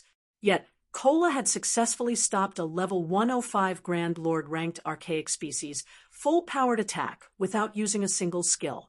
He was definitely stronger than the best Tier 3 MTs the various superpowers currently possessed. Meanwhile, Yuluo was utterly flabbergasted. The biggest challenge in reaching the inner area was the Primordial Guard's golden spear, but Kola had blocked it and only taken negligible damage. Compared to Yuluo, however, Cleansing Flame, who acted as Shurfeng's guide, was shocked senseless. Is this how Zero Wing was able to establish itself in a level 100 neutral map? Although Cleansing Flame knew that Shurfeng and the others were very strong, she had never dreamed that they'd be this strong. Kola, stop fooling around. We're in a rush, Shurfeng admonished, sending Kola, who was deliberately playing with the Primordial Guard, to test the Frostwolf set's effects, a reproachful glance. Shurfeng wasn't surprised in the slightest to see Kola stop the Primordial Guard so effortlessly. In fact, he would have been surprised if Kola hadn't stopped the Grand Lord's attacks. During Shurfeng's past life, the Frostwolf set had been publicly acknowledged as a top 10 level 120 Dark Gold set equipment in God's domain. Even the various superpowers' old monsters had coveted the set. With this set, defeating a Grand Lord ranked archaic species of the same level would be child's play. Hearing Shurfeng scold his MT, Cleansing Flame wanted to cry. If Kola's frightening performance was just him fooling around, what did that make Heaven's Blade's attempts to stop the Grand Lord? Kola only nodded and suppressed his excitement. He began to block the Primordial Guard's attacks seriously, employing techniques instead of relying on brute strength. The Primordial Guard attacked with its golden spear again, and in response, Kola accurately timed his counter and smashed his shield into the side of the weapon, diverting the spear into a nearby wall. This time, Kola didn't lose a single point of HP after blocking the attack. Kola then jumped up to the Primordial Guard's knee and slashed his saber twice. Combat technique, strength combination. The two rapid strikes merged and bit into the Grand Lord's joint. Boom! The powerful attack brought the Primordial Guard to its knees and opened a path that was large enough for a dozen players to pass side by side. Let's go, Shurfeng said, once the Primordial Guard was temporarily immobilized. Meanwhile, Kola raised his Titan Guard and slammed it down on the Primordial Guard as the Grand Lord was about to stand. Read latest chapters at Wuxia World. EU Tier 3 Legacy Skill, Dragon Strike. The phantom of a crimson dragon's claw struck down the guardian monster. Boom! The sound of an explosion echoed throughout the passage. As the impact drove the primordial guard into the ground.